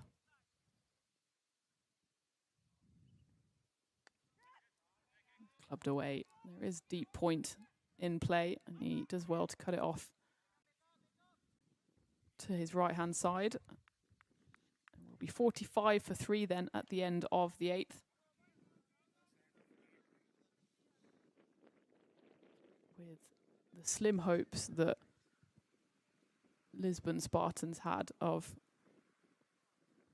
salvaging this game, fading by the moment with that required rate, going up and up with every over that doesn't go the way of the batting side. So far in this innings, we've only had 1 over that's gone for more than 10 runs. That Nahid Ahmed over went for 10.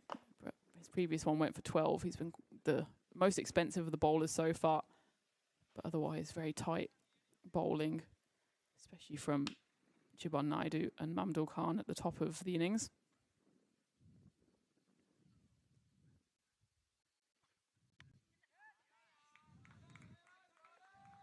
Will be Rahman to continue, and that's cut away nicely by Mahmood, who's looking like he's shaking off the ill effects of that bowling innings where he was hit for so many runs, and that's a nice swing of the bat there through the vacant point region. Getting some words of encouragement as well from his buddy at the other end.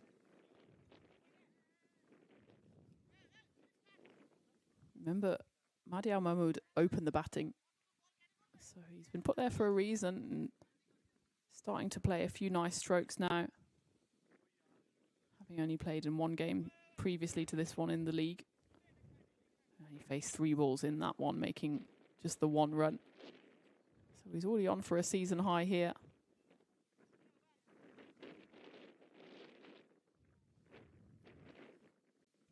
With Angkor, in fact, actually currently matching his high for the season. In his 5 innings so far, he's managed just the 37 runs, a high score of 12. So maybe a few personal highlights and accolades to play for here for Lisbon Spartans, because you certainly imagine that the points are off the table.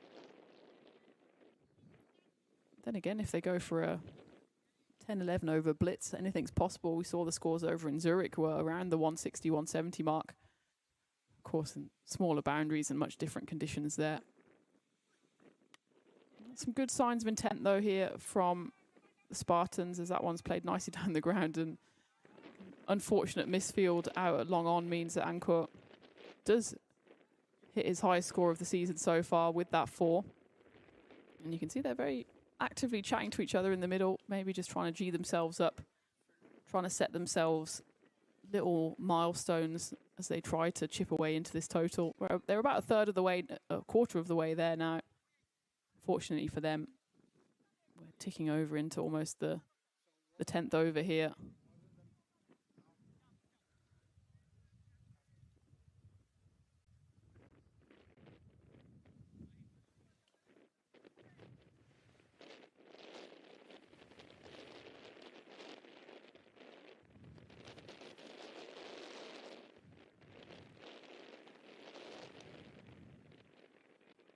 Good half goalkeeping stop there in covers. Prevents more damage. But again, it will be 2 runs. Just the Spartans beginning to bat with a bit more of a spring in their step here. After they were looked like they'd already almost given up at the halfway mark. It can be so brutal as a fielder just to see wide after wide being bowled, nothing that you can do about it.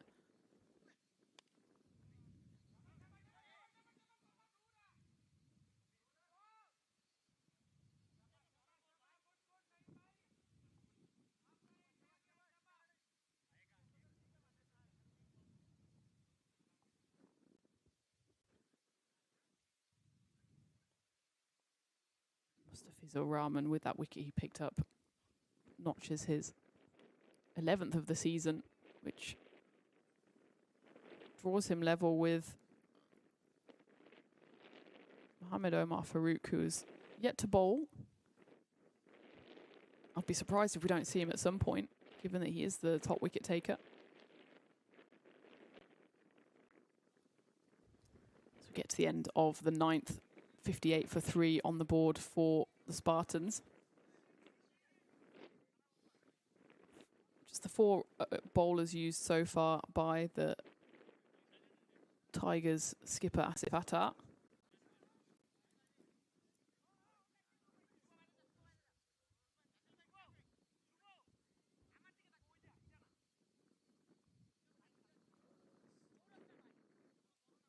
Just as I was talking about him, he arrives like Beetlejuice with the 00 on his back, Mohamed Omar Farouk.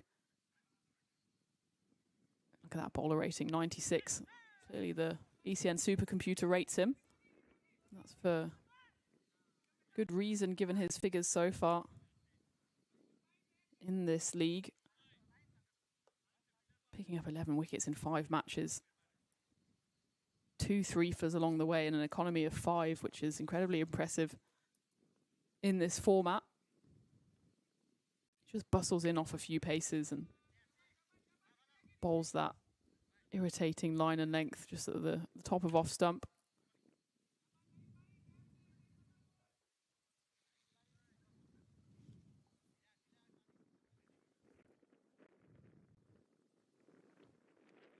This one's up in the air. Who wants it? I think it's going to land safely. In fact, the fact that the wicketkeeper's closest to it, square leg, says it all. If Conrad had his playing hat on rather than his umpiring hat, I'm sure he would have gobbled that one up. But square leg is deep in on the boundary. Mid-wicket was slow off the mark as well, so a lucky escape for Al Mahmood. This time he goes big again. There is a fielder out there, but he just loses his footing as he tries to find the line of it. Does the fielder. They're living dangerously here are the Spartans. That's two, I suppose, no more than half chances in 2 deliveries. Probably would have been a full chance there had the fielder picked it early on. But he made a relatively good chance look like a hard one.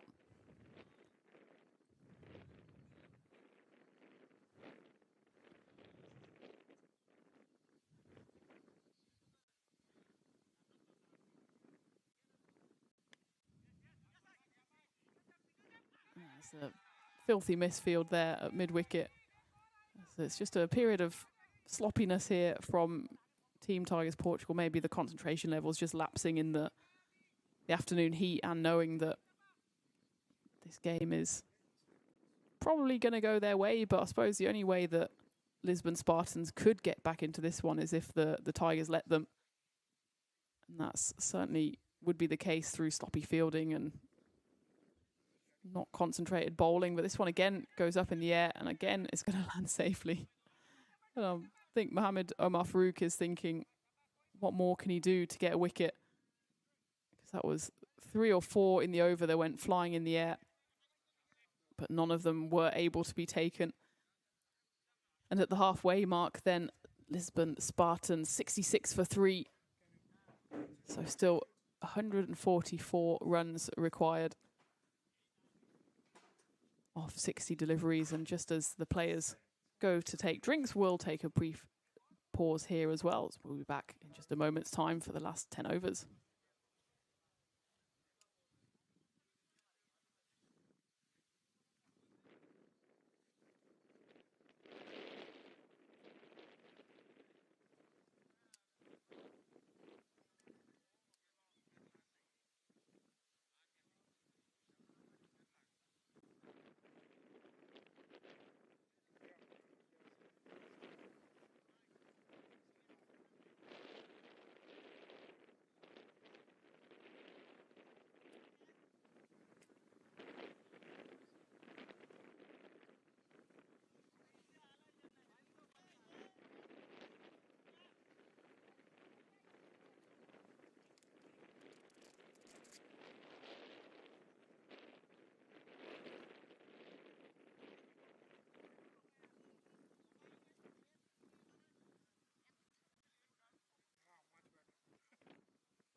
And a warm welcome back as the run chase continues here for Lisbon Spartans. 66 on the board So they need to double that output in the remaining 10 overs and then some to get anywhere near the total.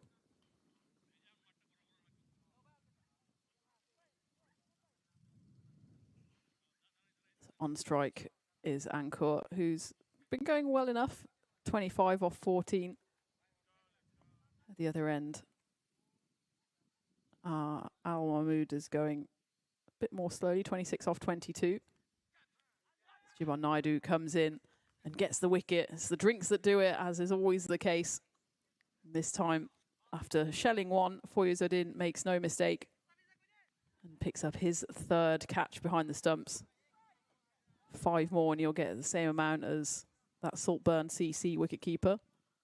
Although that was very much edge rather than any click controversy. Ankor knew his game was done as soon as that one nicked past the edge. Udin makes no mistake.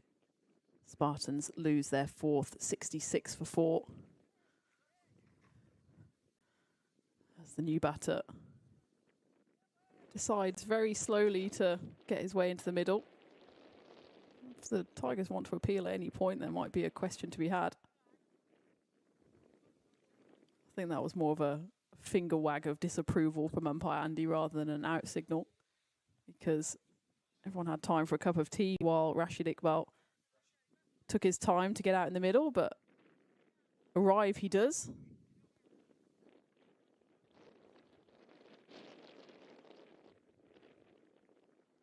As the Spartans here scratching around for runs and opportunities to score runs. That one's clubbed down the ground for a single.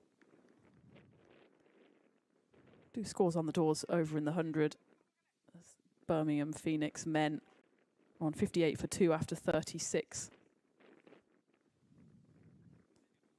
With Mitch Owen and Will Smead, the 2 opening batters for the Phoenix, already back in the dugout. Joe Clark going along nicely, 33 off 18.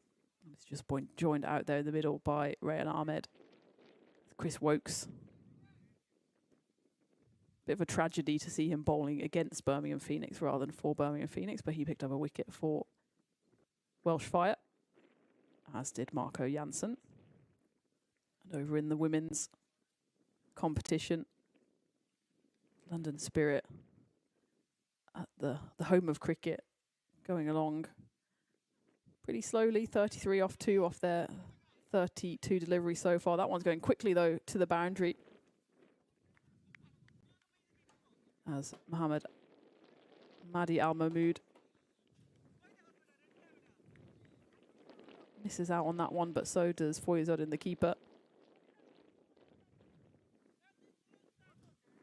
But they won't mind, they need runs any which way, and 4 byes have been signalled there by umpire Conrad.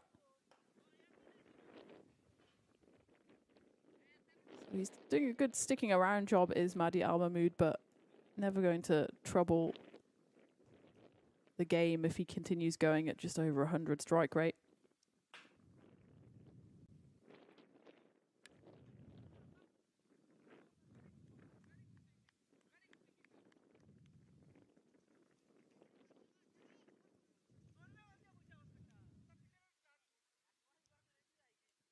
Rashid Iqbal was the new batter that came in at the fall of the wicket at the start of the over.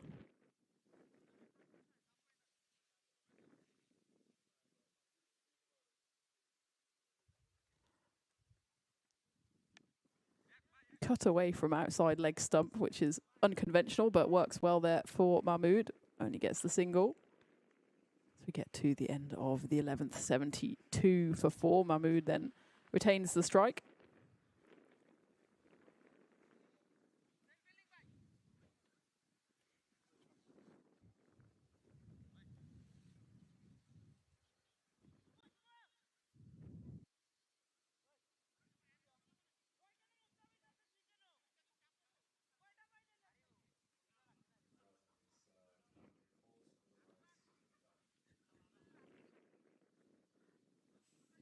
Mohamed Rasul cutting quite a lonely figure there at long off, as Mohamed Omar Farouk will continue. Unsurprisingly, his first over went for just the 8. why he is the joint leading wicket taker for his side. Hasn't picked one up yet, but probing lines, and he probably could have taken about 3 or 4 catches in that first over. There's another opportunity. There's 2 fielders going underneath it, and it bumps off one, hits the other, and hits the deck. Either of them could have taken a comfortable grab. In the end, neither of them do. I think the player who was closest to it catches it and sees it all the way, but then gets completely put off by... Yeah, he almost retracts his hands because he's worried about the impact there. In the end, they have scraps to feed off, and they discuss between them who is to blame. I think probably 6 of one, half a dozen near the other, and 1 to the score. I suppose Team Tigers have put themselves in a position where they can afford to be sloppy with the amount of runs they've accumulated, but there's going to be 6 all the way.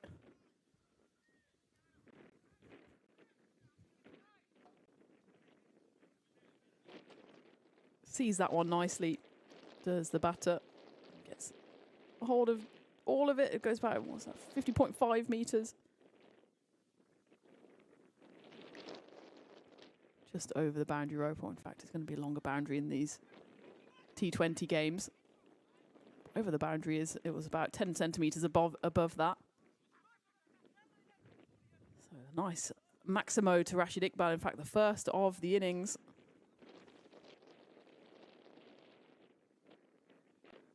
In what has otherwise been quite a leisurely bat in the SCG here for the Spartans. Oh, that's an ugly full toss. Where's that one come from? Does well to get anything on it, does Iqbal. Just comes out the hand wrong, and he plays a, what would you call that, a overhead swat. Fortunately for him, the single means that he won't have the free hit, which goes to Al Mahmood, who misses out. I think Rashid Iqbal remonstrating there, saying, I risked my life on that free hit to get you it, and you swing and miss in return. I would invoke the Tina protocol there, which I've mentioned before, that I think whoever faces the no ball should face the free hit. And well, got to face the music here, Mohamed Omar Farouk, because that should have been a run out of the non-strikers. In the end, he flicks it past the stumps. And again, the Spartans live to fight another day. He's begging for the ball. He gets the ball. And then misses from, what would you call that, maybe 2 metres? As the batter, Mahmood, had completely given up the ghost and then is able to rise from the dead. Take a look on that right-hand side of your screen there, the upcoming series. We've got an ECS in Estonia starting in 9 days' time. Phil G's looking forward to being on that, and it's also then going to be followed up by an ECSW. So lots to look forward to over from Eastern Europe.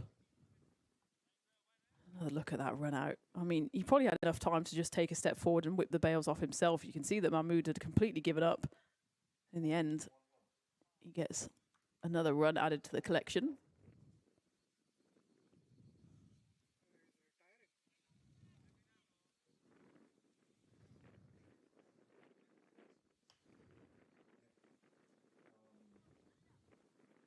It does look like, though, Mahmood, his stay of execution has not lasted many balls more, because he's just been retired out. I suppose the Spartans need something to happen for them with 8 overs remaining, and he's retired out. Mahmood, 29 off 28. I guess you can see it 2 ways. I think it's a fair enough call in the context of the game, with that required rate at almost 16. Then again, it seems a little harsh, given that Mahmood is the only one that's really kind of applied himself whatsoever. And also ruins his day, if it weren't already ruined, with his first and only over going supersonic. So now he ends up being on the wrong end of a supersonic over and a tactical retired out. That's the beauty of cricket, though. I'm sure he'll come back fresh for the next game that the Spartans will play in a couple of weeks' time. And that retirement has just brought the new batter out to the crease, which looks like it's Ankit Singh, the captain. So very much the skipper taking matters into his own hands, saying, that's enough. If you need a job doing properly, I'll do it. Well, over to you, Ankit.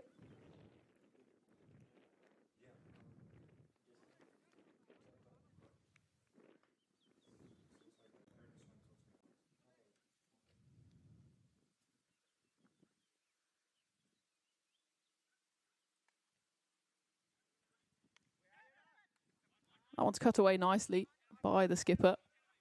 And they're able to get through for two, a tight two in the end, as the throw just nips over the stumps. So again, a direct hit would have been interesting. Tariq Aziz bowling his first over of the day. The sixth bowler employed by TTP. Yes, no, maybe. And again, it's one of those where had the throw come on cleanly, it would have been another run out to add to the collection. In fact, the only run out so far, which for some reason it feels like a game that should have had multiple run outs, but so far it's been harem-scarum stuff for the Spartans.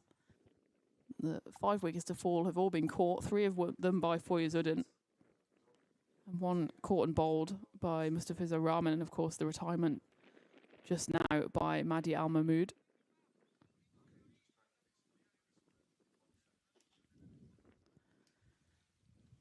But that target is not even a dot on the horizon at the moment for Lisbon Spartans, 210. As a reminder, if you're joining us late, it was the triple threat of Mohamed Omar Farouk, Tariq Aziz and extras that got TTP to a sizable score. Mohamed Omar Farouk finishing 58 off 47.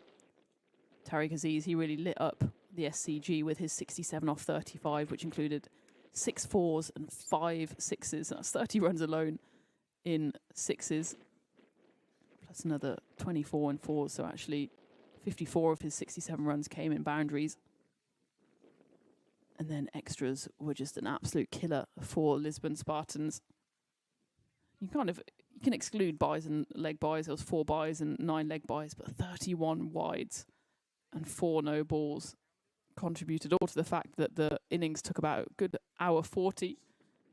And as a result, the 5 penalty runs were also then incurred by Lisbon Spartans. And as a result, 209 was the formidable total posted by TTP, which looks like it will be not just a step, but maybe a whole marathon too far for Lisbon Spartans. 88 for 5. Just sorting out, making sure all the sums add up, as that one adds up to 6 runs. That's nicely hit there by Rashid Iqbal, the second time he's been able to clear the fence.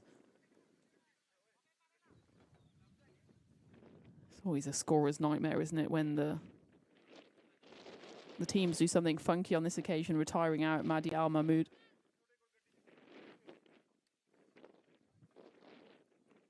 Going again on the leg side, and this time he withdraws from the catch, does the fielder out in the deep, and as a result, it bounces over the top of him, and he gets 4 runs. And I'm not sure if Rashid Iqbal there is celebrating or fuming with himself. I'm not sure what he's got to be so upset about, because it's a 6 and 4 to end that over. It's 98 for 5 at the end of 13. It's actually the joint best over of the innings so far. It's the 3rd occasion that 13 has been hit from the over. But again, given we've had overs that have gone for just 2 and 4 and 3, it's the tail of the tape here for Lisbon Spartans, and why they will fall short, you'd imagine, barring something unbelievable for them and catastrophic for the Tigers. 7 overs left now.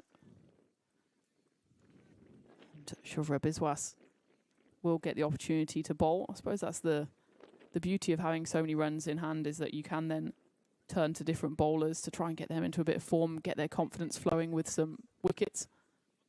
Biswas will be the 7th bowler used by Asif Attar, the Tigers skipper.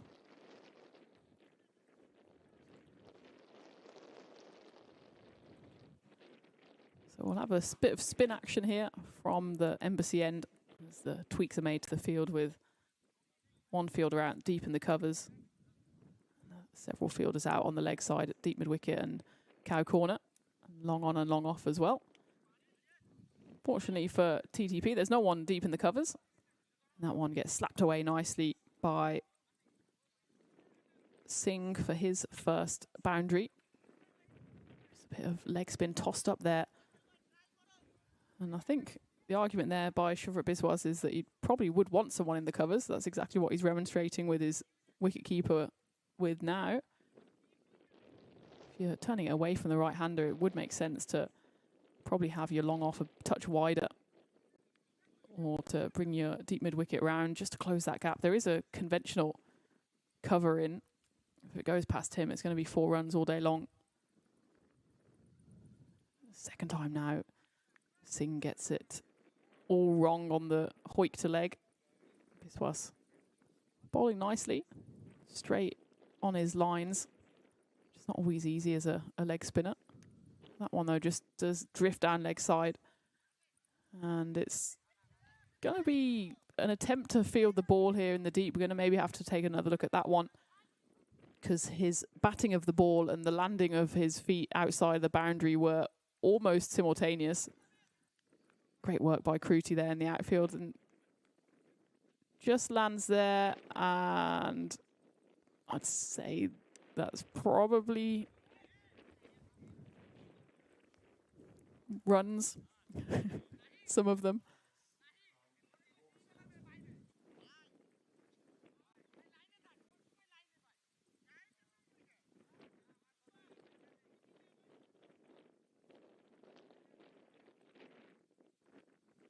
I think it probably was a 6 runs, just making sure we get the scores right. That one's definitely 4 runs, as the fielder there in the deep, Mustafizur Rahman, has had a busy over, one to the right, one to the left.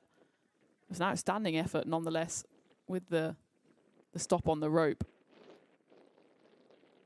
Here we have it again. See if we can get it as slow as possible, Lucky.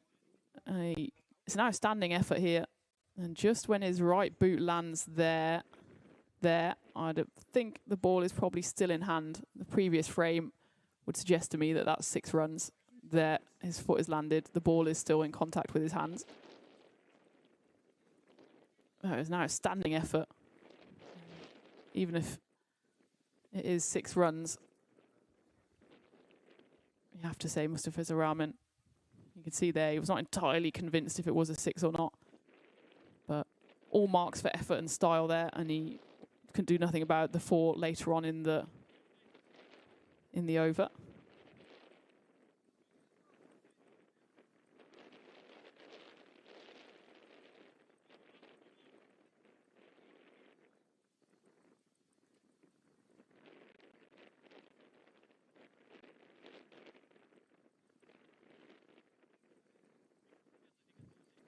So it was given as a 1 on field, so the decision on field will stand. Of course, the umpires out there in the middle don't have the benefit of the technology we do there.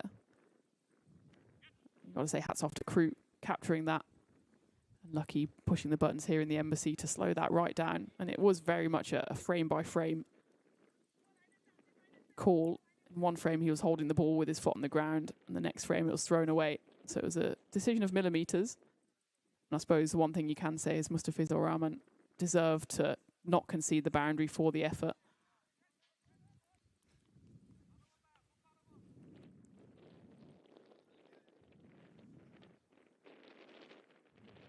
Quietly, Rashid Iqbal is building a nice little innings here, 29 off 11. He's pretty much all boom or bust, goes for the big hits. Here's another one, though. But when it goes big, it goes all the way for 6 runs, and that's his 3rd Maximo of the innings, to go with his 3 4s so far. So that moves him to 35. He's got that really high backlift and the long levers. In that one, he just lined up from the bowling of Turek Aziz. Shuvra Biswas out there in the deep. Can only watch that one go all the way. So at least signs of life here, led by Rashid Iqbal. Still that rate way off in the distance. But these boundaries will certainly help. That one's clubbed away. And in fact, it will be stopped nicely in the deep. I thought it was going to find its way to the rope. But a right hand stuck out there by the fielder coming along from long on. They do manage to scamper through for 2, which keeps Rashid Iqbal on strike, which is exactly where you'd want him to be if you're a Lisbon Spartans fan here. With Arzan Singh the other end, just going at a runner ball.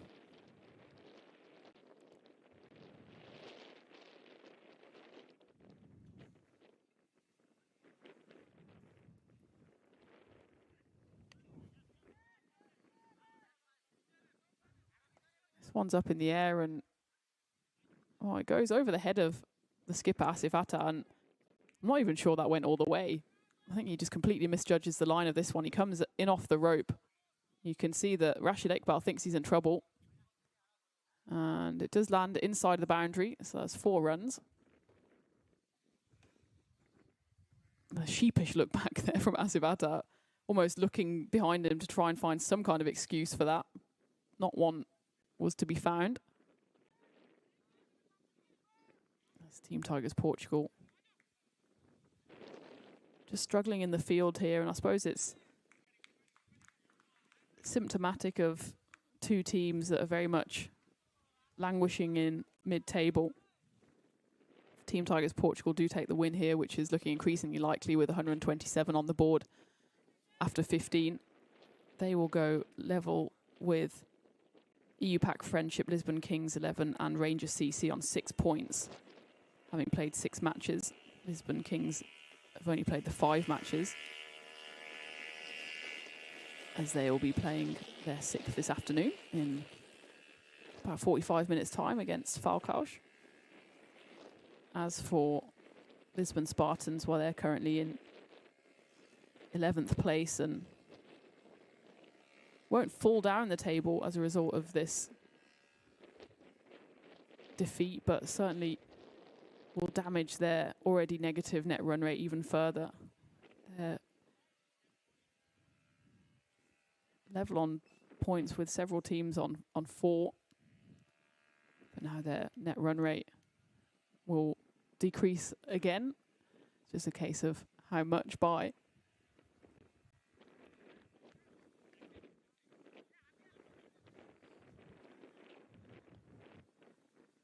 Mahmoud Khan comes back into the attack. He's got 2 overs left. So you imagine he'd bowl the 16th and possibly the 18th here. Jiban Naidu, he's got 1 left as well. Both of those have been the most impressive bowlers for TTP so far. Naidu in particular, 2 for 9 off his 3 overs. Outstanding figures.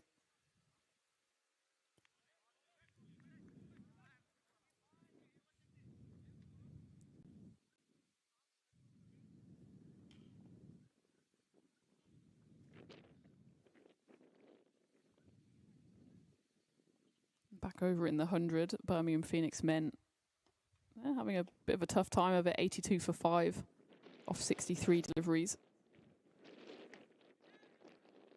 That one's carved away, but should be stopped out in the deep. Meanwhile, London Spirit women aren't doing much better. They're going at a runner ball 58 for the loss of 4 wickets. Despite the batting firepower in both of those lineups, the batting teams are struggling. And the batting team is struggling out there in the middle as well. Although one person who isn't is Rashid Iqbal. He's 43 off 15. One-man run machine at the moment. He tries to go for the big old wind-up once more, and he could be out here, and he would have been out with the throw being a bit more accurate. As it is, though, they'll go for overthrows. Rashid Iqbal probably could have put 2 overthrows in there if he'd put on the afterburners, but he's much more happy staying at the striker's end.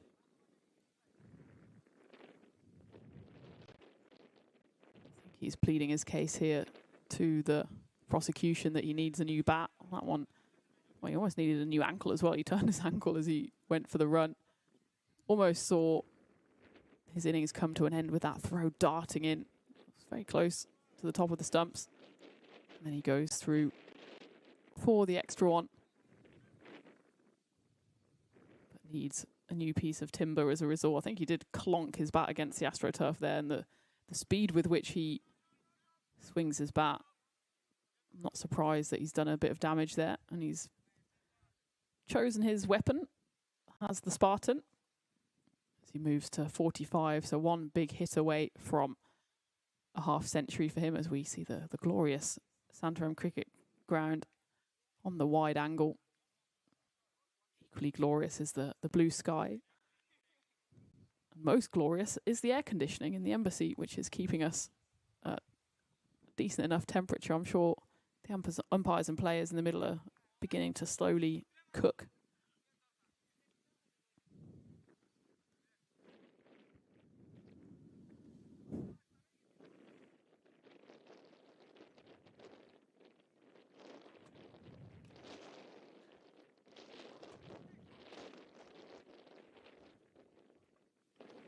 Rashid Iqbal on his high score then for the season, and again gets a lucky escape. I suppose you make your own luck, as he's really played with a lot of positive intent. 23 was his high score before today.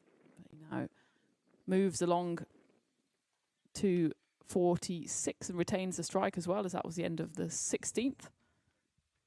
The score 131 for 5 for the Spartans, so still a lot of runs required, 79 of them in the remaining 4 overs. Rashid Iqbal then does pick up what was only the second half century of the season for Spartans. That feat was only otherwise achieved by Tanvir Ahmed, who scored 50 not out earlier in the league season. But Rashid Iqbal will be frustrated that these runs will be scored in a losing cause here.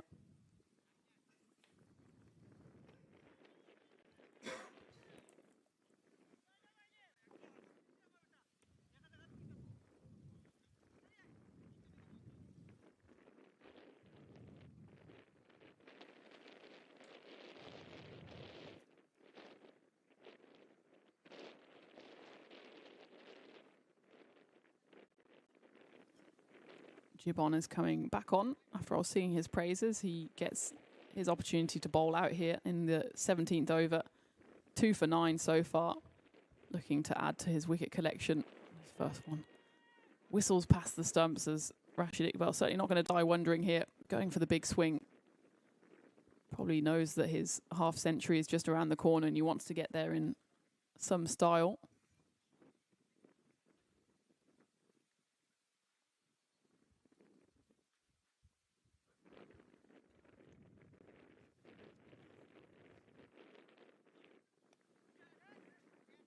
Won't get there on this occasion, as he clubs it down the ground, and will have to settle for a single. Naidu then takes his wicket collection for the season up to 6. He has already picked up a 3-fer in this division, but looking to get one with even better figures. 2 for 10 so far with 4 balls remaining of his spell. Goes for the genuine bouncer, and he will get the wicket. It will be his 3rd, as that one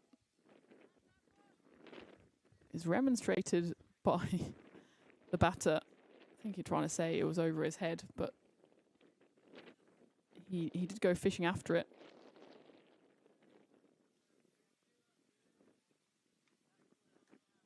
It was a genuine bouncer, and it might have been a wide had he left it, because it was almost over his helmet, but he went after it, and as a result, that's exactly what Conrad is saying to him now. Well, you hit it, and you caught, so you're out. And it'll be the 4th catch taken by the glovester, Foyaz-Uddin.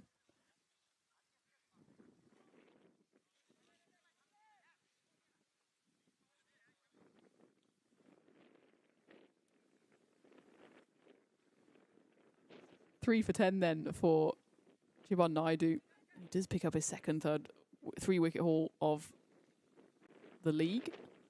And the new batter there, Mahfouz Ahmed, gets immediately off strike with a single. It was just a genuine bouncer that did Ankit Singh for pace there. The skipper of Lisbon Spartans protesting his innocence, or trying to say that it was too bouncier of a bouncer, but had he let it go through to the keeper, he would have been able to plead his case, but he stuck his bat up there. Foyazardin made the catch look quite easy, which it actually wasn't, as that one skips away for 4 runs, and it will be the 50 up for Rashid Iqbal. He's been the really only sliver of optimism in this innings for Lisbon Spartans. Looks like he's not aware. Now he is aware that he gets his 50, but a dejected 50 for Rashid Iqbal, knowing that it will be on the wrong end of the result here. But well done to him. And it will be all he wrote as the next ball goes flashing through his, well, you wouldn't really call it defence, through his attack, and upends the stumps. So Rashid Iqbal, the leading light has been extinguished. In fact, it's unfortunate because it's a thick under edge that hits the ball onto the stumps. It's one of the few that he hasn't been able to hit out the middle of the bat. So he has to depart for a well-played 51 off 22 deliveries, including 5 fours and 3 sixes. 7th wicket to fall then for the Spartans. And again, it might be a question of whether they can see through this innings or whether they get skittled out. New batter here is Solomon Khan.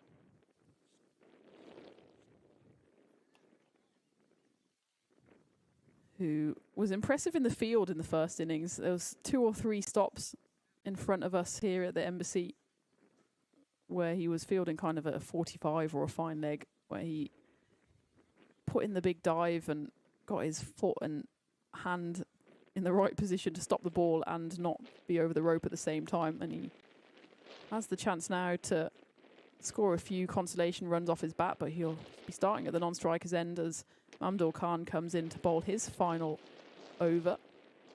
Jibban Naidu then finishes with very impressive figures of 4 for 15 off his 4. Excellent shift from him. Just bowling probing lines all game, and that's kind of been the difference between the two sides. There's been 53 extras in the first innings compared to 9, so a difference of 37. 44. Close. And if you take the 44 off the required runs, then it would be a very different proposition entirely. It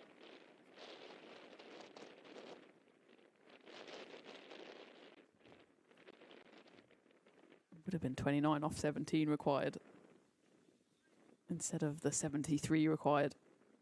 So that basically tells the story of the two teams, is the different amount of extras bowled. And of course, those penalty runs just piled on the misery because of the slow over rate, because of the wides and no balls. So it really was kind of an avalanche that cascaded down on Lisbon Spartans, and they never really were able to recover in this run chase.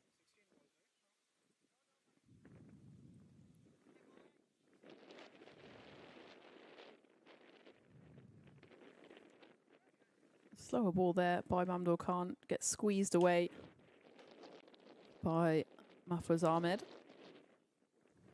which will get Solomon Khan on strike. So I'm happy to see him get an opportunity here to free the arms and try and achieve a few personal highlights, because the team success is very much out of the window now.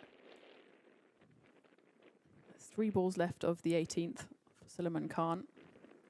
He takes his guard pretty much on off stump by the looks of it, which suggests he wants to hit it to the leg. Instead, he gets a leading edge, just done for a bit of pace and bounce there, but gets fortunate that it falls safely.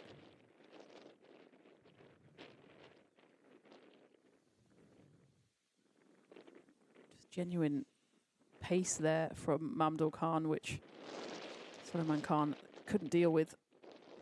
Probably considers himself slightly lucky that he's now at the safety of the non-strikers.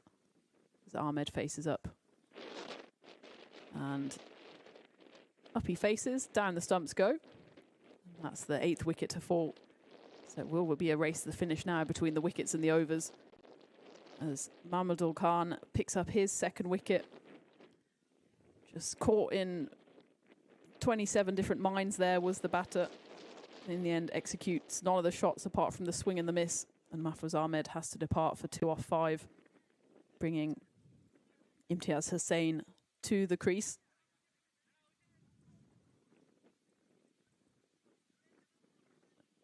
So Mahmudul Khan can't finish off the job in this over. But it could be that we end this innings prematurely if those final 2 wickets are taken. Mahmudul Khan 2 for 14 with 1 ball left of his spell. Imtiaz Hussain. Maybe looked at the guard that was taken there by Mahfouz Ahmed and decided maybe he'll go for a bit more of a conventional one, standing on middle. Dabs his bat down on that one, resolute in defence, determined not to be out on the final ball of the 18th. 139 for 8, with 2 overs left in the dying embers of this game. Maybe take a quick look ahead to what's still to come. And in, well, half an hour's time, we'll keep an eye on that, whether there might have to be a slight delay because of how long this game, in particular that first innings, went. But that game, which will be coming up at the end of this one, will be Falcao's against Lisbon Kings 11. And as soon as we have any news from the toss, and of course the start of the game, then we will bring that to you. As it will be Rahman to bowl the 19th, Mustafizur. He's got 1 for 20 so far in his 3 overs. So there's multiple options to bowl that final one. Be interesting to see who Asif Attar turns to. Might not even get that far though if those final 2 wickets are picked up in this over. But Nahid Ahmed's bowled 2, Mohamed Omar Farouk's bowled 2, as has Tariq Aziz, and Shuvra Biswas just putting in a bowling cameo with one over, which did go for 13 runs. Could have been more, as that was that over with the boundary catch. It was not given, and that one has been given though. As that one hits Suleiman Khan right in front of the stumps, and umpire Conrad puts the finger up.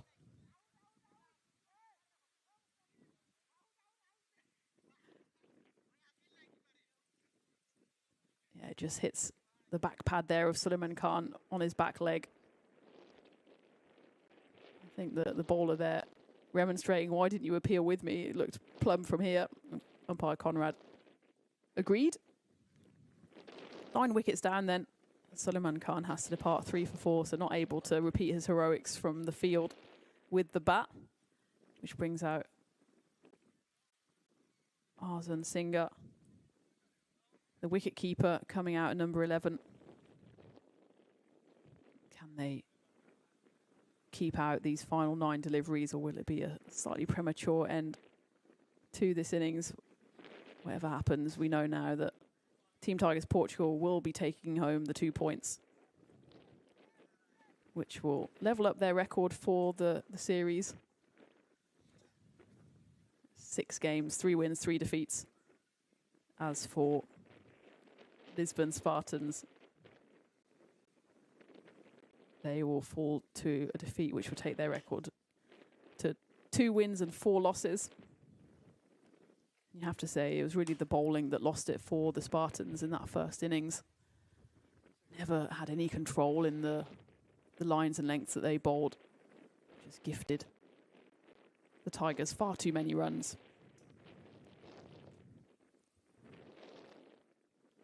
Nine balls left then, all 1 wicket, whichever comes first.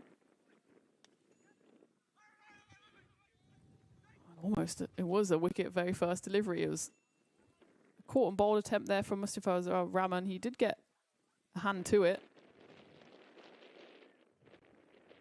certainly wouldn't have been a run out because there wasn't too much backing up to speak of by Imtiaz Hussain.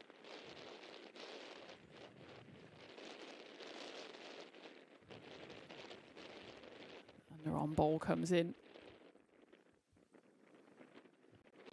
Hits the stumps, but I think the batter there, Singer, was safely home. If he wants to join a 10-pin bowling league, then there's his audition tape.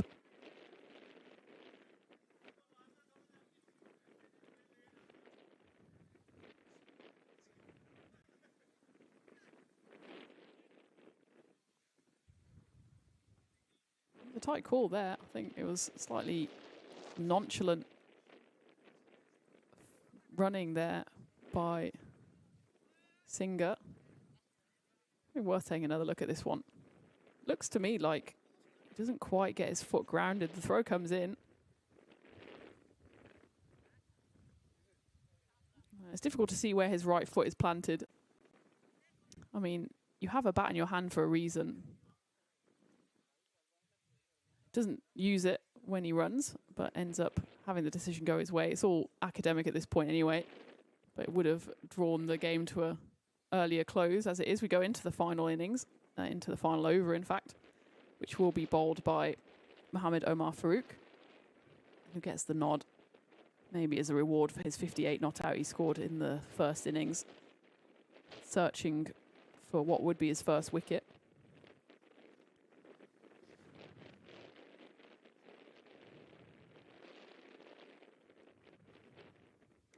This one's up in the air. Calls of catch it, but I think it's going to land safely. The closest was Nahid Ahmed, who was still a good 15 metres away by the time the ball landed.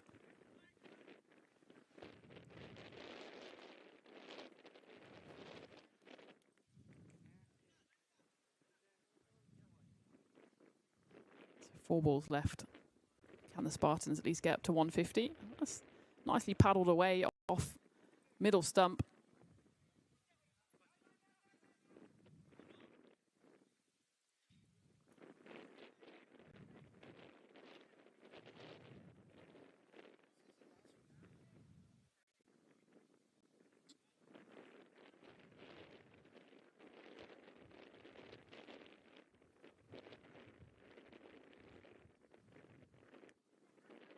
Big swing, only finds the edge of the bat, with the throw darting in. Singer adds another single to double his score, which gets Hussain back on strike. Imtiaz facing the final 2 deliveries, unless Mohamed Omar Farouk can get one through the defences. Guided away.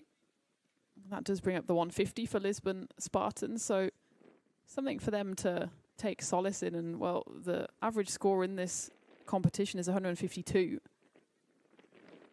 So if you call their batting average, you'd call their bowling very much below average, and that's really been the difference between the two sides today. Just 3 wides bowled by Team Tigers Portugal in this second innings, which is pretty outstanding work, to be honest, as that one's clubbed away down the ground and the chase is on. The ball will be stopped just in front of the boundary by Mohamed Rassel. But the victory does go the way of Team Tigers Portugal in a comprehensive 58-run victory against Lisbon Spartans, which was a game that was pretty much wrapped up in that first innings, thanks to the monumental score of 209 for 7 that the Team Tigers Portugal put on. It didn't get off to the best of starts whatsoever, as Saddam Ryan fell on just the 3rd delivery of the run chase for a golden duck. Mahdi Al Mahmoud at the top of the order stuck around for a while, but in the end he was retired out as the skipper decided he wasn't scoring quickly enough. He does end up the second highest scorer, in fact. Anko scored a quick fire 25 off 15, and it was really only Rashid Iqbal who had anything to write home about. He finishes with an impressive 51 off 22, scoring 3 maximos, the only 3 of the innings for the Spartans. But when he departed, it was just a case of whether the Spartans could bat out the 20 overs or not. And they did just about, with 9 wickets gone in the end, as they managed 152. But a comprehensive win then for Team Tigers Portugal. Jibon Naidu, by far the pick of the bowlers, finishing 4 for 15 off his 4 overs and 2 wickets apiece for Mamdul Khan and Mustafizur Rahman. So there you have it. Second game of the day is in the can, and it goes to Team Tigers Portugal. The good news is the action never stops here on the European Cricket Network, and the final game of the day, which I imagine will be with a slight delay as we need to get the toss going half an hour before the start. So I'm thinking maybe it'll be about 4:15 start local time in just over half an hour, which we'll see Falcao play against Lisbon Kings 11. But we'll keep you updated on the start time of that and any news from the toss. And the bad news for you is that it will be the last game that I'm talking you through today. But the good news is that Shoban will be coming in hot, and he will be taking you through that final game on this sunny Saturday for Santarém. So thank you for sticking with me today, and come back for that final game later this afternoon, which sees Falco's play against Lisbon Kings 11 here on the European Cricket Network.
One, two, three, four, five.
This European cricket event is proudly brought to you by our official timing partner, Rado, and our official charity partner, Share the Meal by the United Nations World Food Programme. A very warm welcome to Santarém Cricket Ground for match number 42 of the Portugal Liga Grizzly Division 2, where Falcons taking on Lisbon Kings 11. As Falcons have won the toss and they have decided to bowl first. Oh dear, what was that? First delivery, it's a beamer. Didn't go well for Khan. And this is a promising T20 encounter. Good evening, I'm Shovan Ganaik, wherever you are joining from around the world on the European Cricket Network. We are set for 40 overs of entertaining cricket, with both the sides looking to build some momentum early in the piece. That's wide. That's a wild delivery from Khan. Definitely important to build momentum as the tournament enters an important phase. Let me go through all the names participating in this contest. It's important for Falcons: Rehan Khan, Mohammad Rana, Kawaljit Singh, Shakwant Muna, Akash Shud, Gaurav Sharma, Mustafizur Rahman, Mohammad Hussain Arman, Gandhi. As a short delivery. Dot ball, Jaswinder Singh, Shantu, Ilfratu.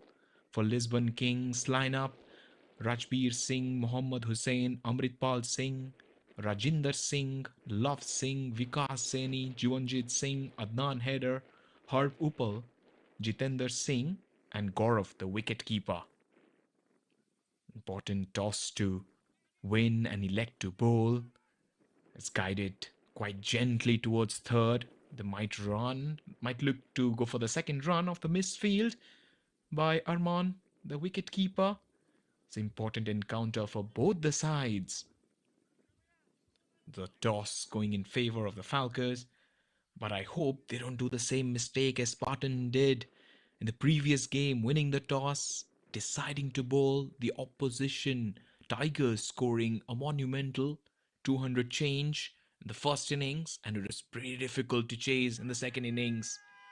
Too high for the batter. It's quite hot and summer evening here in Santarém with temperatures around 36 degrees. Slightly late in terms of start. Although as we gradually move along, this contest will be much more comfortable as the sun begins to set. 4 for no loss so far. There's a fuller delivery, slashed, smeared away. That's the first boundary off the bat from Gaurav, the wicket-keeper. It's a fuller one. Brilliant looking stroke from the right-hander. Khan over-pitching and getting punished. We have a mix of sunshine and some passing clouds. Moderate breeze across the ground. And I just get a feeling Khan might get a little bit of assistance with that brand new ball, particularly if he pitches that delivery around that good length region. Dry conditions, no threat of rain. Batting should become increasingly comfortable as the evening progresses.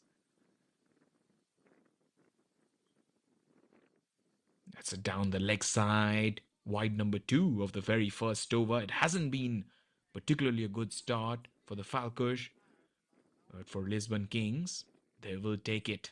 That's for sure. A couple of wides, a boundary for Gaurav. Interestingly, he's opening the batting. The previous encounter, Love Singh was opening with Adnan Haider. They made a change. That's a full toss. Immaculate timing continues from the right-hander. A single. That's an easy one for any right-hander. You just walked off the crease. Good that the fielder saw it quite early. It was inside the circle. Remember, power play over is important. And Falcons 9th in the points table, while the Lisbon Kings 11 are on the 6th. Straight away, that change up. A little bit of off break. As the first over done and dusted, it's 11 for no loss. I still believe the temperature is expected to drop the high 20s or the latest stages of the match, and also excellent cricketing conditions. The surface that you're just seeing on your screen has consistently offered good bounce between ball and bat throughout the tournament. We have seen in the previous week as well. It just looks a firm wicket. That's what the Tigers batters enjoyed. True bounce, they trusted the pace, and plenty of shots through the line once they were set. So far, the scores in the first two T20s of the day. The first one was 138 for 10. The opposition got it in a canter, 139 for 2. Then 209 for 7. The Tigers, and it just proved to be very costly for the opposition.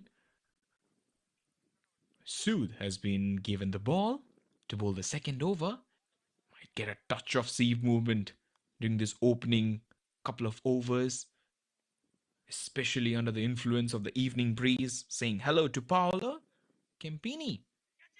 That's slashed away. Quite an audacious shot from the right-hander, but there is protection. Will go through for a single. We're talking about the evening breeze. But once that shine wears off, they have to be pretty careful. This can become a very, very good batting surface. The timing has been quite rich from both the right-handers. For the bowlers, variation will be key. Slow balls. In the previous match, we saw cutters into the surface, back of the hand slow deliveries at the death overs, accurate Yorkers. That's quite likely to be much more effective than simply here Sood relying on his pace. The first one was slashed, the second one picked up quite nicely. I haven't seen any extravagant movement of the pitch, talking about the turn from the spinners.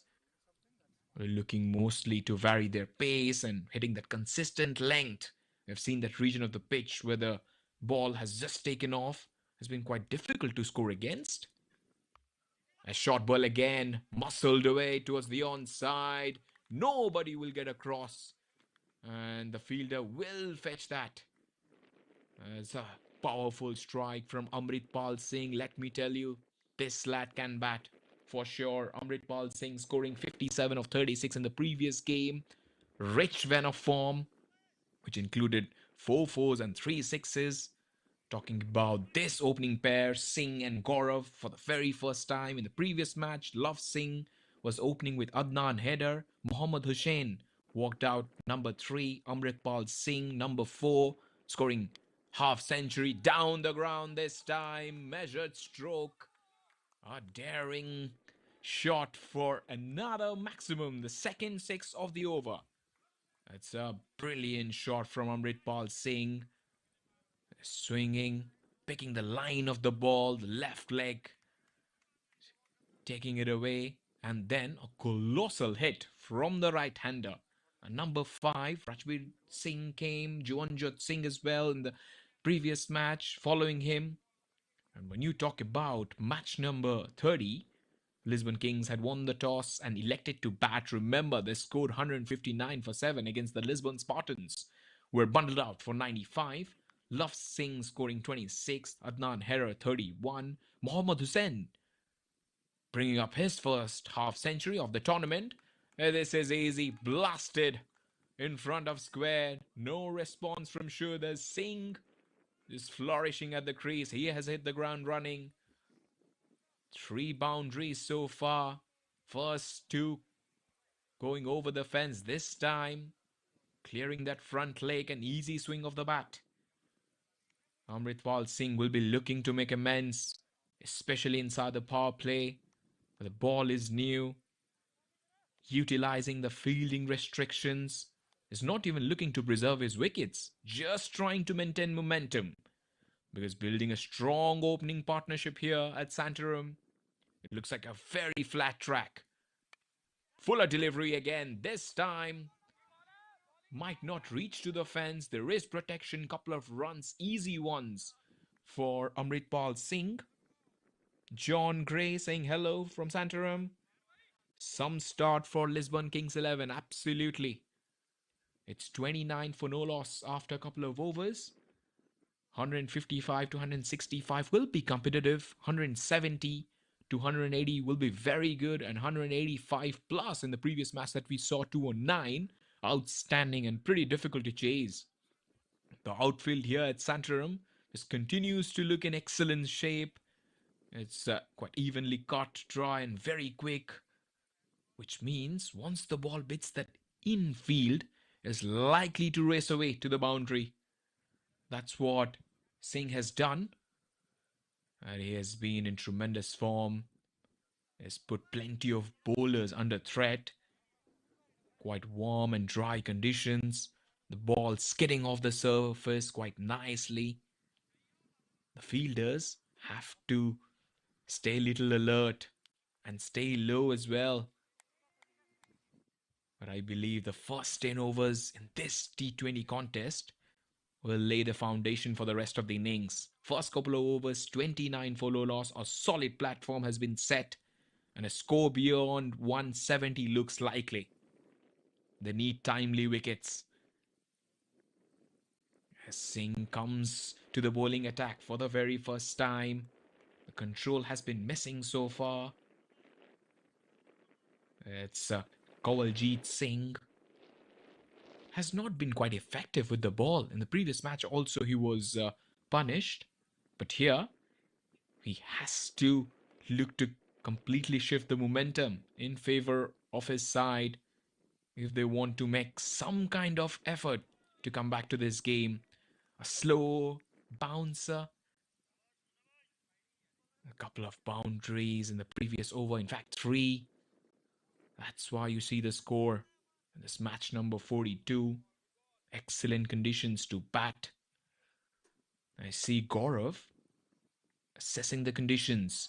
And he's also going for the big hit straight away. So it's a calculated move actually to push Love Singh and Adnan Haider back to number 3 and 4. Misfield will allow the batters to get another run. A total of 30.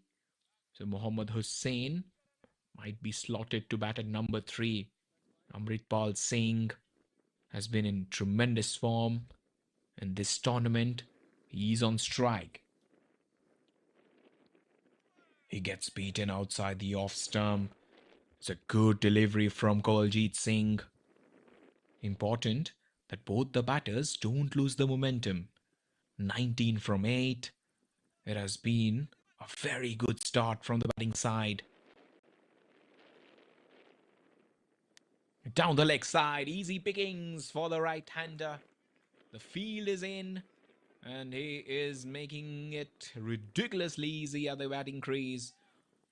Amritpal Singh moves to 23 of 10, strike rate of 230. Nah, you can't do that. You've got field restrictions on the onside. Only couple out. It's pretty easy for a man who is in this kind of destructive mode. Once again, this time a little bit of panache as he just continues his boundary hitting skills here. Quite easy for the right-hander. Couple of runs. It looks solid and has been imperious at the batting crease so far. And Gaurav is having a ball at the other end. He's just giving strike to Amritpal Singh. Trying to slash it away using the pace of the bowler. It's pretty difficult to play a shot from that length. As another over done and dusted. Kanwaljit Singh bowling quite an economical over. Considering the first couple of overs going for 30. It's 37 for no loss after 3 overs. So far, Falcons winning the toss and deciding to bowl first. There's plenty of debate. Why did they try to do that? Because we saw in the previous game, especially when Tigers were batting, it was quite easy. And now if you see the match number 41, Tigers Portugal winning it quite comfortably, beating Lisbon Spartans by 57 runs. They batted first, scored 209 and defended the total quite nicely. Lisbon Spartans only managing to score 152 for the loss of 9 wickets. 3 overs, 37 for no loss. Akash Shud, 2 for 9. His best figures. First over, he was taken for plenty. But he's bowling to Gaurav, who is trying to take his time to get set. Gaurav this time around, effortlessly put away. And the field restrictions are in. It's a free hit for Gaurav. He gets his first boundary. Very good start for the batting side. That was also powered away quite nicely from Gaurav. Wicketkeepers generally pick the length. And lightning quick the outfield, helping the ball to run away for another boundary. Saying hello to Paint Carton. Rasail is crammed in for room. Is trying to hit that on the onside. A little bit of extra bounce. Didn't pick the length. So quick from Gaurav. That's why he's beaten by the pace of the delivery. I'm pretty sure they'll be punishing anything that's just overpitched or short. Especially when you're bowling to Amritpal Singh. Doesn't believe in rotating strike. He just avoids that dot ball pressure this time around. Explosive shot from the right-hander. A little bit of misfield there, but somehow he manages to put the ball in. And the run face continues. The last man top bowler, Jason. 12 wickets for Kosone Cricket Club. Sajid Mahmood enjoying his time. The bowling crease in Switzerland. Sadat Helal, Usman Shenwari. 11 wickets for Zurich. A wicketkeeper has not been clean behind the stump. That's his second blemish. Sarfraz Ahmedzai, 10 wickets for Zurich. And also Ubaidullah Yan, 10 wickets for the Cricket Academy. So far, it has been a hammering start from the Lisbon Kings 11 side. Got off to a very good start. Just maintaining the pressure. Playing big shots every single delivery. They have got batters to come. This time beaten by the pace. Sud trying to do something very different here. Well, they're looking to just cash in. Well, 2 fielders inside. Outside the 30-yard circle. 9 in. Strike rotation is just as important as boundaries in these opening overs. Have to be very careful. Short ball. Ferocious pull shot. And that's gone to the boundary. Quite an uncomfortable shot there from the right-hander, but somehow he got plenty of bat to that.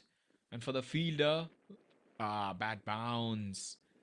Spoke about you have to stay a little bit low and watch the ball to the last move in the second bounce of the over. 49. It has been a dominant power play. When you talk about the Lisbon Kings 11 side, they haven't missed anything at all so far. Saying hello to Chris. How good is the timing? Just goes over the top. The sublime start continues as Lisbon Kings 50 comes up in the first 4 overs. It has been an excellent start. They have enjoyed. And it just feels that the attacking role of Amritpal Singh is shoot the Lisbon Kings side, because he was batting at number 3 in the previous game, got runs, and now he has been promoted. And you see that his bat is doing the talking. It's 53 for no loss. Abdul Hussain mentioning 250 plus. It'll be quite interesting if they get that. I don't think it'll be so easy. The bowling side has bowlers like Rehan Khan. Bowled the second over, went for 11. The captain has trusted him to bowl the 5th over inside the power play. Remember, they have bowlers with Mohammad Rana, Rehan Khan. He's the skipper. That's why he has been introduced back to this bowling attack. See right of your screen. A couple of big buildings, skyscrapers. As the skipper comes in, and the skipper has been swatted away on the onside. Protection is there. As Gaurav is like a chameleon here. He's just changing his colors, looking at Amritpal Singh's big hitting abilities, and he's just trying to match him shot by shot. But it's not that easy. Because Amritpal Singh has got his own forte at the batting crease. He relies a lot on hitting the ball straight. Wow! That is outstanding from the right-hander, and that's gone many a miles for 6. Just smoked. And it has been a wonderful start for the Lisbon Kings 11 side. Amritpal Singh with no filters on. And now he has moved to 40 of 17. Batting, exposing all his stumps. Wants Rehan to bowl and thumped away on the onside. The boundary fest continues. Ridiculous hitting from Amritpal Singh. Another pulverizing strike from the right-hander. Every time it has been pitch shot, his eyes lit up and there he goes, bang for 4. It's a very good shot from this bulky right-hander who has been among runs. And that's the difference that you generally make when you're batting and away, opening the batting. You know that there is a absolute license to it. It's just exposing all his stumps. Look at that. He's just batting outside that leg stump. He wants the bowler to pitch it up around that off stump. So he's not afraid to lose his stumps. Just trying to access the offside and trying to hitting straight. Keeping a clear head. And also keeping his head still. That's the modern day batter for you. And he missed out there. He'll be kicking himself as that was the delivery. He should have been putting that away. Miles away from the bowler. The Falcons have hit so far the maximum number of sixes. So far 41 matches played. The Lisbon Kings 11 at number 3. He comes down the track this time around. Perfectly timed. Oh, it's dropped. Catch has been dropped. That's an easy one for the fielder at mid-off. That was quite a sitter from Shakwant Munna. Is powered away, but he wasn't in position. He was slightly late on his heels. But this one will be a bothering statement when you talk about the bowling side. You don't want Amritpal Singh to get another life. He's doing enough damage. 5 overs 65 for no loss. Match number 42. Singh 45 of 21. It has been quite a start for the batting side. Singh might look to get his second 50 of the tournament. 57 and match number 36 against BDCC Lisbon Cricket Club. And will it be back-to-back 50s? It'll be really a good one.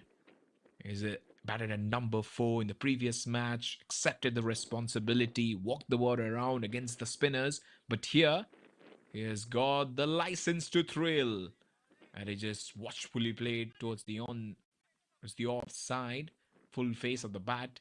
He's looking at that milestone, that's for sure, or else he would have targeted that boundary. 66, where Gaurav has been that quiet partner at the other end, who is depending a lot on Amritpal Singh's boundary hitting skills. Oh, no way. That's a bad delivery from Munna. When you know that legal deliveries is going for the big maximos, you have to bowl around. You have to bowl at least target those Storms those furnitures. That's important. Outstanding start. 71 for no loss. It was Gaurav 11 from 10. While the big hitting Amritpal Singh has done the bulk of the damage. 46 from 22.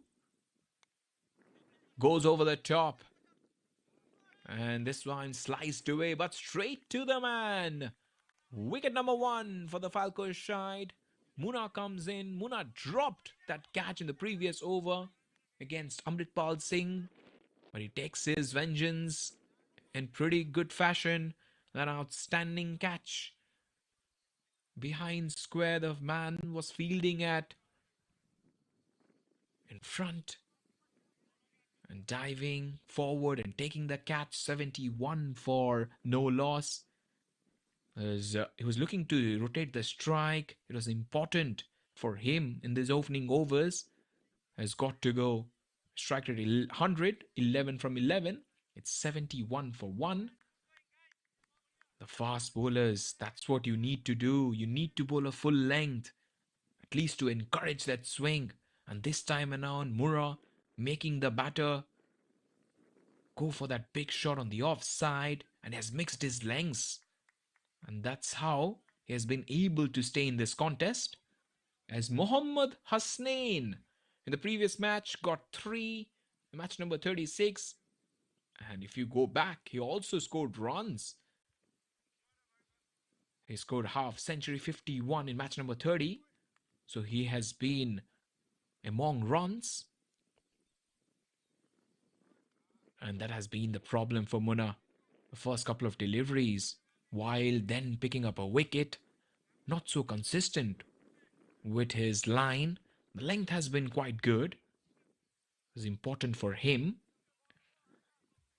just not to feed to the batter's strength here. His bowling unpredictable lengths. That's what you don't want to do. And missed out outside the off stump. No over legislation there from the umpire. That's pretty good to see. He's just not trying to stop runs here. He's searching for those early breakthroughs, that's for sure. Munna picking up that wicket.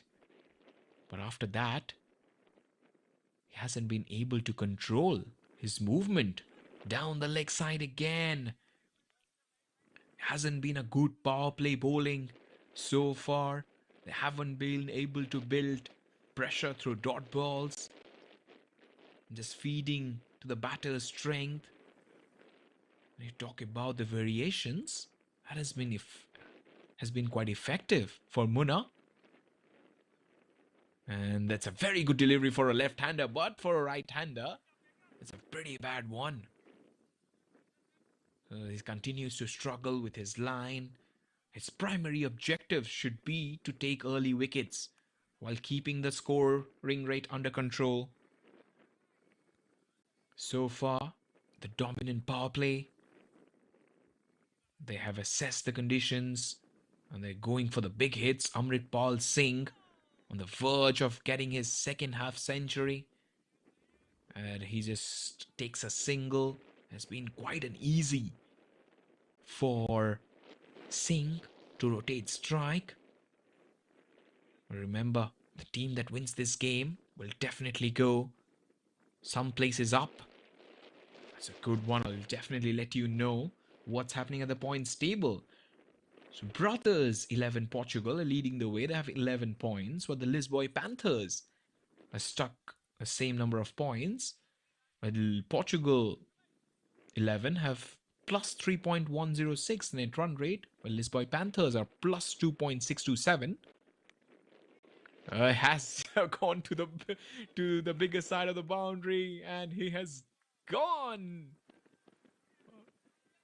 And he has taken the bowler to the fence. That's gone for 4. 6 overs. What a start it has been inside the power play.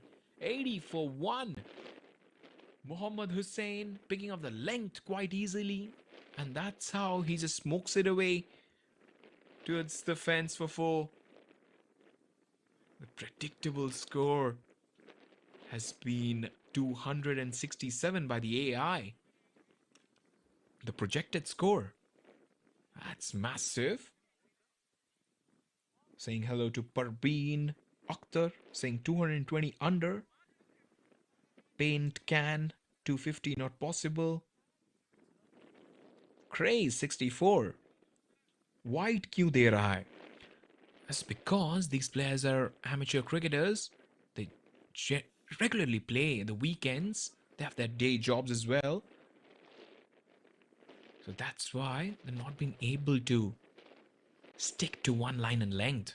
New bowler, Gandhi Square, playing for Team Falcosh.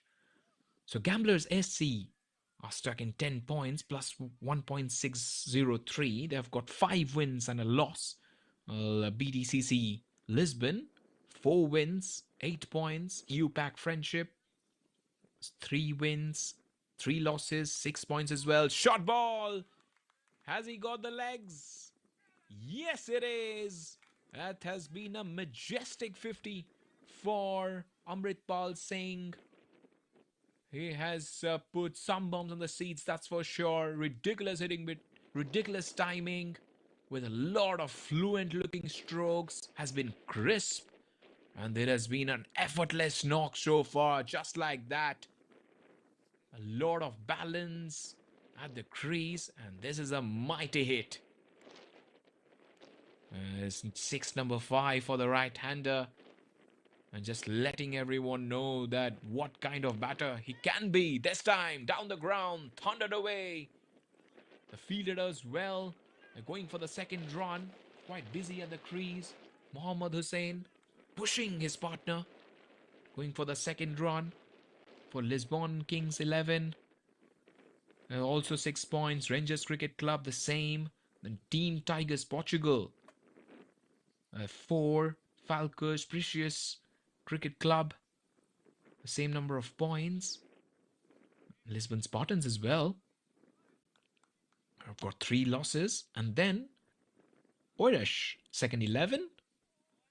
Alright, stuck at a couple of points. Tigers Strikers, 5 losses for them. I might go for a single. Yes, they do. For Lisbon Super Giants, second 11. They haven't been able to register any win in this tournament. Has been bad to worse for them, minus 6.064. So for that reason, wasn't out. He was inside the crease. Got the fixtures. This is the 3rd game of the day, and we saw in the first couple of games it was quite an exciting encounters. Tina Goff doing a tremendous job behind the mic. Also, the game that was played in the first is BDCC Lisbon taking on EU Park Friendship. The second game was Team Tigers Portugal facing Lisbon Spartans, then Falcons and Lisbon Spartans 11 smeared away one more time on the offside. Pretty looking shot from Mohammad Hussain this time around. 92 for 1. The batters have loved to clear their leg and go towards the boundary.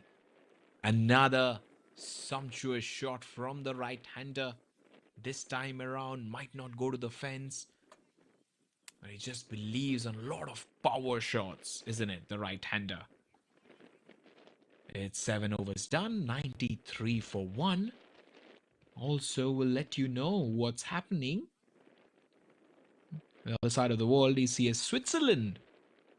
Match number 3, Zurich, chasing it quite easy against the Alpine Warriors. Tomorrow we have match number 4, Zurich will be facing Sports Club. And then match number 5, Sports Club will be facing the Swiss Dragons.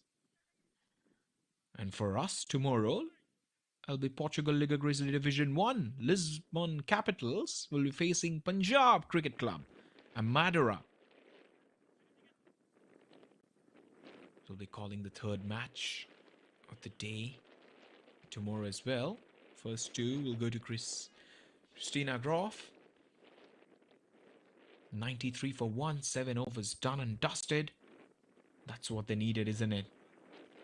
But as a captain, if you're bowling first, you should have attacked in the first couple of overs. You knew there was no movement at all. So you could have rotated the bowlers quite quickly. But somehow I feel the bowlers haven't been able to match the batter's weakness. That has been a big problem. And if you're batting first, there should be a approach. They've encouraged this positive intent from Amritpal Singh. They didn't panic at all. After losing that first wicket, they've got off to a very good start. The set batter, they generally bat deep. The Lisbon Kings 11 side also spoke in the pre-match that I hope that isn't a mistake. Crunching blow straight down the ground. Good fielding. The long on fielder restricts both the batters. Only a couple of runs. Remember I mentioning that I hope they don't do the same mistake as Spartans did after winning the toss and bowling first in the previous game. Conceding 209 and just managing to score 152. The Spartans Cricket Club. Most Maximos hit so far 9. Parminder Jeet for Brothers 11 Portugal in 3 matches. Oh, he missed his radar completely. The batter just moving around the crease, exposing his stumps. And this time around, Mohammad Rahman not able to hold his nerves. The highest individual score 120, not out from 63. Pardeep Nanglu for Brothers 11 facing Lisbon Super Giants in match number 29. Powered away. It might be a catch. Not really. It has been slammed over the fence for 6. Easy pickings for the right-hander. Another colossal strike. Amritpal Singh moves to 65. After that colossal hit, 65 of 31, 100 comes off for Lisbon Kings 11. It has been a great effort with the bat. And they peppered the leg side boundary. You can see the right of your screen, 30% on the onside, 40% on the onside, 30% on the off, 25% behind square on the leg side. Oh, there are plenty of deliveries on the leg side. As all good batters do, they have been able to cash in. I'm mentioning that they bat deep, but I just believe the bowling captain is just saving an over for a strike bowler for the death overs. But you can see plenty of field change. The power play done and dusted, but the same intent has been there. The behavior of the pitch has been quite straight. Just like that. Has drilled towards the onside. Might look for the second run. And the fielder's little bit of blip makes it quite comfortable for both the batters. The bowling rhythm is missing. You see Mohammad Rahman. Couple of good deliveries. Then a wide. Then getting hit for that 6. And suddenly the dot ball percentage have come down. The matchup is in favor of Singh. The timing isn't good enough. There might be a chance, but one bounce. The fielder does well, restricting the batters to only go for a couple of runs. So for Amritpal Singh, he should be looking 3 figures. When you are set, you have seen how the ball is coming off the pitch. You have already rotated strike. Your just boundary options has gone up a notch. It's 107 for 1. Oh dear. Oh dear, oh dear. The sorry story continues for the fielding side. One more single. And that might be the end of the over. It's 8 overs done, 108 for 1.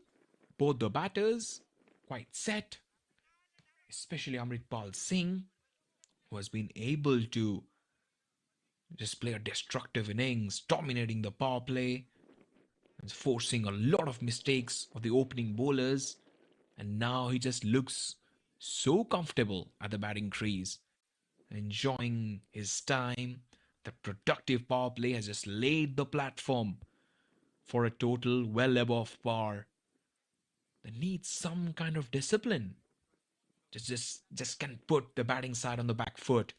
Magnificent Santorum cricket ground. Looks gorgeous. Surrounded by the ubiquitous green trees. But eco-friendly. As 108 for 1 after 8 overs. First signs of spin. As Fratul will bowl leg spin. First ball, full toss. Might be a chance. Scamper home. Mohammad Hasnain's job should be quite easy. Amritpal Singh is having a chat with him as well and just telling him, भाई मेरे को single दे और कुछ नहीं चाहिए. How he plays the leg spin, giving himself room, and ferocious hitting continues from the right-hander this time, using the depth of the crease, opening the face of the bat. Quite a safe shot for Amritpal Singh, 75 from 35. He's enjoying his time at the batting crease. That's what good T20 teams do. They just score quickly. They're quite smart in the power play. And now they know that there's 5 fielders outside. They're certainly setting the tone for themselves for the death overs. And suddenly they're feeling the pressure. You talk about bowling side in this match number 42. Falcon Shai struggling. Just getting my head around why did they win the toss and decided to field. But it looks like a great track to bat on. This is Portugal Liga Grizzly Division 2. Falcons taking on Lisbon Kings 11. 113 for 1 after Falcons winning the toss and electing to bowl. That's a short ball again as a leg spinner. You generally, he has given him out. A little bit of under edge and Amritpal Singh. Dominant innings comes to an end. It was slightly short. Amritpal Singh not able to control his bat movement and getting a little inside edge. Keeper does a good job. But a belter of a knock comes and goes. Amritpal Singh's knock will definitely send shivers for all the teams playing this tournament. He goes 75 for 36. He came in, he measured his way, and then he just conquered and he leaves the big stage. 8.313 for 2. Fratul picking up wicket number 2 for Falkirch. Leg spin, he doesn't turn the ball that much, but he generally bowls that 5-meter length. He doesn't bowl that full. So Money picking up that wicket. This time shot. This time dropped by the fielder on the offside. Oh no, the second catch goes begging. When you talk about the Falcons Shy, the first one was at the mid-off region. The second one, okay, it was a little tough, but you generally hang on to those. His side is chasing the leather. It has been quite a productive over.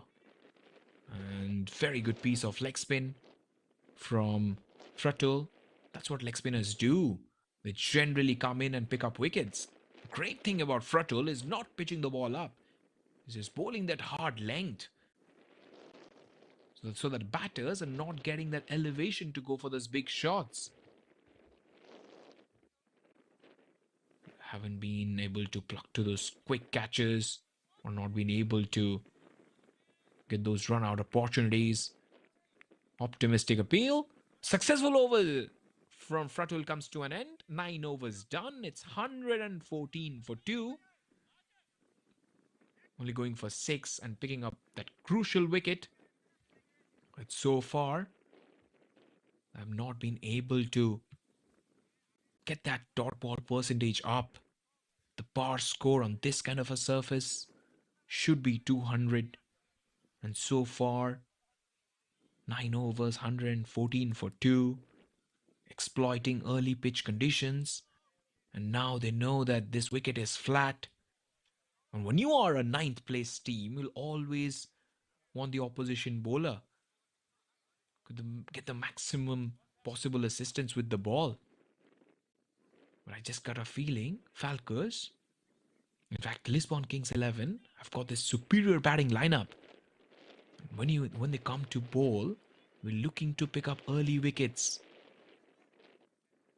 That is the easiest way to neutralize a strong team that has been missing so far for the Falcons side. Score predictions. Whacked away with disdain. The right-hander covering his thumbs. Plenty of spaces on the onside. Flicked away gorgeously from the right-hander. Singh gets his first boundary. That's what he does. Rajbir Singh in the previous match scoring 10. This time around, easy pickings for the right-hander. He knows there's no one around in that region of the field. That's gone for 6. Magnificent timing from the right-hander. Batted at number 4 in the previous match. It has been a very, very good start. In the previous over, we saw a little bit of shift in the pressure. The stronger team not able to hold the momentum. But just get a feeling if the Falcons team can restrict them to a modest total or even keep them under 200 in the first innings, it will definitely, the frustration will be built in the Lisbon Kings 11 dressing room, that's for sure. And during the chase, if Falcons just take the game deep without losing too many wickets, the pressure will be transferred entirely onto the Lisbon 11 side. The other favourites, knocked him over. That's a great delivery from Rahman. You miss, I hit. Classical stuff from Rahman. The furniture has been disturbed. The previous wicket, the last over, and then this time around, 1 brings 2, 2 brings 3.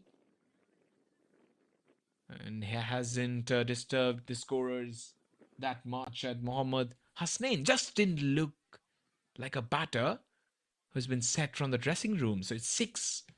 He departs 121 for 3 after 9.3. So Annalisa mentioning 240 possible, absolutely possible, but you saw the shift in the pressure. The 9th place team, if they can restrict that scoreboard below 200, they have a massive chance. Harvey says they have got batting depth. Mahmoud saying now 220 under. Shoaib the same.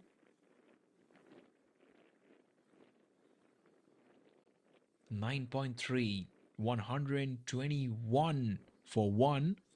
The projected score 255. They go at this rate 12.7. Bit of width. Powerfully put away on the onside. The leg spinner, Ifratul. Just gives up the chase as the fielder comes in.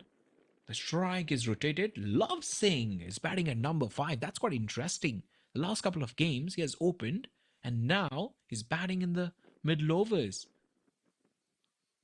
For an opener to bat in the middle can be a little tough.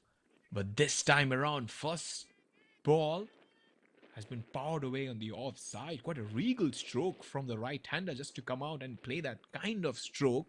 This says that he has been in form. The previous match scored 27 of 16, included 3 fours and couple of sixes. So this man right now at the batting crease, take a note of him. He's a quality player. And he gets beaten outside the off stump as he goes towards that big outside flourishing cover drive. 10 overs done.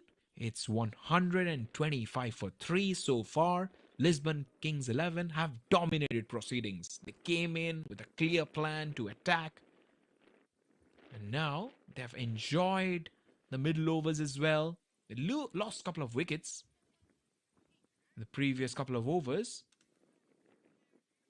Well, this has been quite an effort with the bat. It's time for the drinks break here in Santarem. We've already witnessed some excellent cricket, but with plenty of overs still remaining, I just believe this match is far from over. I expect the Falcons to come back with fresh energy and clear plans as we head into the crucial phase of the innings. Take a short break.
Power play done and dusted here at Portugal Liga Grizzly Division 2. Match number 42, your beautiful Santarem cricket ground. Falcons winning the toss and electing to bowl. Lisbon Kings 11, 125 for 3. Thanks to that magnificent innings from Amritpal Singh, 75 from 36, which included 4 sixes and 7 fours. As Ifratul continues to bowl that line outside the off stump. This time around, it might go downhill for 4. A very good start after the drinks break for Rajpreet Singh. His second boundary of the over in the previous match. In fact, in the previous over, he played a gorgeous stroke for 6 on the onside. This time around, showing his batting skills and his panache at the batting crease. As Rajpreet Singh moves to 12 of 4, 129 for 3 after 10.1. Fratul has to be careful. He can't bowl that length, especially to someone like Singh. If he wants to bowl leg spin, then good length is a good can be a very good against both the batters who are trying to go for the big shots and also firing it in. Might look to bowl that googly here. This time around, improvisation at its very best. That's a boundary, innovative strokes from Love Singh. Generally opens the batting. This time around, playing spin after the drinks break isn't that easy, but for him, it has been quite handy. So 134 for 3. As we are looking for the last 10 overs. Should be looking to build the platform that is set in the first 10 overs. They're definitely targeting this wicker matchup against Fratul. big turn. The strike rotation will be crucial, converting singles into twos. I believe Lisbon Kings should ensure at least one batter bats deep. That can be Love Singh. Got away nicely from the right-hander. Plenty of gaps on the offside. So this phase with the good totals can become great totals. That's the name of the game in T20 cricket, especially after the power play. 75 for 1. So far, 60 runs added in the last 6 overs. Trying to thread it away on the offside. A little bit of misfield. So Love Singh will love to take responsibility now. As he moves to 11. 11 overs done. It's 137 for 3. Having a look at the 6th place team as Lisbon Kings 11. They're pushing the advantage. You know that Love Singh and Rajveer Singh both are in command with just 3 wickets down. They have to balance aggression with a little bit of game awareness. I can definitely tell you that Love Singh, his mindset will be ruthless. While Rajveer Singh is little measured and calculated. They both know they have broken the back of the bowling attack. But remember, they can't afford a middle order collapse here.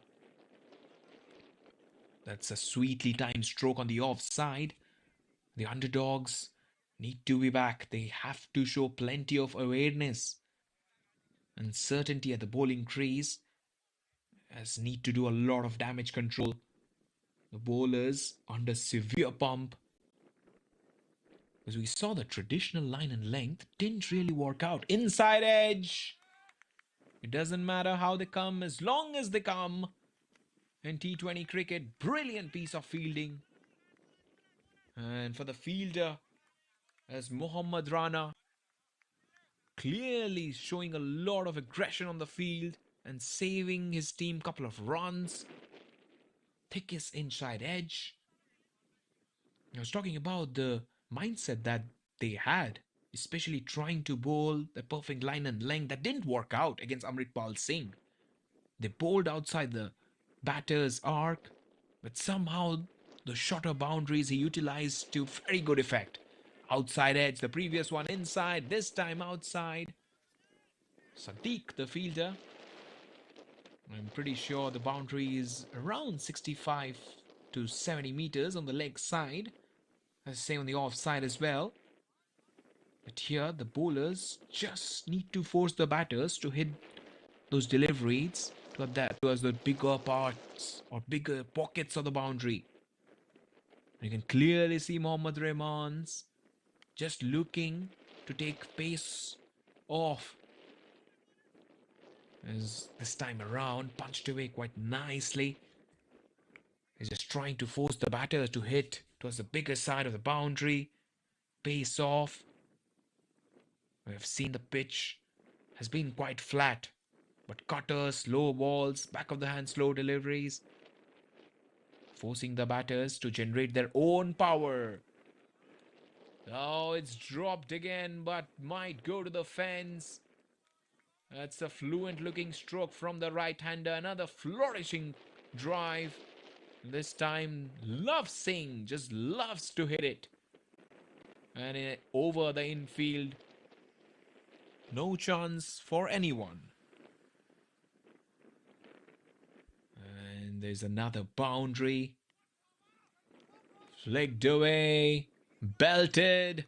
On the onside, lot of finesse. If the previous one was a lot of balance. Exquisite timing from Love Singh. I'm pretty sure Lisbon Kings 11 will be loving this. He opened his batting in the last couple of matches. This time around, sent in the middle order to see what he has got to offer in the middle overs. 150 comes up in very good style.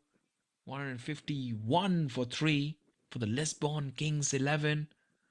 The fielding captain not able to manage the crisis. I just get a feeling this will be the toughest test of captaincy for the opposition, for the bowling side, that is Rehan Khan. Because I feel he has to stay a little bit calm, break the rhythm. Sharma, it's Gaurav Sharma, has been given the ball. I generally believe panic is quite infectious. The captain must project a little bit of confidence. A single wicket can just slow down the scoring rate by a couple of runs and over. His strategy to bring the new bowler that's down the leg side, because he feels that he just need to slow the game down. I've seen a lot when Michael Clarke used to be the captain in 2015 World Cup. Whenever Brendan McCullum, that game at Eden Park, that you all remember, Kane Williamson hitting that six off Pat Cummins in that game, Brendan McCullum was just taking the game away from Australia. When Michael Clarke just tried to break the rhythm by just slowing the game down. And that's how he just showed this artificially slowing the game down, and just took some extra time setting the field, having a long chat with Mitchell Stark in that game, wiping the ball. And that just broke the batter's confidence. He used that legitimate tactic. Squats it away on the offside, just short of the fielder. That famous game at Eden Park. Australia not scoring much. So around 156. And then New Zealand chasing it down. It was a brilliant game. Absolutely. There's a brilliance from Brendan McCullum off the bat with the ball. It was Danny Vittori, Trent Boult picking 5 wickets. Australia travelled to play that World Cup game outside their country. Gaurav Sharma continues to bowl wides. The previous one was the onside, and this one is the off. Also remember Mitchell Stark getting a couple of wickets of Adam Milne, Tim Southee, and then Trent Boult leaving a delivery outside the off stump was cheered by the crowd of 45,000 people that day. It's one of the best games of the 2015 World Cup. Australia full of stars. The semi-final they beat India, and then the final they just smoked New Zealand. Fluent looking stroke on the offside. Has got his balance quite perfectly from Love Singh. 26 of 13. He just shows that he can play spin. Generally, when an opener bats in the middle overs, the amount of pressure is so much that they generally crumble. He's trying to play that reverse sweep. Missed out completely. 13 overs, 160 for 3. Such a different game when you are batting in the top order. Field restrictions on. It's quite easy. You just have to use the pace of the bowler and hit it over the inner field. You get a boundary. But in the middle overs, it just gets impossible. Remember listening to a podcast when Jimmy Neesham mentioned that Devon Conway in one game against Australia went to bat at number 4. Generally, Devon Conway used to open, and he just plays those beautiful cover drives, on drives, and he was 12 of 12. And he came back to the dressing room and said, Jimmy, it's impossible, because when you play those cover drives inside the power play, you get runs. Also, you have to take the challenge of facing the new ball. But in the middle overs, that's why people like Michael Vevan, MS Dhoni, Hardik Pandya. Oh dear, that's a terrible delivery. First up, and that has been smoked away for another boundary from Singh. The timing was quite sweet from the right-hander, and that's a no ball. Horrible one to bowl. Shoaib Akhtar comes to mind. Harvey says Shoaib Akhtar. Paola Campini. The Lisbon Kings 11 stepping on the gas. Absolutely. It just looks ominous. Oh, the furniture has been disturbed, but it doesn't matter as it's a free hit. Rajveer Singh trying to go for the big shot on the onside. Missed out completely there. But the strategy is to protect the boundaries. But there was sweeper on the boundary. Just accepted that he was just trying to go for that big shot. He knows that this time he doesn't need to have this survival mindset. Because he's batting on 23 of 12. Love Singh crushes that with the offside, and that's gone to the boundary. That's the minimum as 170 comes up. It has been not a good start from Jaswinder Singh. A high full toss, then a free hit, but this time around with field in the offside, he's bowled a fuller one. Another half volley, crack of the bat. Couple of bounces to the fence. His explosive start from Love Singh continues, and he's just making the bowlers pay here. Another smoking stroke. Not bowling to his field. Jaswinder Singh is struggling big time. This time shorter, and he's dropped the catch as well. Oh dear. We'll get a single for it. It was stuck quite nicely from Love Singh, but Jaswinder Singh had a chance. If I've taken it, it would have been a great catch. Fine stroke on the offside to rotate strike.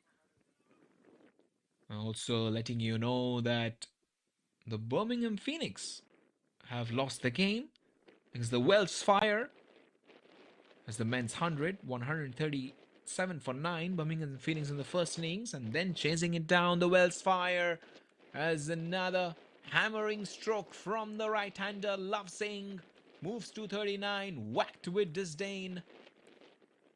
His 180 comes up for Lisbon Kings 11. It has been a ferocious batting effort so far. The timing has been majestic. Oh dear, they're losing the plot completely after winning the toss and electing to bowl. It's 14 overs done, 180 for 3. Well, let's talk about our special segment. What happened on this day? So plenty of cricketers were born. In 1856, there was George Coulthard from Australia. 1857, John Harry from Australia as well. 1900, Otto Notting, Australia. 1940, Mervyn Kitchen from England.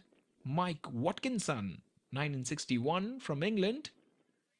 Then you have 1966, Ganesh Milganam from United Arab Emirates. Maqsood Rana, 1972, Pakistan. Ben Johnson, Australia, 1973. As Frattle will bowl his third over. So in 1978, exactly on August 1, an attacking Zimbabwean all-rounder was born, Andy Blignaut. He returned with the best figures. Zimbabwean on Test debut, 5 for 73 in Bulawayo in April 2001. He was quite an asset with his aggressive lowered hitting to go with his pace bowling. Steered away on the offside. Easy stroke for Love Singh as he moves to 40. A couple of big hits to bring up his half century. And also, his career just stalled in 2001 and 2 amid reports of disputes with administrators and fellow players. as wide on the offside. He pursued a number of lines of employment, including briefly modelling. In his return match led in 2002, he claimed 5 for 79 against Pakistan.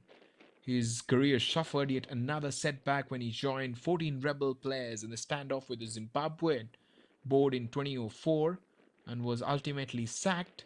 He returned briefly the following, as giving himself a lot of room and covering all his stumps. That goes down to the fence. Improvised stroke from the right-hander, understanding that Ifratul is trying to target that offside region, but this time around covering all his stumps and hitting it quite nicely for Rajbir Singh as he moves to 29 of 15. Short ball, just short of the fielder. Very good effort.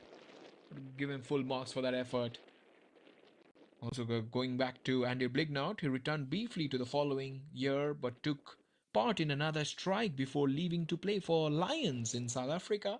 In early 2010, Blighnout made yet another return along with several former players who came back to the Zimbabwe fold. In 1978, or dashing Andy Blighnout as it's 189 for 3 after 14.5 overs. It has been a great start so far for Love Singh. Missed out there. 15 overs, 189 for the loss of 3 wickets. 3 overs, 1 for 27. Quite good when you talk about the damage that has been done amidst everything. But I just feel the objective is to finish with the maximum runs. They've also done incredibly well by preserving wickets for that final assault. The acceleration phase from 11 to 15. They're able to build the platform in the first 10 overs. They've been able to target that fifth bowler. As in the previous one, Jaswinder Singh, they're able to rotate the strike consistently, converted singles into twos. And they also ensured that both the batters just bat deep. All the overs, they have able to have this calculated aggression. The death overs, 15 to 20. This is the launch phase. As first ball, he launches. And that has gone many a mile for 6. Another Maximo for Rajbir Singh shot. And he has been able to slam it with minimal effort. He's targeting those pockets. And he is staying deep in the crease against those Yorkers. Fuller one. Muscled away. Will be a chance. No. Goes over the top. Consecutive sixes for Rajbir Singh. And that's what he does. He just moves across the stumps. Makes the bowlers quite predictable with that line. And 6 and 6. 200 comes up for Lisbon Kings 11. Slow delivery this time around. Punched away on the outside. Lovely looking stroke for Rajbir Singh. So there's a competition who reaches the milestone of half century, I guess. Rajbir Singh batting on 44. Love Singh batting on 40. The launch phase is on. For the bowlers, their objective has to be to break this partnership of Singhs. Because Singh is king. He's proving his worth with the bat. Just at least prevent one batter from dominating here. Slow delivery. Generally off cutters, leg cutters, back of the hand slow deliveries, cross seam variations has helped Gandhi in the previous couple of games.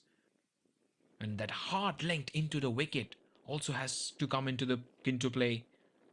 You just simply cannot allow the batters to dictate terms. Plays with a straight bat, gives a lot of respect there. You're playing for the milestone. And we spoke about turning ones into twos. That's how they do it. The body language is down. One wicket here could completely change the complexion of the innings, because after that, his batters to come as Harjinder Singh, Vikas Saini, the big hitting of Rajbir Singh, and he's controlling the momentum of the game by just calculated stroke play. It's 2 or 6 for 3 after 16 overs. Talking about the death overs, those slot deliveries, you just cannot bowl that. And they've been able to repeat the same variations. There's also a big no, full tosses, the previous over as well, a couple of overs back. The execution is everything at the death. Unable to miss their Yorkers, and they have disappeared. The charge is on. It's 206 for 3. The margin for error is incredibly small now. As last 4 overs, 250 will be in their mind. Match number 42. Can you believe it? The captain coming back. Left arm. Oh, wow. Wow. Delicately guided to the fence for 4. And that's a brilliant 50 from Rajbir Singh. He has taken off.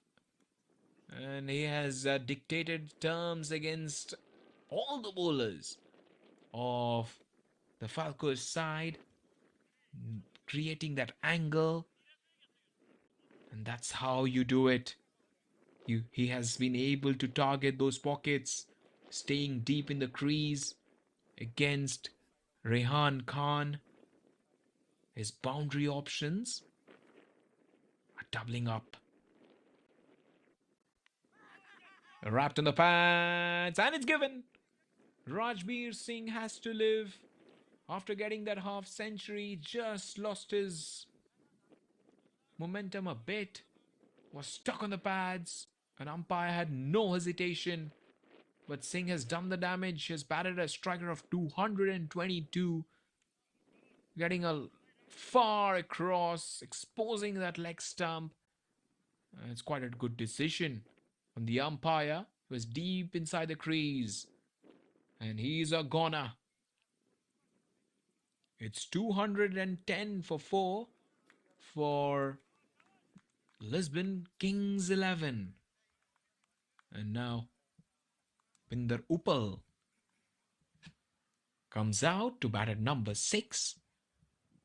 There's plenty of chat from the skipper to the mid-on and mid-off. He's just trying to manage the crisis here. His strategy to bring himself back as a strike bowler has worked. He's been that premier wicket taker and is immediately able to break this partnership. Trying to roll that slow delivery. His strategy should be to protect the boundaries. He has brought in the mid-on and mid-off. He's put the sweepers on the boundaries. Except that conceding singles will be a victory for him right now. The goal is to force the batters to take those wild risks to find the ropes. This time around, he goes wild. He takes the aerial route and he brings up his first boundary. What a way to get off the mark for Harf Uppal. He was forcing the play. He took that wild risk and he did find the boundary. And just get a feeling, does Riham Khan has a genuine wicket-taking death bowler specialist to bring back? Or he's just relying on part-timers to fill the remaining overs? That's a big question. 215 for 4. That's a good one. Very good one. From the skipper. He comes back in good style. Takes a single. Here you go. There's a 4, a wicket, a wide, and a boundary. And now a single. Recent bowling figures: Ankush Lal 5 for 17 for Zurich Alpine Warriors versus Basil Afghan. That's happened today. Siraj Butt 4 for 9 for Lisbon Panthers versus Tiger Strikers. Hammering blow on the offside. The fielder came in, couldn't manage or anticipate that catch. It has gone over his head. One bounce to the fence. That's a minimal. And some pulverizing strike continues from both the right-handers as it just goes from bad to worse for the fielding side. 221 for 4. 16.5 overs done. There's no respite for anyone. Harpupal has come out to the crease, is able to watch the ball like a hawk. 16.5. It'll be interesting how he finishes. And he's trying to finish it off with a wide. He has to re-bowl that. Wicket-taking bowler missing. They're pushing the advantage. And there's no anchors here. Both are aggressors. And you saw Love Singh batting on 40 plus. His job will be to bat through to the 20th over. Missed out. The batter at the other end should be taking those high risks. That's what Harp Upal is doing. He's just targeting those matchups with 3 overs to go. He has identified the weakest remaining bowlers. And that's what we saw in the previous over as well. 8, 10, 12 runs. On the previous over, we're able to safely rotate the strike against the opposition's captain. So it's 2 for 4 after 17 overs. It's Rehan Khan still an over to go. Plenty of discussions happening around. Harp Upal was out for naught in the previous match, so he'll be looking to make a score of some note. It'll be interesting to see how many bowling options they have. So it's Rehan Khan who has bowled 3 overs, 39 for 1. Akash Shud, couple of overs, 33 for no loss. Shakawat Munna, couple of overs. He has gone for plenty as well, but he has picked up a wicket. Gandhi, square, couple of overs, 28. And then Muhafuzur Rahman, 3 overs. He has picked up a wicket, but he has gone for 40. Highly expensive. Powerful strike straight down the ground. 1 bounce to the fence for 4. Thumping blow. Whistling past the fielder at long on. A straight hit. Quite a clean one.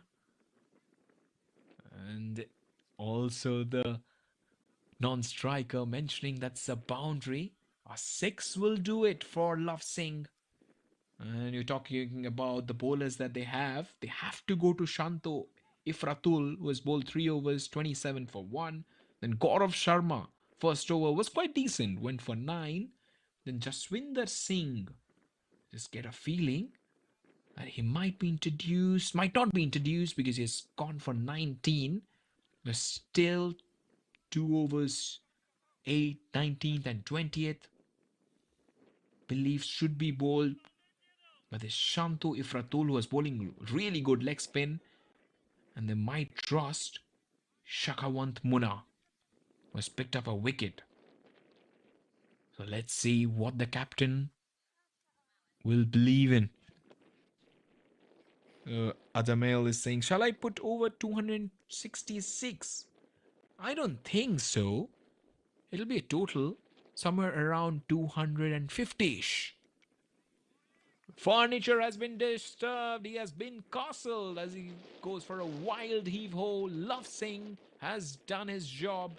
44 from 23. His innings has been cut short by a very good delivery from Munna. The previous one belted down the ground. This time around, his reply has been quite straightforward. One shot too many for Love Singh. It's 226 for 5 after 17.2. Some of the top run scorer 227 runs from Mayank Darji for Gamblers SC in 6 matches as new batter Vikas Seni. The batter number 7. Shakawant Munna has bowled pretty well, couple of wickets. Remember, Munna picked up that first wicket of Gaurav. Was caught by Gaurav Sarma for 11. And after that, in his second spell, he has been quite lethal. Hasn't gone the distance for sure. Will be quite a difficult catch for the fielder and he drops it.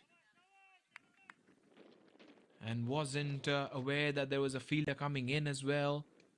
A little bit of extra bounce from Munna. It's generally a hard shot to play. And hard hands. And he has no one to blame. He's the skipper. Swatted away on the onside. He has found the gap. But he hasn't. He's gone straight to the hands of the fielder,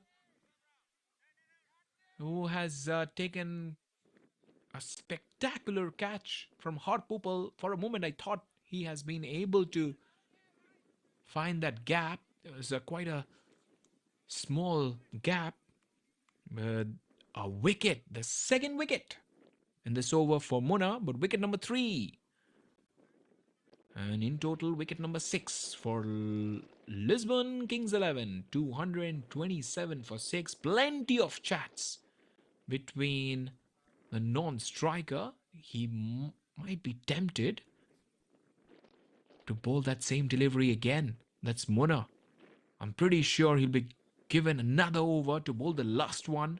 But this over, 4 wicket, 1 wicket. Couple of wickets, only 5 runs. Wrapped in the pads, too high. Successful over comes to an end. It's 227 for 6. Interesting to see who Rehan Khan will turn to. It should be Shanto Ifratul, generally leg spinner, the death overs. And we have a very good proposition. It's not so hard to hit. Hopefully they keep it under 255. Yeah, absolutely, John Gray. 2 wickets.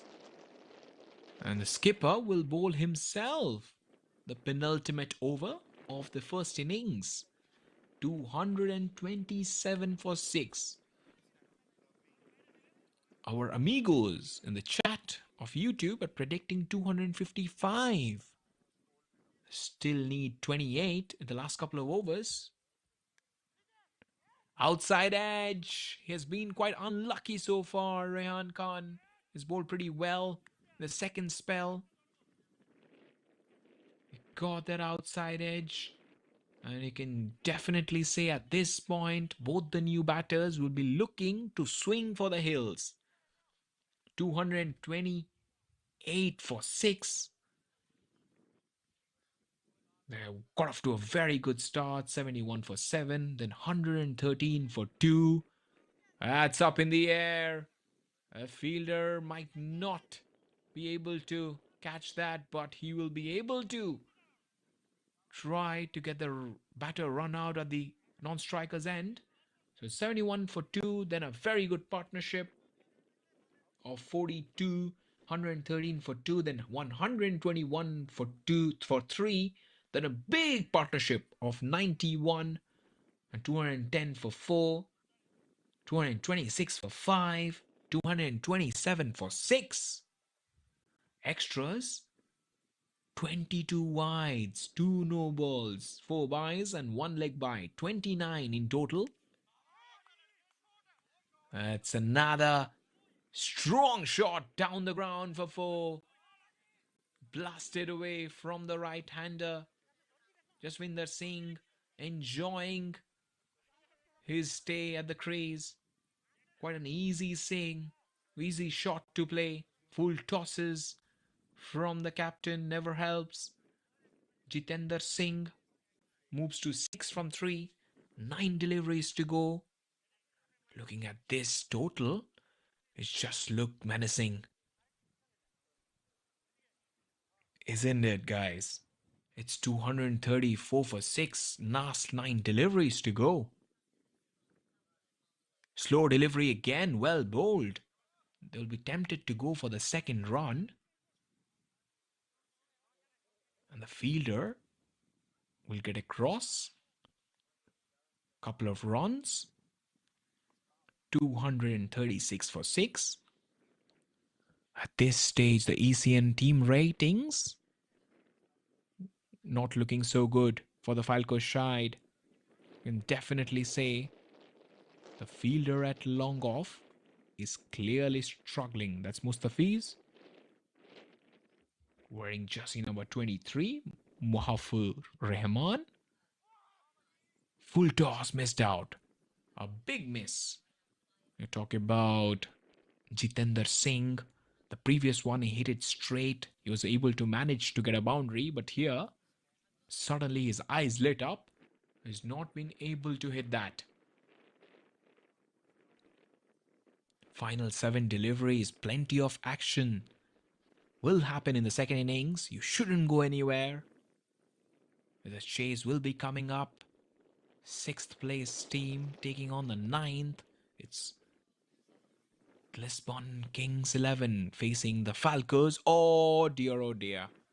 He has messed it up massively, and that might run away for 5 wides. There's Rehan Khan.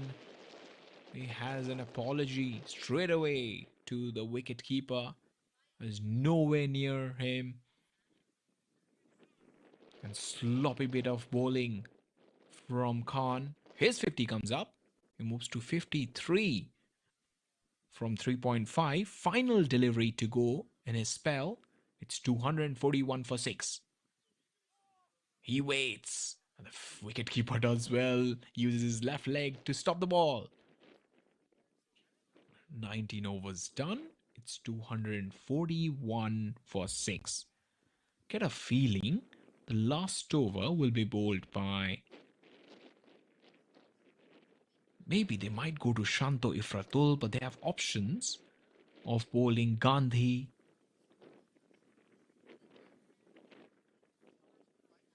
Nine runs needed for 250.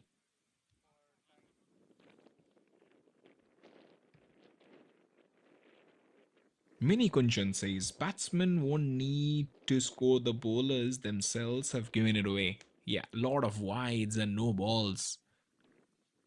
Final over of the first innings. Oops, he stops. It's Sakawant Munna. 4 for 15. Has brought up 9th of May 2026. So far, 3 overs, 3 for 27. He's been impeccable. And so far, the best bowler for his bowling side. Important will be how he will be able to capitalize on those Yorkers he has missed. The batter might move across. It's a solid looking stroke. Only couple of runs. But it's not that easy to hit Munna. And there is runs as well off the misfield. In total, they take 3. The captain, especially the bowling captain, should be looking to protect that shorter boundary that is straight. And for Munna, he should be anticipating the batter's movement. There's a set field for the slow deliveries. This time around, wiped across the line. And that might race across the fence. No, the fielder goes for the chase. 3 runs. First couple of deliveries. So 250 comes off for Lisbon Kings 11. It has been a great effort with the bat.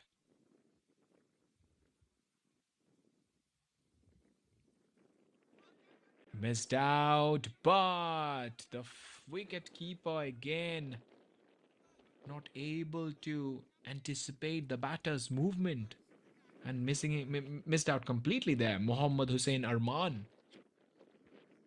There's a very good fielding strategy there. Got a direct fielder behind square, protecting that fine leg region.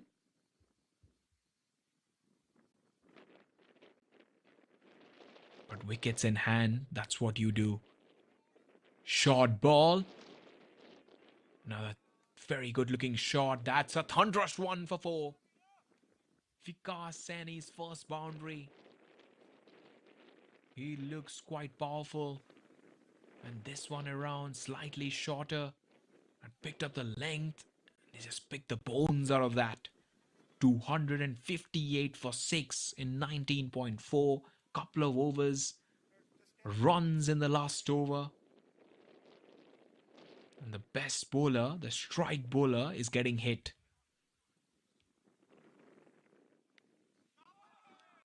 Powered away on the onside. There is protection and the fielder does a very bad job.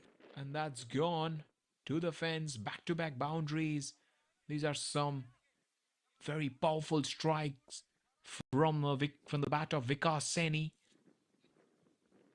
So everybody who loves big scores, this is for you. 262 for 6. I was mentioning they should be going above. They'll be looking above 250, but they have got a plenty of big shots in their radar. Last ball. And might go for that second run. They're going for the third run. Chance of a run out. And he has missed it and might go for the fourth run as well. And they do. So that's they've taken 4 runs of the last delivery. Incredible running between the wickets. You saw that's a big shot. The intent was on. They generally say you should be taking that first run pretty hard. They took it. The second run was on. There's always going for the third run. In the process, the bowler trying to run out the non-striker, and then the non-striker going towards the striker's end. The bowler is in strife, but the batter does it in a canter. It has been a great effort with the bat. The first innings, plenty of actions, and we saw a side scoring 266 for 6.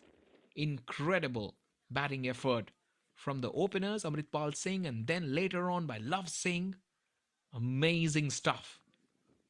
So the first half of this contest is complete, and the scoreboard just now gives the chasing side a monumental target.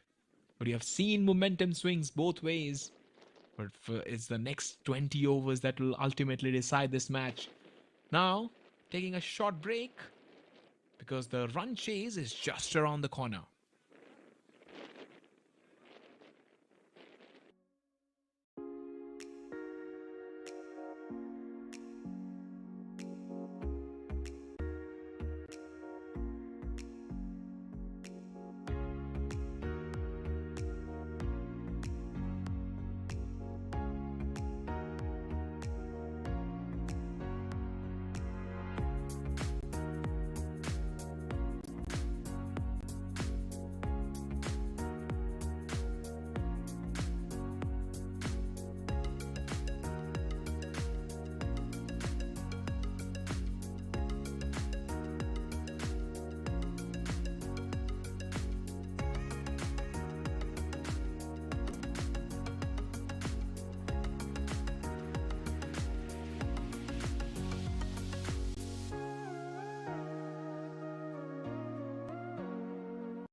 This European cricket event is proudly brought to you by our official timing partner, Rado, and our official charity partner, Share the Meal by the United Nations World Food Programme. Welcome back to the beautiful Santorum Cricket Ground. This is Shovan Ganaik, where we'll all set for the second innings of this fascinating T20 contest. Lisbon Kings 11 have thrown down a massive challenge, posting an imposing 266 for 6 from their 20 overs. Falcons now have a mountain to climb, requiring 267 runs for victory. The question is straightforward, that you can see bottom of your screen, but incredibly demanding. The required run rate is already above 13 runs per over. So the chasing side simply cannot afford a slow start. Expect positive intent from ball one, as every over will become quite crucial in this remarkable chase. We saw what happened in the first innings. Falcons winning the toss, putting Lisbon Kings 11 to bat first on a placid track, 266 for 6. Magnificent innings from Amritpal Singh with the bat, and he has with the ball. The first one wide. 75 from 36 from this man, 7 fours, incredible 4 sixes. Another brilliant knock from Rajbir Singh, 51 from 24, included 3 maximos and 4 fours. Love Singh, a refreshing innings, I would say, 44 from 23, 7 fours. And first ball has been blasted over the top. Quite a safe shot from the right-hander. It's time for Karanveer Singh. It's quite an easy shot to fray for Kawaljeet. That's how he plays. He says on this total of 267 in pursuit, it won't be easy, but I'm sure they will definitely dare to dream. Saying hello to Paula Campini, SkyQuest, Chris, MD Smith. He punches it off the back foot. A positive intent is needed. We saw it in the first innings as well. When it came to bowling, Rayan Khan was expensive. 4 overs, 1 for 53. Shakwant Muna was the pick of the bowlers. 3 wickets he picked up. A wicket apiece for Mahfuzur Rahman and Shanto Ifratul. For me, Ifratul's spell somehow pushed that, in fact, kept in check, or else it would have been above 280. But this total of 267 for victory, there is a Himalaya to climb for the batting side. A swing and a miss. Has it got the edge? No. Has enjoyed his time. The bowling crease is Rajveer Singh. It's important for him how he bowls up, first up inside the power play, because we saw when Amritpal Singh had the bat in his hand, he was incredible, especially inside the power play overs. Down the leg side, easy pickings, the class of Sood, and a little bit of misfield will allow the batters to come back for the second run. But they gave away a lot of extras, 41 in total, 27 wides, 2 no balls, so plenty of buys. It's beyond imagination. Chase, says Vijay Kumar, 3105. It's gonna be tough. Full face of the bat, presented by the left-hander. His third run of this innings. I was talking about what would be the strategy. They should be going all guns blazing right from the very first over. We saw that intent from Kawaljeet Singh attacking from ball one. A conservative start won't be enough because they're chasing a monumental total. That's a full toss. He has clofted it away and it's dropped. Oh dear, oh dear. He overran. Right, overstepped as well. Chassis number 7. That was Vikash Saini. Bottom edge. And went straight to him. The first over, quite an interesting one. We saw a couple of good shots, a drop chance, 10 for no loss. The required run rate started at 13.4. Even though they got 10, there's still that required rate increased to 13.5. So the openers don't have the luxury of setting in today. They need to score or just staying composed at the same moment. Because every over under 10 runs increases the pressure dramatically in a chase of this size. As the second over will be bowled by Rajinder Singh. It's important for him to pick up some early wickets, not just defend boundaries. Because this total will give him plenty of opportunities to pick up wickets. And like in the previous over, the Singh starting with a wide, not really challenging those stumps. That's why they have not kept at least one slip for the opening overs. The conditions haven't allowed them to. But that breeze from left to right of your screen is taking the ball away from the right-hander. Perfectly timed from the right-hander. And that will race across the fence like a tracer bullet. Second boundary for Kanwaljit Singh as he smears it away. I get a feeling it was struck by Sood. No, it was Kanwaljit Singh. Yeah.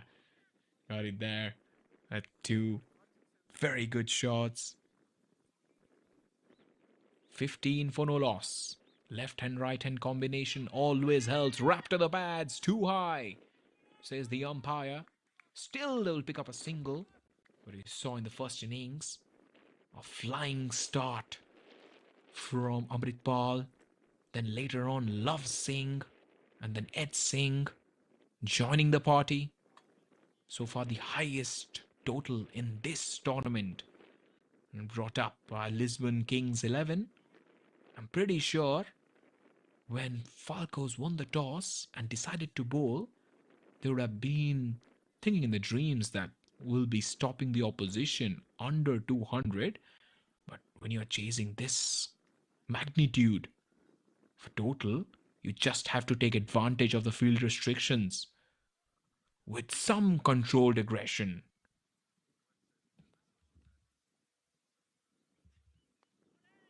And as Akash defends it off the front foot, soft hands, a single, what spoke about attacking from ball one.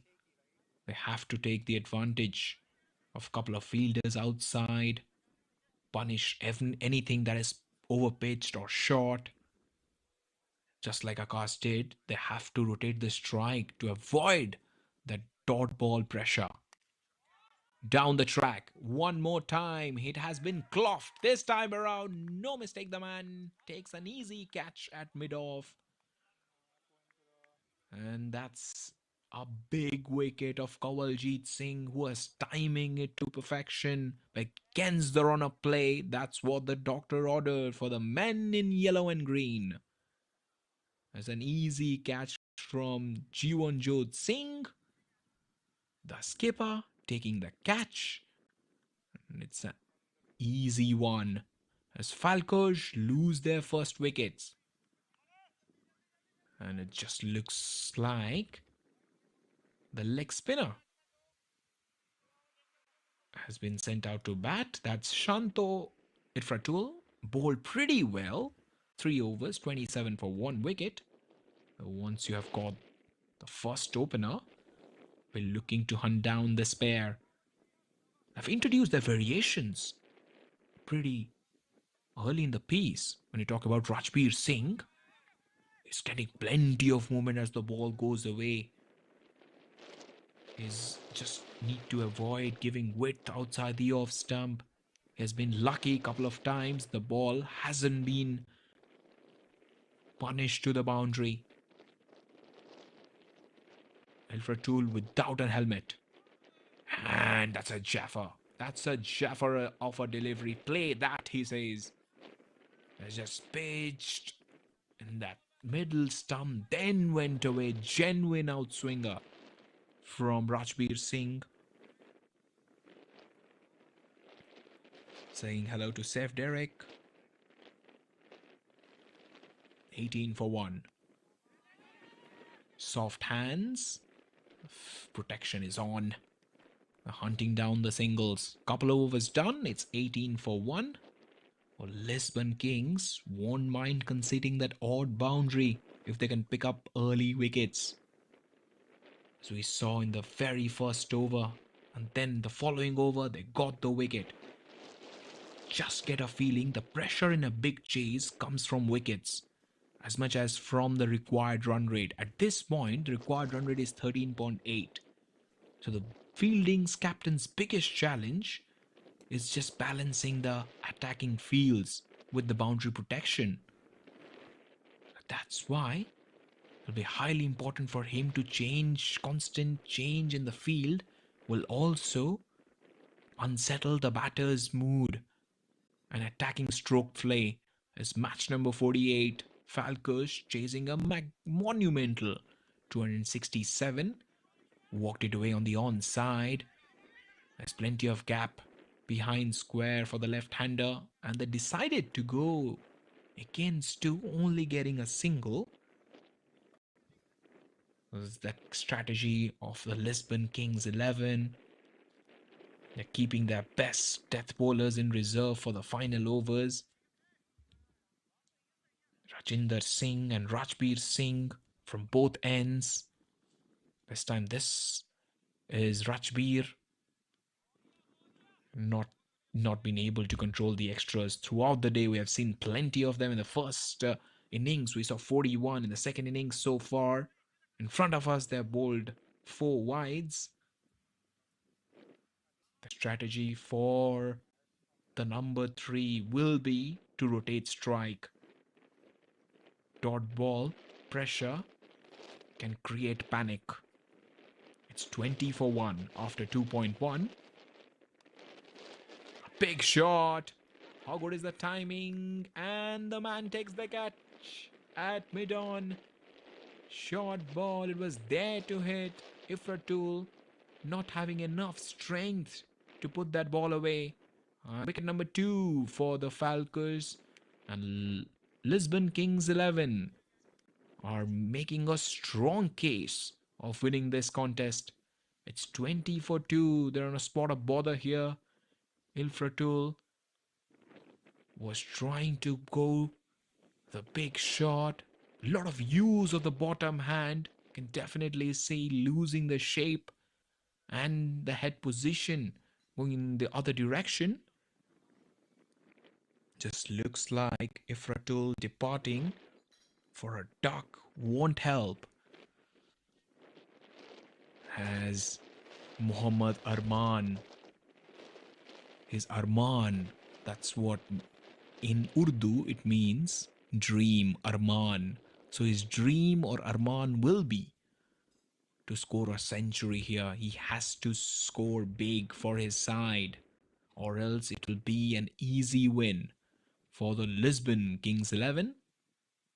First ball, we talk about that breeze taking the ball away for the right-hander. The openers, one is still at the crease. That is Akash Shud batting 5 of 5. But you saw plenty of damage being done with that new ball from both the Singhs. One is Rajbir and the other is Rajinder Singh.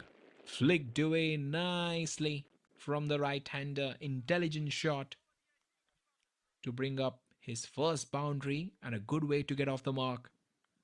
Highly productive shot for a new batter when you know that the ball is coming onto the bat. This is a decent sized field. It's a placid surface on offer. You just have to flick it. And he did it quite nicely. Thank you, Paolo Kempini. It's a great compliment. Required run rate 243 of 104. Down the leg side one more time. Has it got a little bit of bat to that? This is what happens when you're chasing this big total. You sometimes overanalyze. Just get a feeling they've done that. This is an underdog side. They haven't been able to win a lot of games. In this tournament, the pressure is building. Definitely let you know of the points table. Oh, that was perilously close to the leg stump. He played the ball way too early. And in that result, in the process, he would have played it on. Oh dear. You never murder a man who is trying to commit suicide. And that would have been a suicidal shot. 3 overs done. It's 24 for 2. The last over, only getting hit for 4, a wide, a wicket. The target, 267. We started the required rate at 13.4. Now it has raised to 14.3. Looks like they will stick with this opening partnership when it comes to bowling. So right now we got the team that's leading the charge. That's Brothers 11 Portugal with 11 points. Lisboa Panthers have got similar points, but their net run rate is plus 2.627. Swing and a miss. Might get a run in forms of bye. Then Gamblers SC, 5 wins, 10 points. Then Bangladesh Cricket Club Lisbon, they're stuck at 8. 3 teams stuck at 6 points. That U Park Friendship, Lisbon Kings 11, and Rangers Cricket Club. They all are in positive net run rate.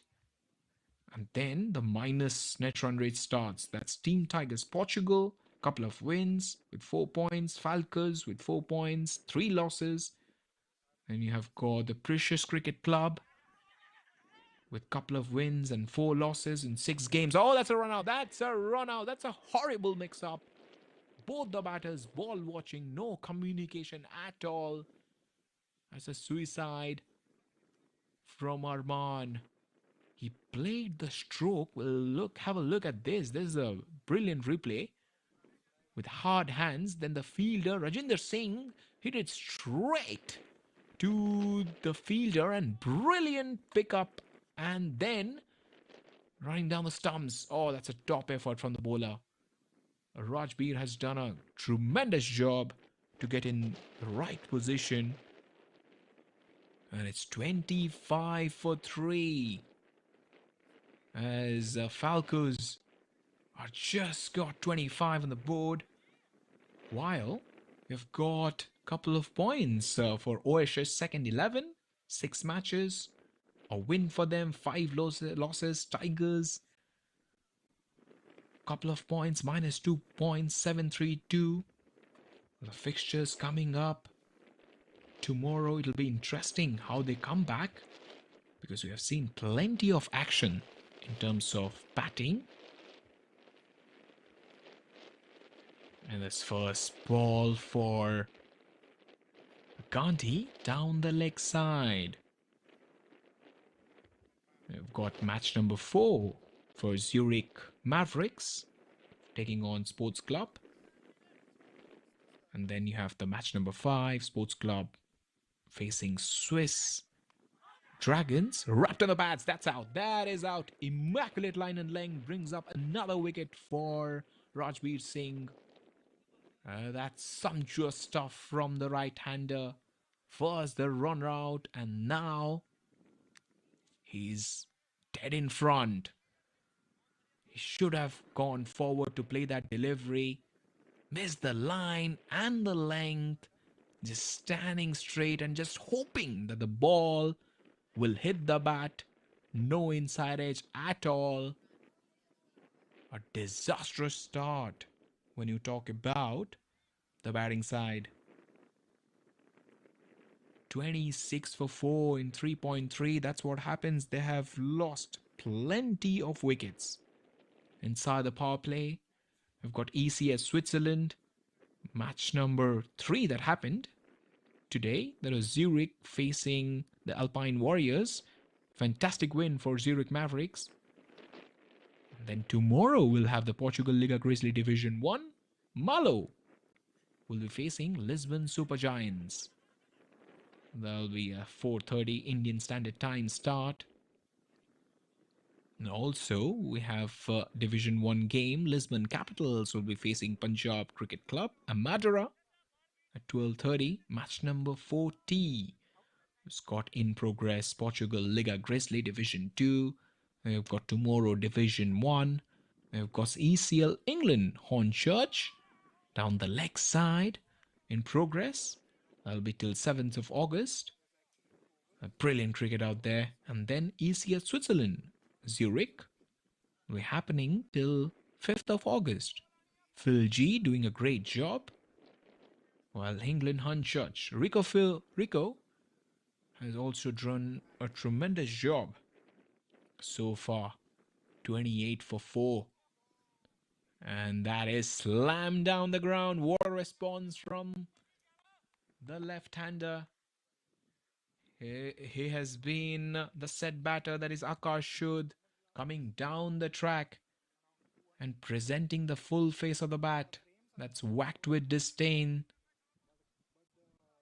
A whistle past the bowler for 4. 32 for 4. And he's running with the shot. He's got plenty of aggression from Akash Shud. As another over is done and dusted. Couple of wickets in the previous over. That has just derailed the train of the batting side. It's 33 for 4 in 4 overs. They didn't want to lose so many wickets. The openers, there's still one opener out there. That is Sud, but the others, they have not been able to capitalize. And that's why they've lost wickets in abundance. We're talking about Kawaljeet Singh scoring 10 from 6 deliveries, couple of boundaries, but then Santo Ifratul, a wild slog, was caught at mid-on. Then Mohammad Hossein Arman was run out. And also we saw... Oh, that's a wild one. That's a wild swing and a miss. We also saw the LBW that happened in the previous over for the Falcons side, and that was Gandhi who was out. So now it's Akash Shud and Munna. Again, the ball keeping slightly low. That's what variations does. Rajbir Singh has been quite effective with the ball. Economy of 7.4. That's why you tend to have a lot of wickets in hand, because later you can go for the launch. Now they have no options rather than just playing some exquisite shots. Just like that. And it will go to the boundary. Very good timing. Sublime touch from the left-hander. Always it's so good to see a left-hander place those cover drives. Kumar Sangakkara, Matthew Hayden, Adam Gilchrist, Saurav Ganguly, who is actually called the god of offside. Everybody is coming to mind when you talk about the left-handers. And also you can definitely let me know who is your favorite left-hander you have seen in your lifespan, when you have just loved to watch all the time. It's 37 for 4. Down the track. And this time the ball just hurries into the batter. It's not an easy shot to execute when you have just been playing those catch-up cricket. And Falcons have not been able to assert any pressure or put back any punches back to this bowling attack of Lisbon Kings 11. Goes over the top, slices it away. Might reach to the boundary, couple of bounces, and it goes to the fence. The boundary options encouraging both the batters inside the power play, taking the aerial route. The timing hasn't been their friend. Getting those boundaries. David Gower or Paolo Campini. Cherry on top. brilliant, isn't it? What a player he was. And a great commentator as well. 41 for 4. Charges. Shows his opposition bowler all his stumps. Another over, done and dusted. Couple of boundaries. Actually, pretty good one for the batting side. 5 overs, 42 for 4. So far, it has been a struggle for the Falcons side. First, they won the toss, put the Lisbon Kings to bat first. Lisbon scoring 266. Remarkable innings from Amritpal Singh, 75 of 36. Then Rajbir Singh, 51 from 24. Love Singh, 44 from 23. Then that cameo of a knock from Vikas Saini. Har Upal and also Jitendra Singh chipping in. Couple of boundaries for Harp. And Jitendra Singh, a single boundary. The partnership we saw 71 for 1, 113 for 2, but here Falcons haven't been able to capitalize. So that's why it's 42 for 4. They almost lost the game because it's 15 already required run rate. And that has been a struggle so far for Rajbir Singh as well. Because every time he has been able to pitch that ball around that off stump, he has got plenty of movement. There's Rajinder Singh. Also, I used to love Saeed Anwar of Pakistan. Also used to be a very fine player. Gary Sobers. I've watched a little bit of cricket of Gary on YouTube. If you get a chance, definitely watch the prowess of the southpaw. Just like that, intelligently played from the right-hander. Gorgeous stuff. Even David Gower will be happy with that shot. Understanding where the field was. An easy free swing of the bat. And that's what you need at this stage. Boundaries. And plenty of them. And even though he hit that boundary with them wide, that required run rate was 15 and now it's 14.9. 220 needed of 89. It's getting thicker and thicker and stiffen. Pretty interesting shot there down the leg side. Power hasn't been their friend, but so far Shud has batted pretty well. He's got his own technique. Generally likes to play over the top on the offside, knows where his off stump is. And here it will be important for Munna to be his partner in crime. Munna goes for the big shot. Has he timed it? The fielder, oh dear, he drops another sitter of a catch. Looking directly against the sun, that might be a problem. Hasn't got his sunglasses as well. Generally, these catches are quite tough because you are just controlling your emotions and you're watching the trajectory. The ball is coming down, it's coming at a force. You're covering your eyes with the left hand. But a chance goes begging. Missed out. There's only one fielder on the offside. Even a little bit of bat would have given him a boundary. Now, this is what happens when you know that it's quite a stiff chase. Boundaries are needed, but still you can't do anything. Rajbir Singh was excited for going for that minimal. And you can definitely say he was wrong-footed. He's down and then the big man couldn't come up. It's 50 comes up after a struggling effort from the batting side. Power play done and dusted. It completely belongs to the Lisbon Kings 11. It's 50 for 4. The 4 batters have lost their wickets. And it has been quite a big disappointment when you talk about the batting side, because plenty of fans joining in to watch this chase. But Kawaljit Singh, Santo Ifratul, Muhammad Hussein Arman, they haven't been able to get their act together. For that reason, they are 50 for 4 and chasing this huge total. They have crumbled under pressure, not been able to manage the crisis.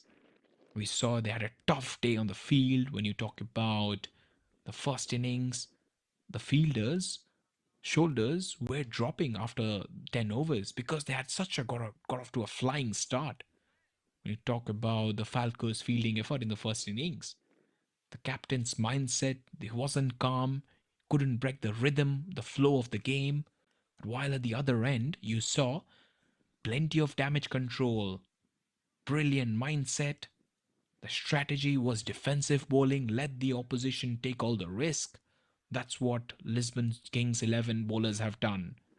They have been able to strategize, taken the pace off the ball.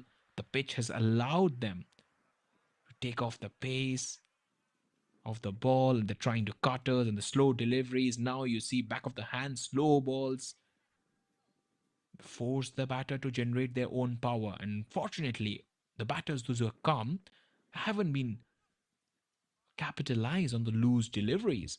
And that's why we saw a lot of mistimed shots, catches in the deep in the second innings of the power play. And here the fielding captain has the strategy to protect the boundary. That's why he has brought that slip. That's a big appeal, huge appeal. The ball might miss the top of the stumps. Straight away, the bowler knew. It was quite an optimistic appeal. Slowing the game down a bit by bringing in the spinner. It's breaking the batter's concentration. It's quite a legitimate tactic from Jivanjeet Singh here. He's a wily old fox. That's full toss against the power is missing. It should be an easy catch for the fielder. He does it in some style. He comes underneath it. Makes a very difficult catch look easy. Wicket number 5 for the Lisbon Kings 11.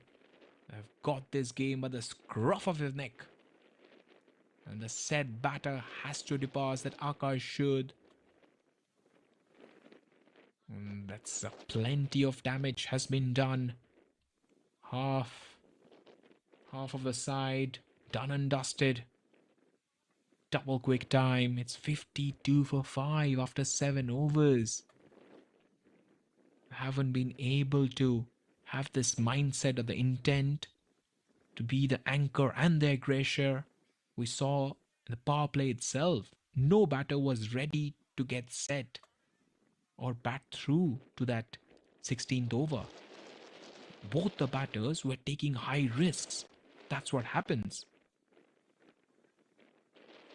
And their strategy here is targeting the matchup. They know 7 overs done, 52 for 5, sleep is in.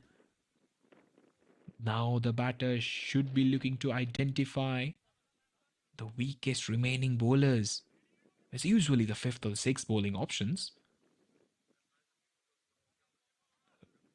Need to be actively looking to take them for 15 to 20 runs and over, while safely rotating the strike against the opposition's strike bowler as Muhammad Hasnain. It's quite an easy delivery to bowl when you have got your side. It's a mountain to climb. Still required run rate 16.5. It's going in the similar direction in the last game that went. First innings, the score 209, and then knocked him over. Lock, stock and barrel. You miss, I hit. Hasnain comes in and picks up his first wicket. Here you go. Shakawat Muna was trying to slog it across the line.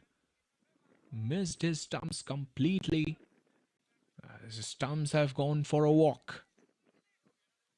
It's 52 for 6. The Falcons are falling like 9 pins here. The beautiful Santarem cricket ground.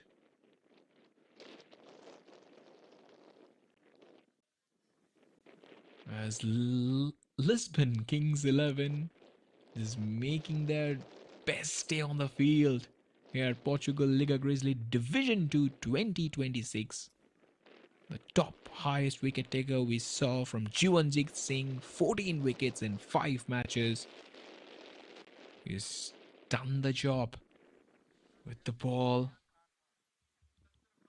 It's Mohammad Hasnain. Plenty of advice from the wicketkeeper. And also, definitely maybe he'll try to have a leg slip here. That's interesting from Amritpal Singh. Just in over 3 behind the wickets. They have only themselves to blame. They pushed away the advantage of winning the toss, deciding to bowl, and now facing down the barrel. And you talk about the next Saturday, that'll be match number 43. Lisbon Super Giants second 11 will be facing the Rangers Cricket Club. That'll start 8 a.m. Portugal time, 9 p.m. Prague time, and 12:30 it's Indian Standard Time. I talk about this match number 44, Orsus second 11 against the Precious Cricket Club at 12. And Brothers 11 Portugal, who are the number 1 team in the points table, will be facing the Tiger Strikers. It's gonna be a blockbuster of a contest, isn't it, guys? On the 8th of the month, the match will start at 8:30 Indian Standard Time and 16 Portugal time. And then you have got Lisbon Panthers facing Lisbon Spartans. 15th, 3 games. Match number 47, Gamblers SC will be facing Lisbon Kings 11. Then the Falcos will be back to play UPAC Friendship. That might be a game that Falcos fans will look quite closely, because this loss will be massive for Falcos. They're still with a couple of wins, 4 points, minus 0.578. They're 9th in the points table, while the Lisbon Kings 11 6th with 6 points with a positive run rate. His bowling stumps to stump. It's pretty hard for any batter to use his feet. That's what we saw in that test match where England were beaten by New Zealand. Tom Blundell used the same strategy of coming closer to the stumps. Here the batter doesn't have a choice to dance down the track, so LBW options will come into play. He has to be a little careful here, as he just blocks that with a proper straight bat. He's having fun here for sure. That's Rehan Khan, the skipper. For a skipper to walk out 52 for 6, if he can just smash a half century, that will do a confidence a world of good. Swipe across the line, and I'm pretty sure they both are very good friends. That's Gaurav, the wicket keeper, and Ayan Khan. They're also like, kya faltu ki appeal kar raha hai? They must be talking amongst each other. Why are you appealing for that? This game is played in very good spirits. And fielder, in fact, the wicketkeeper up to the stumps, it's pretty hard for him. Oh dear, Amritpal Singh has to be careful here. It's a lot of fans of this Lisbon Kings 11 side it would have been a big heart attack for them if they don't want to see Amritpal Singh get injured. Fielding at third. Full toss. Struck away. Immaculate timing from the right-hander. That will go to the fence for 4. This trickles. So Rana laying a very good shot. A full toss. With the full face of the bat, caresses it to the fence. That's why you need to have a very positive start. And when you don't have, you generally struggle in these big chases. 8 overs, 58 for 6. The final delivery of the previous over going to the fence. 209 of 72. Gorgeous Santarém cricket ground here in Portugal. fielders enjoying their time. The batters have done a tremendous job.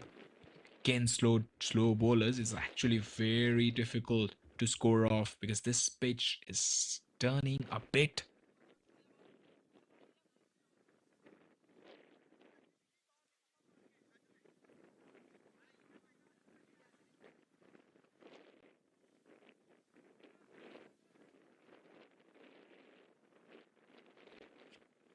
He generally prefers to hit that cow corner region 47% as Yuanjit Singh. And here Rayan Khan is facing those slow spinners. At this stage, the ball is gripping a bit, and I'm pretty sure Jiwanjot will like to toss the ball up. The ball turning away from him, but this time around, the advantage that he has got, the ball is swinging away from the left-hander's natural hitting arc towards the leg side. It just makes very difficult to slog cleanly, in my opinion. And that's wrapped on the pads, the pitch down the leg side. The flight and deception of Jiwanjit Singh helping him. He's just tossing the ball up. And this time around, even slower through the air. Just like that. Taking the pace completely off. While Rehan Khan just trying to force those deliveries down the leg side. Just trying to generate that 100% of the power from his shots. But you can clearly see that wide line. All the off spinner is bowling wide and the ball is turning away. Why do you want to do that? Should be dragging the line wide of the off stump, not down the leg side. His covers, his stumps, punched away nicely. Bisects the gap for 4. The boundaries keep on coming as the captain plays a classy stroke on the onside. The ball was turning away. The bowler had dragged the length a bit. This just forced Ryan Khan to reach the ball, and he just hit it quite nicely towards the leg side. That's his favorite zone. Also, he's coming round the wicket. But right now, he should be looking to attack, not to survive. Hitting against the turn in the previous delivery. The ball turning away. Also pretty good when you talk about the sweep. Generally left-handers, when they're playing the off spinners, the quickest way to just ruin any spinner's rhythm is to sweep or reverse sweep, just like that. It's swept away for one more single. It has just forced Jiwanjit to change his line and just messed up the captain's field placements as well. Now the right-hander, the aggressive strike rotation has been made. Since this only 8 and 9, they don't need to hit sixes immediately. It's hitting the ball towards that deep 4. Hard run 2s. Just keep the scorecard ticking. Because you never know the required run rate that might help you in the tournament. It's well placed for a single. 9 overs done. It's 66 for 6. Falcons have lost all the momentum so far. Haven't been able to capitalize on those short deliveries, poor deliveries. That's why you saw whenever the Falcons openers came in, they're trying to attack from ball 1. And that's not enough. You need to judge. You need to get set. That's important. We saw Amritpal Singh do that. As a Liga Grizzly Division 2 manual scorecard, that's the biggest total in this tournament, 267, as posted by the big Lisbon Kings batting lineup. A powerful display with the bat. As wrapped on the pads that rushed the batter. Beaten by the pace. The strike rotation has not been that easy.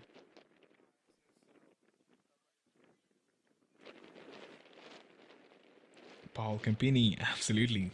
666 Devils number. A pretty nice take from the wicket keeper Gaurav here. Has to be a little careful, Hasnain, because right now have got their noses in front. Required run rate of 18.5 for the future games. You should be looking to impress the captain so that he gives you a ball whenever there's a cliffhanger of a contest. So extra bounce, that's what you need to do. You just play it as an open nets. Stay composed at the bowling crease because so far there's plenty of runs needed. There might not be any dramatic shift in the momentum of the game. So for that reason, there is a chance on the offside. Fielder just falls short of him. He's trying to play on the offside, then decided to go towards the leg side. And this time around, he has hit it straight, but didn't power it away. That's missing. You can clearly see there's a big difference in terms of batting skills. Whenever the Lisbon Kings 11 were there, that's an easy shot, but Amritpal Singh finally makes some blip in this contest. He drops a sitter of a catch. So that was high and was always coming down in pace. You definitely saw how the batting side responded when they were invited to bat first. Amritpal Singh, Rajbir, Love Singh, everybody were top-notch. That's a top-notch delivery as well. It's 69 for 6.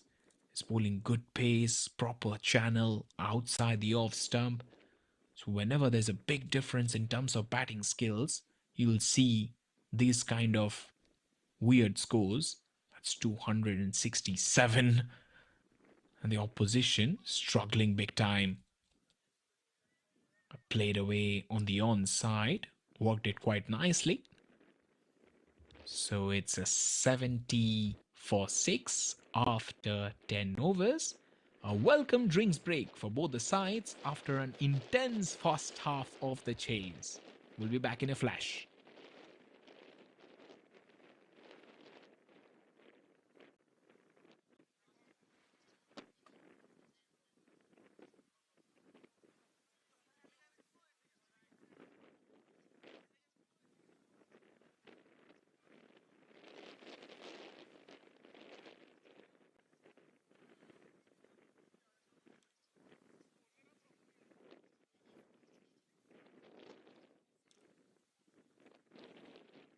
Hello and welcome back to Liga Grizzly Division 2.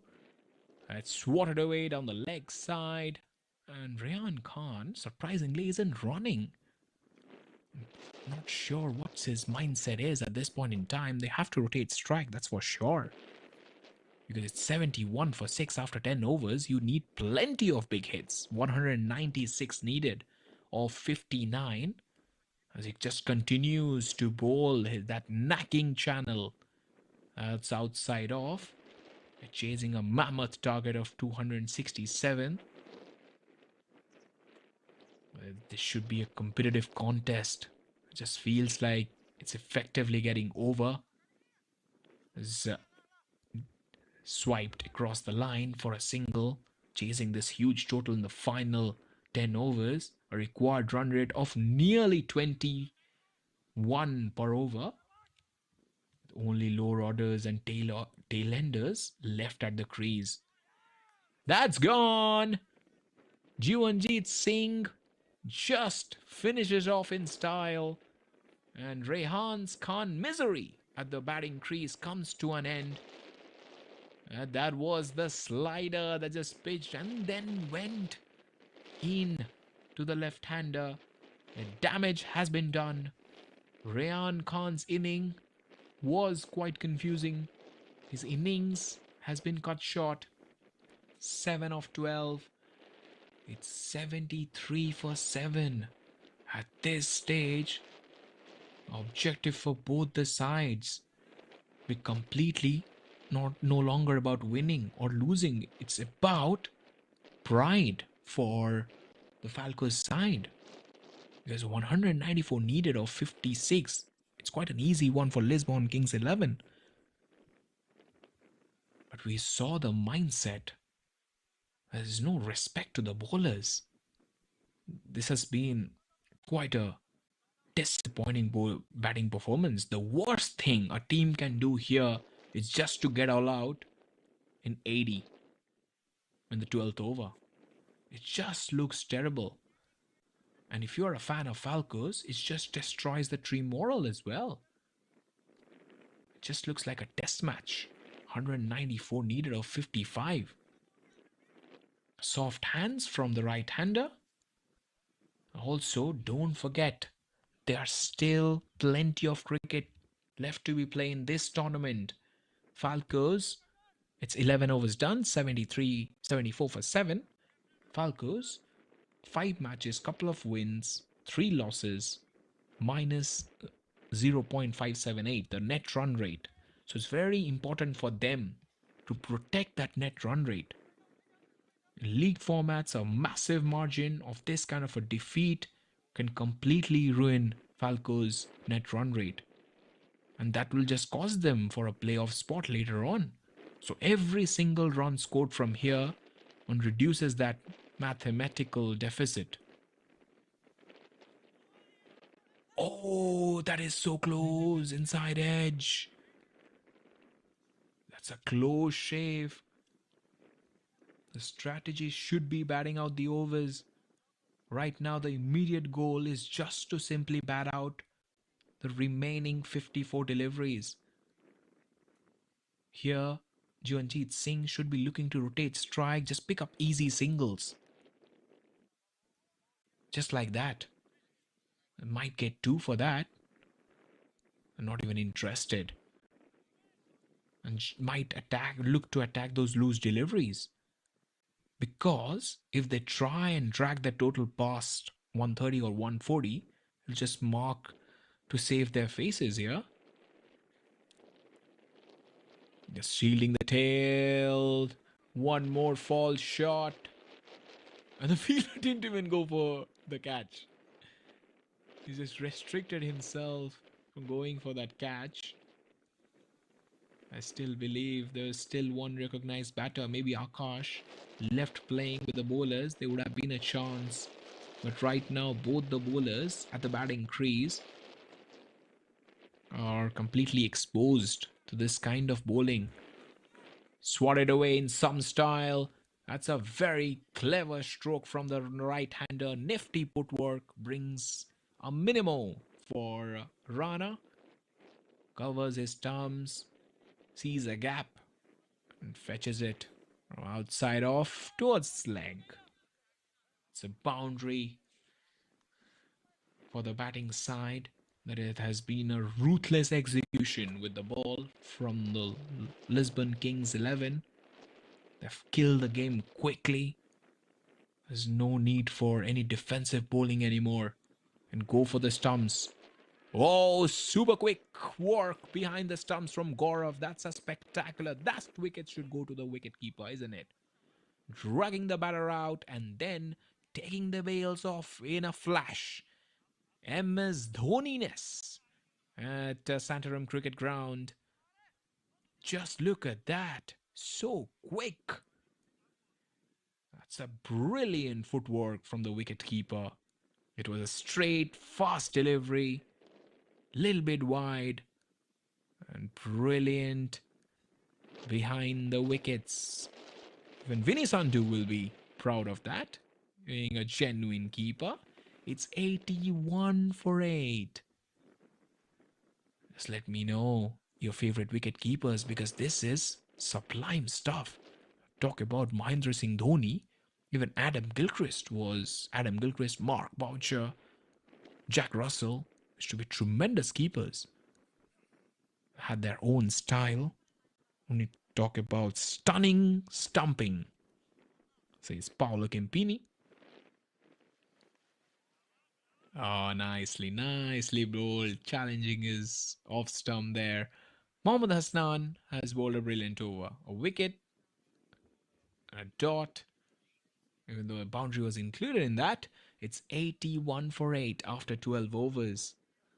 They have brought in the catches as well. We saw there's a slip, and now they've got fielders patrolling the deep boundaries to save runs. But I feel there's no point. Just bring the fielders into the 30-yard circle.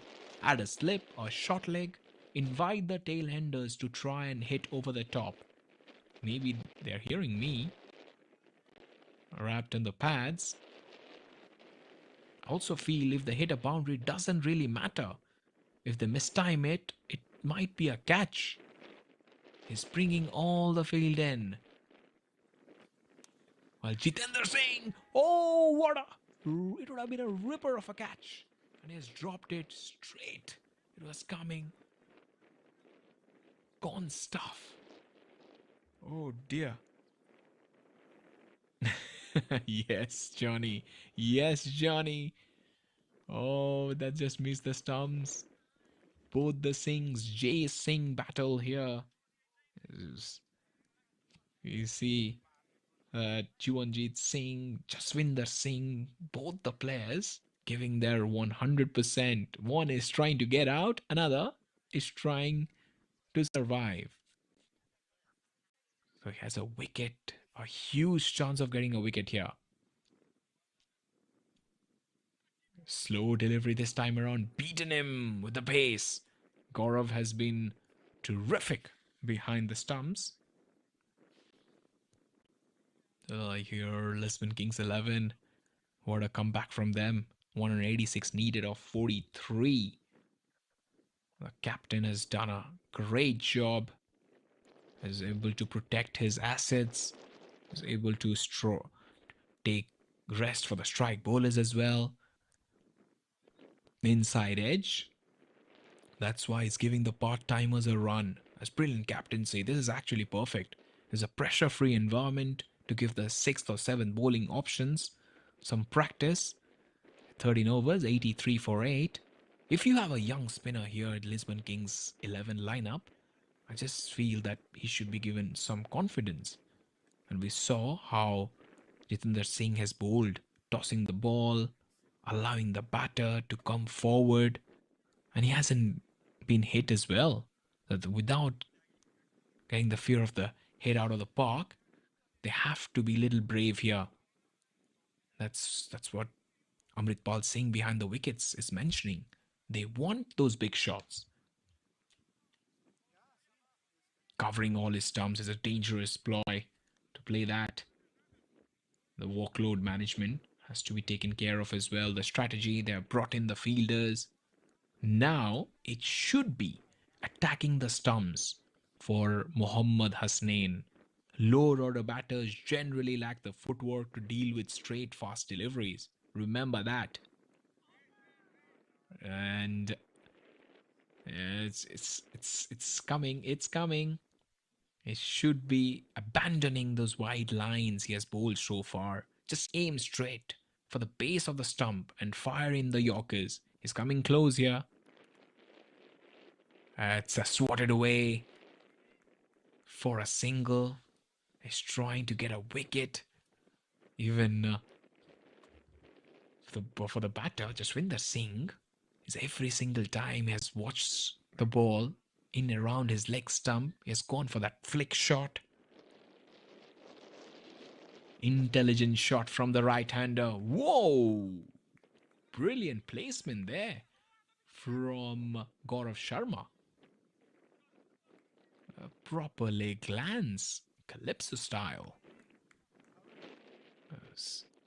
Rushing through their overs here.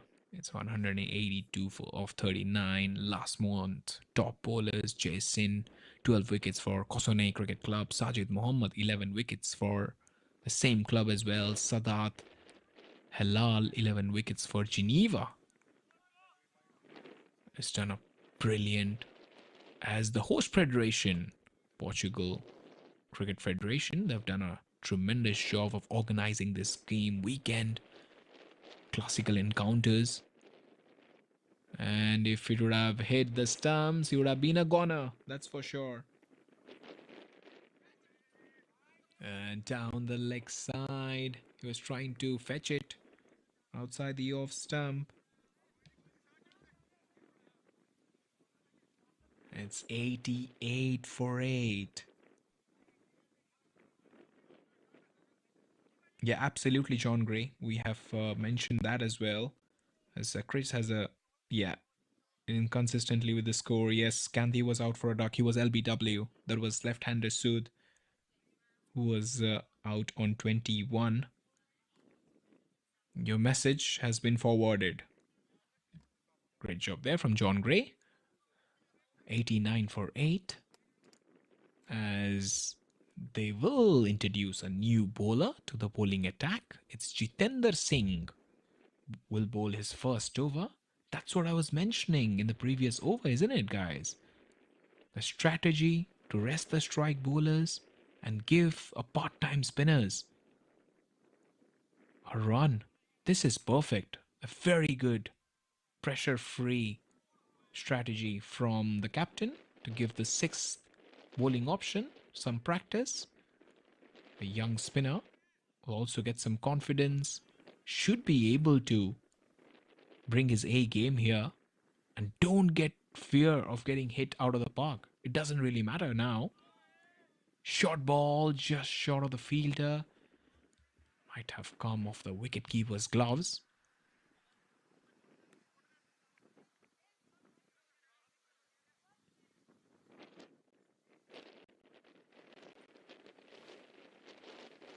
It's 89 for 8. Well, 178 for of 34. And he gets beaten. And also, we'll let you know what happened today. It's also a special day for English cricketer. In fact, West Indian cricketer Frank Worrell, who was born in 1924 on the August 1st. A stylish batter of the highest class, Frank Worrell was the first black player to captain West Indies on a regular basis, including on the 1963 Tour of England, which they won 3-1, and the famous 1960-61 series in Australia. West Indies and Australia, that's high. How far? Fielder makes a meal of it, and that has gone to the fence for 4. Also in 1961 in Australia, West Indies and Australia now play for the Sir Frank Worrell Trophy.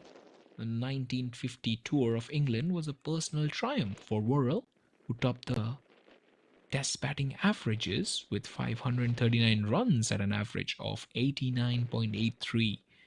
Also made his best test score. That's gone. Castled. Wicket number 1 for Jiswinder Singh. And that has also been the downfall for Jivanjot Singh. Was also trying to go for that big hit. Jaswinder couldn't restrict his attacking instincts. His covering stumps and then a wild whack. And he sees his stumps and the furniture getting disturbed. 94 for 9. As Jivanjit Singh grabs his first wicket. And the tail ender, number 23. It's Mahfuzur Rahman coming to bat at number 11. We're talking about Frank Worrell. His best test score was 261 that year at Trent Bridge. He was knighted in 1964 and was a senator in Jamaica when he died at 42. He was honored with a memorial service in Westminster Abbey. That's Mr. Frank Worrell, the first black player to captain West Indies.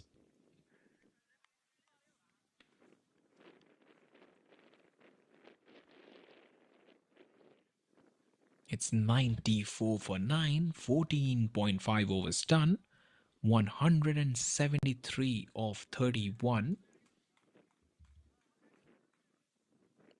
The required run rate. Don't even look that. Oh my goodness.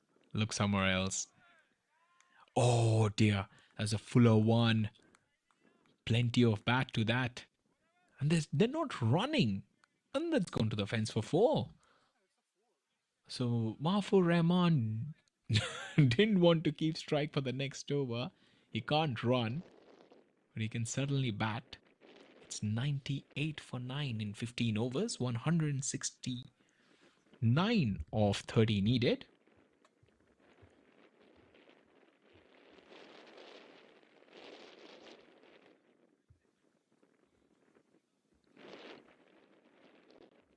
Also talking about 1969, the England's premier batter of his era, Graham Thorpe, was born today. He showed he was made of the right stuff from the start, scoring a century on Test debut against Australia at Trentridge in 1993. A batter whose performances transcended statistics, who seized to countless initiative with his resourceful counterattacks throughout the 1990s. He was one of the top. Oh, that's gone. That's gone. The Falcons have fallen like 9 pins. All out 94. That might have pitched down the leg side. The umpire didn't think so. Hit on the pad. Front pad generally. It's going to hit. It's a very good delivery from Horupal and a fantastic win from Lisbon Kings 11. A great win for Lisbon Kings. They beat Falcos by 168 runs. Can you believe that? So Portugal Liga Grizzly Division 2 match number 42 goes to Lisbon Kings 11. They batted first, scored 266 for 6 thanks to that magnificent innings from Amritpal Singh 75, and then a couple of gritty innings from Rajbir Singh and Love Singh. And later on with the ball, there was one man who did most of the damage. That was Mohammad Hasnain, 4 overs, 2 for 23. Jiwanjit Singh, 4 overs, 2 for 16. And then Rajinder Singh, 3 overs, 2 for 23. A wicket apiece for Har Upal, Jitender Singh, and Rajbir Singh. It has been a great effort. And that has been the end of day's play. That brings us to another spectacular day of cricket here at the Santaram Cricket Ground. We have witnessed some power hitting from Amritpal Singh, outstanding individual performances, and another reminder of just how entertaining Portugal Liga Grizzly Division 2 can be. Congratulations to the Lisbon Kings 11 for a thorough win, deserving one. And thank you to everyone who joined us from all around the world on the European cricket networks. Thank you to John Gray, Save Derek, Chris Smith, Paolo Campini, who has been magnificent in the chat, Sky Quest, Adam Mali, Mohammad Ibrahim Sehzad, and then we have also got Prasad and Swati Sethi.